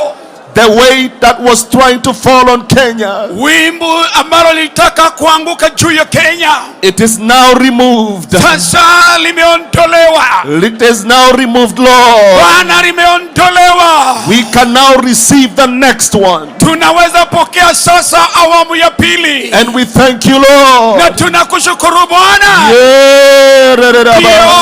Ndio Baba, ndio. Oh Lord. Ewe Bwana. Oh Lord. Ewe Bwana. Oh Lord. Ewe Bwana. Oh Lord. Ewe Bwana wa majeshi. Thank you, Lord. Asante Baba. Thank you, Holy Spirit. Asante Roho Mtakatifu. Amen. Thank you for hearing our prayers. Asante kwa kusikia maombi yetu. Amen. Amina. Glory to God. We thank the Lord. Tukufu kwa Bwana, tunamshukuru Mungu. God has determined to revive our nation and we are unstoppable. Mungu ameamua kuamsha taifa letu na hatuwezi zuilika. So we thank the Lord that has been ironed out. Actually, what Pastor did not mention is this meeting we only used 14. We received only 14 million. Kwa huu mkutano from Dr. Rodney's ministry. Kile ambacho mchungaji hajasema, the rest of the money went into other things. Zingine zilienda kwa vitu zingine, tulipokea 2 milioni 14. You know, putting up this tent, and by the way, this brother has done a very wonderful work, Pastor Andrew. I don't know if he's here. Andrew amefanya kazi ya ajabu sana. The sound, we've not had a chewy. Ile vipaza sauti hatujakuwa na kelele. The advertisements on KTN, on Citizen, matangazo katika KTN na Citizen prime time zimekuwa katika wakati ambao watu wanatazama sana. It's very, very expensive. Na unalipia gharama ya juu sana. 18 billboards in Nairobi and in Eldoret. Na tukakuwa na billboard vipajiko 18 hapa na pia katika mji wa Eldoret. So all those allegations, it is just rubbish. Hiyo mashtaka yote ni upuzi. I want to thank the Lord for all of you who have come. Nashukuru wote ambao wamekuja. Thank you. Asante. Today is a working day. Leo ni siku ya kazi. Yesterday was a working day. Jana hata pia ilikuwa siku ya kazi. The meeting came at a short notice. Mkutano ulikuja kwa muda mfupi. But you have been here. Lakini mmekuwa hapa. Come on, give yourselves a God bless you. Jipigie makofi mazuri. Praise the Lord. Bwana asifiwe. And I know, na ninajua, the fire you have received, moto ambao umepokea, has catapulted you to another dimension. Imekusukuma katika nyanja nyingine. I want to thank the planning committee. Nataka nishukuru kikundi kilichokuwa kinapanga. Bishop Ireri. Askofu Ireri. Let's celebrate him. Wacha tumsherekee. Let's thank Reverend Chris. Wacha tuheshimu tumpigie makofi kasisi Chris. Please just when I mention your name you put up your hand. Nikitaja jina lako unainua mkono. Our pastor Elijah Lankisa, the man with the gold medal of smiling. Mchungaji ambaye ni Elijah Lankisa ambaye tabasamu yake ya kufana. Bwana akubariki. Reverend Wangujiri, evangelist, anapenda muinjilisi Wangujiri. Today I met the husband. Leo nilikutana na mume wake. He is extremely handsome. Yeye ni mtanashati wa ajabu. And she is extremely beautiful. Na yeye ni mlembo zaidi. I want to book one of your daughters for one of my sons. Ningetaka binti wako mmoja aolewe na kijana yangu. Reverend Peter Kamau has just arrived from the US. Kasisi Kamau kuja leo kutoka Marekani. Amekuwa nasi. Our bishop Askofu Njao, the chairman of EAK in Nairobi. Na yeye ndiye mwenyekiti wa makanisa hapa Nairobi. He has been with us. Amekuwa nasi. People have been going to bed late. Watu wamekuwa kilala usiku zaidi. Bishop Mwanza Ruth. Na pia Askofu Mwanza. She has mobilized the women. Ameleta wamama pamoja. Oh, God bless you. Bwana kubariki. With your husband. Na mume wako. Pastor Esther. Mchungaji Esther. She's been in the mobilization. Amekuwa ndiye anaitania mkutano huu. God bless you so much. Bwana kubariki sana. Pastor Sube. Na pia mchungaji Sube. You know her name is like my name. Unajua jina lake karibu lifanane na langu. You know, and then of course Reverend Peter. Na pia tuko na kasisi Peter. Let's celebrate this committee. Wacha tusherekee kikundi hiki. It's been amazing. Imekuwa ni ya kushangaza. And we want to thank God for the men of God that did the mobilization. Let's celebrate our most handsome Archbishop Harrison Ng'ang'a. Nataka tusherehekee mmoja wetu ambaye ni askofu ambaye amefanya kazi kubwa ya kufanya mkutano huu ufane, Bishop Harrison Ng'ang'a. Okay. Pastor Ben, please, JCM Mchungaji Ben ambaye ndio tunamuita Kiengei anaweza kuja hapa. You know, Archbishop, sorry to say this. Mkuu. But samahani kusema hii. You have a babish face, you know. You uko na uso inakaa you look so young. Mtoto mchanga. Unakaa vizuri. I just wonder what mama usually feeds you. Ninataka kujua mama huwa anakupea nini? He takes care of you. Anakushughulikia vizuri. Thank you so much. Asante sana. With mama for all the mobilization you've done. Na mama pia kwa sababu ya kutusaidiana kwa huu mkutano. And you know, just being in the meeting, not preaching, but supporting the meeting, that is revival. Kwa kuwa kwa mkutano wa uhubiri unasaidiana na sisi, hiyo ni uamsho. And then we want to celebrate ningetaka kusherehekea Pastor Ben, Mchungaji Ben, the apostle of the media. Na huyu ndiye amekuwa katika media. Let's celebrate katika mitandao. He has done a lot. Amefanya mengi. Can you just say hi? You were not here. Tusalimie, haukuwa hapa. Amen. Praise Amina. God. Bwana asifiwe. Amen. Amina. Bwana asifiwe. Praise the Lord. Praise God. Bwana asifiwe. I think you are more strong than you came here. Naamini kwamba uko na nguvu zaidi ya vile ulikuja hapa. So a man should be bigger than you. Kwa hivyo amina lazima kuwe kubwa. Nasema Bwana asifiwe. Bwana asifiwe. Praise the Lord. Our city fathers baba zetu wa mji and our city mothers. Pia mama wetu wa mji. My name is Reverend Ben. Naitwa Kasisi Ben from JCM. Kutoka JCM. Ruiru. Kule Ruiru. JCM TV. JCM runinga yake Kenya. Na hapa Kenya. Ambayo imekuwa ikipeperusha kuanzia siku ile tulianza. It has been. Na hata sasa tuko hewani. Even now we are still live on. Amen. Amina. I am a colleague to Mother Superior, Reverend Rusi. We work together. That is why we refer to her as Mother Superior. Tunamuita mama wa juu. We work together in Kameme FM. Tunafanya naye kazi kule Kameme. I bring to you the breakfast show. Ninawaletea ile show ya kiamsha kinywa 6 a.m. to 10 a.m. Kuanzia asubuhi saa 12. Na si jina ya radio si mnaijua? Sasa you know the voice I've been using in the radio? Jina ya radio ni kesho, hapa tuko kanisani. No, the name we have been using for the radio is tomorrow. Here we are in church. Apostle Subi, we are so honored. Mchungaji Subi, tunaheshimika. To be given a chance. Kupewa nafasi. To serve and showcase what we can do. Kutumika na tuonyeshe kile ambacho tunaweza fanya. As local media. Kama mitandao ya hapa. I'm so proud. JCM is 7 months old. JCM iko na miaka 7. 7 months. Sorry, miezi 7. And broadcasting an international event na kuleta mkutano huu wa kimataifa a plus to us. Hiyo imetuongezea mambo mengi. But also the voice of God. Lakini zaidi sauti ya Mungu being aired through our channel. Ikiweza kupeperushwa katika mitandao yetu. We know that out of this spiritual reawakening. Tunaamini kwamba kuamshwa huku kwa kiroho. We will also get and tap something pia out of this. Sisi tutaweza kupata jambo. May God bless you for this. Bwana awabariki kwa sababu ya hii. Thank you so much. Asante sana for that advertisement, and of course we've been having we have Pastor Kevin. Tuko na mchungaji Kevin Anderson. Let's celebrate Anderson from Crisco. Wacha tusherehekee Anderson ametoka Crisco. Thank you so much. Asante sana. And then this very handsome guy. Na kuna huyu jamaa mtanashati mrembo. Pastor Shunet, let's celebrate him. He's done a lot of mobilization. Wacha tumsherehekee, amefanya kazi kubwa. Let's celebrate our ushers. Wacha tusherehekee washemazi wetu. They have been top notch. Wamekuwa katika mstari wa mbele. Our protocol team. Kikundi chetu cha waelekezi. God bless you. Bwana wabariki. We have had a 24/7 prayer altar that we launched on the 5th. It's been taking place up there at the stadium under the leadership of Pastor Anthony Kibuchi. I don't know if he's here. Tumekuwa na maombi ya siku ya masaa 24 siku 7 na imekuwa ikiendelea pale Nyayo Stadium ambayo imekuwa ikiongozwa na mchungaji Anthony Kibuchi.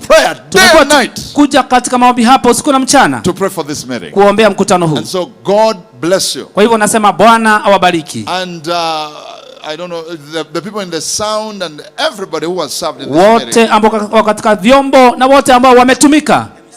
them, oh my goodness me, the wonder working 500 voices. Na sauti ambazo ni 500 zimekuwa zikiimba hapa. Praise the Lord. Bwana sifiwe. If you're a young man, kama wewe ni kijana, you're a young lady and you are not married, look for the young men here. They have the anointing. Nataka utafute, kama hauna mke utafute hapa, wako na upako wa kutosha. These ones, hawa hapa, wakiingia kwa nyumba depression itakatika. When they go to the house, your depression will go out. And everybody, we also want to thank God for the NYAYO Stadium Management Committee for giving us this stadium. Kikundi ambacho kinashughulikia hapa uwanja wa NYAYO Stadium, tungetaka kusema asante. And we pray today, na tunaomba leo, Harambee Stars will never lose any match here. Ya kwamba Harambee Stars haitawahi poteza mchezo yoyote hapa. Because they have given us here. Kwa sababu wametupea uwanja. Every match played here. Kila mchezo utachezwa hapa. Let Harambee Stars win. Wacha Harambee Stars timu yetu ishinde. Oh, I wish I had Kenyans in the house. Naomba ningekuwa na Wakenya katika nyumba. Amen. Amina. So let me hand over to Bishop Ireri. Wacha nipeane kwa Askofu Ireri. Team, it has been amazing working with you. Imekuwa ya ajabu sana kufanya kazi na nyinyi. As you have heard, na kama umesikia, truthfully, ya ukweli ni kwamba Benihin is coming. Benihin anakuja. We met him in Orlando, Florida. Tumekutana kule Orlando, Florida. And he assured us. Na akatuhakikishia He's going to be here in February. Atakuja hapa mwezi wa pili. His coordinator is already arrived here this morning. Mwenye anaelekeza mikutano yake alifika hapa asubuhi leo. Wakenya muko. Wakenya muko. Wakenya mpo. Wale wamenitangulia wamefanya repentance. Na mimi nataka nifanye matangazo. Mwambieni shaitani atutasimamishwa. Mwambieni ibilisi atutasimamishwa. Nataka nitangaze tena. Listen. C.D. Jacobs kwa conference ile tulimaliza pale, siku zote alituambia tuchunge offense.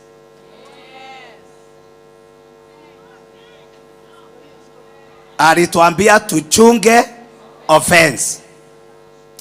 So jana wakati mambo iliongewa hapa ikaonekana kama inaleta offense, my daughter akaniambia ukumbuke mliambiwa mchunge offense. Sisi tumekataa kuwa offended kwa sababu hakuna kitu tumefanya makosa kwa hiyo mambo. Sisi tumefanya ile kazi Bwana alituitia. Na tumeamua hata tukipata nafasi nyingine sisi tutafanya kazi kwa bidii. Unasikia? Tutafanya kazi kwa bidii kwa sababu tulitaka kuvunjwa mikono ili tuache, kwa sababu hivyo ndio inavenyanga hapa Kenya. Watu wanavujangwa mikono wanaenda kando. Tumesema mikono yetu haivunjiki, sisi tunasonga mbele. And we shall keep integrity and righteousness and do the work of God. Amen. Somebody say amen. Kwa hivyo nyote mko hapa, hii mwondoko ya revival imeondoka. Hiyo meli imesonga na inaenda na inaenda na inaenda na inaenda mpaka nione wewe ukiponya viwete, nione wewe ukiinua wafu, nione wewe ukileta upako katika mataifa. Nisikie Mkenya ameandaliwa mkutano na huko Bhutan na huko India, ameandaliwa tauni mzima kwa sababu we are the power and the anointing of our lives. Somebody say yes Lord. Yes Lord. Kwa hivyo mwambie shaitani aende na huko, sisi tunakaa na Yesu na tutahubiri injili. Na tutapanga mikutano. Na saa hii aliseni matangazo kuanzia kesho kutwa, kuanzia kesho kutwa Nairobi University Grounds crusade imeingia pale. Kila jioni kuanzia saa 9 kesho kutwa watu wote mmekaribishwa. Kuanzia Monday somebody say revival time. Nimesema kuanzia Friday mpaka Sunday crusade wapi?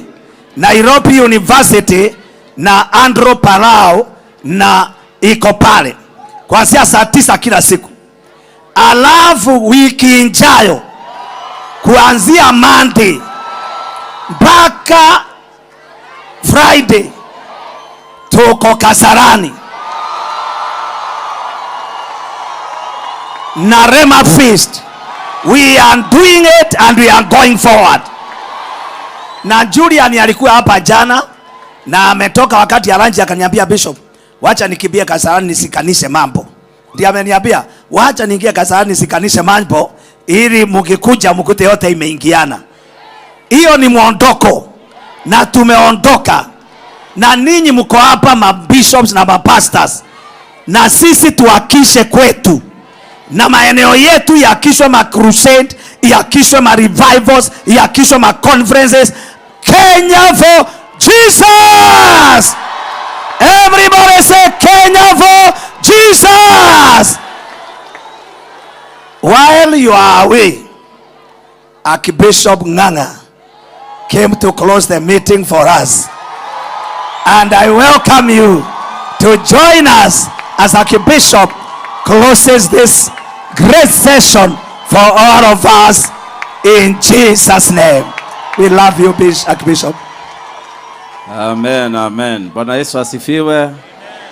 Ninaomba nyote msimame tumalize na maombi. Mkutano wa ajabu ambaye mbingu ilifunguka. Hivi karibuni hatujaona watu wakiokoka vile tumeona wakiokoka hapa. Tunashukuru Mungu kwa sababu ya kila mtu. So sasa tutaomba. Niwaombe muende safari njema. Mubarikiwe physically, spiritually, mentally, everything in the name of Jesus. Wacha tuombe. Baba, katika jina la Yesu, we want to thank you kwa sababu tangu tukuje hapa Bwana umekuwa na sisi. Tumeona ukifanya mambo makubwa, mafuta imeonekana, Roho Mtakatifu, uponyaji, nguvu na maneno mengi ambayo tumesikia Bwana ya kuvunja anga na kufanya unyefu wa maji kutoka mbinguni utufikie. Sasa Bwana tumefika mwisho. Asante kwa kila mtu ambaye alitumia pesa zake kuja hapa, akatumia muda wake kuja hapa. Kila mtu ambaye alifika hapa kuanzia wa first lady mpaka mtu yule mdogo sana Bwana, naomba wabarikiwe nyayo zao, miguu yao ibarikiwe. Na kama kuna walikuwa wagonjwa miguu wasigojeke tena.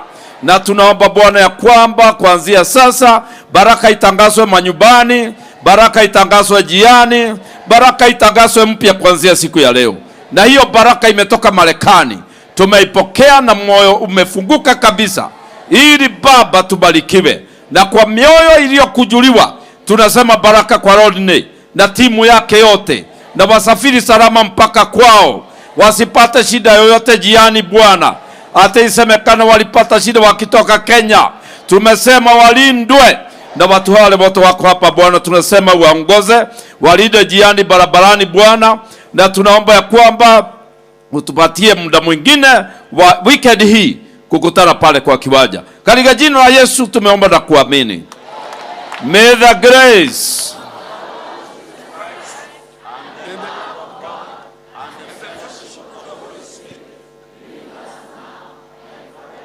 ambia mtu surely goodness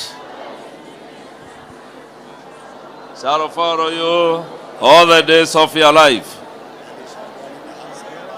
forever and ever. Shalom, bye bye. Wafanyakazi wote muketi kwa dakika chache. Wafanyakazi wote muketi kwa dakika chache. We are very proud of you. The Lord bless you. The Lord lift you. The Lord use you. Take our love to your families. Take our love to your churches. Take our love to your loved ones.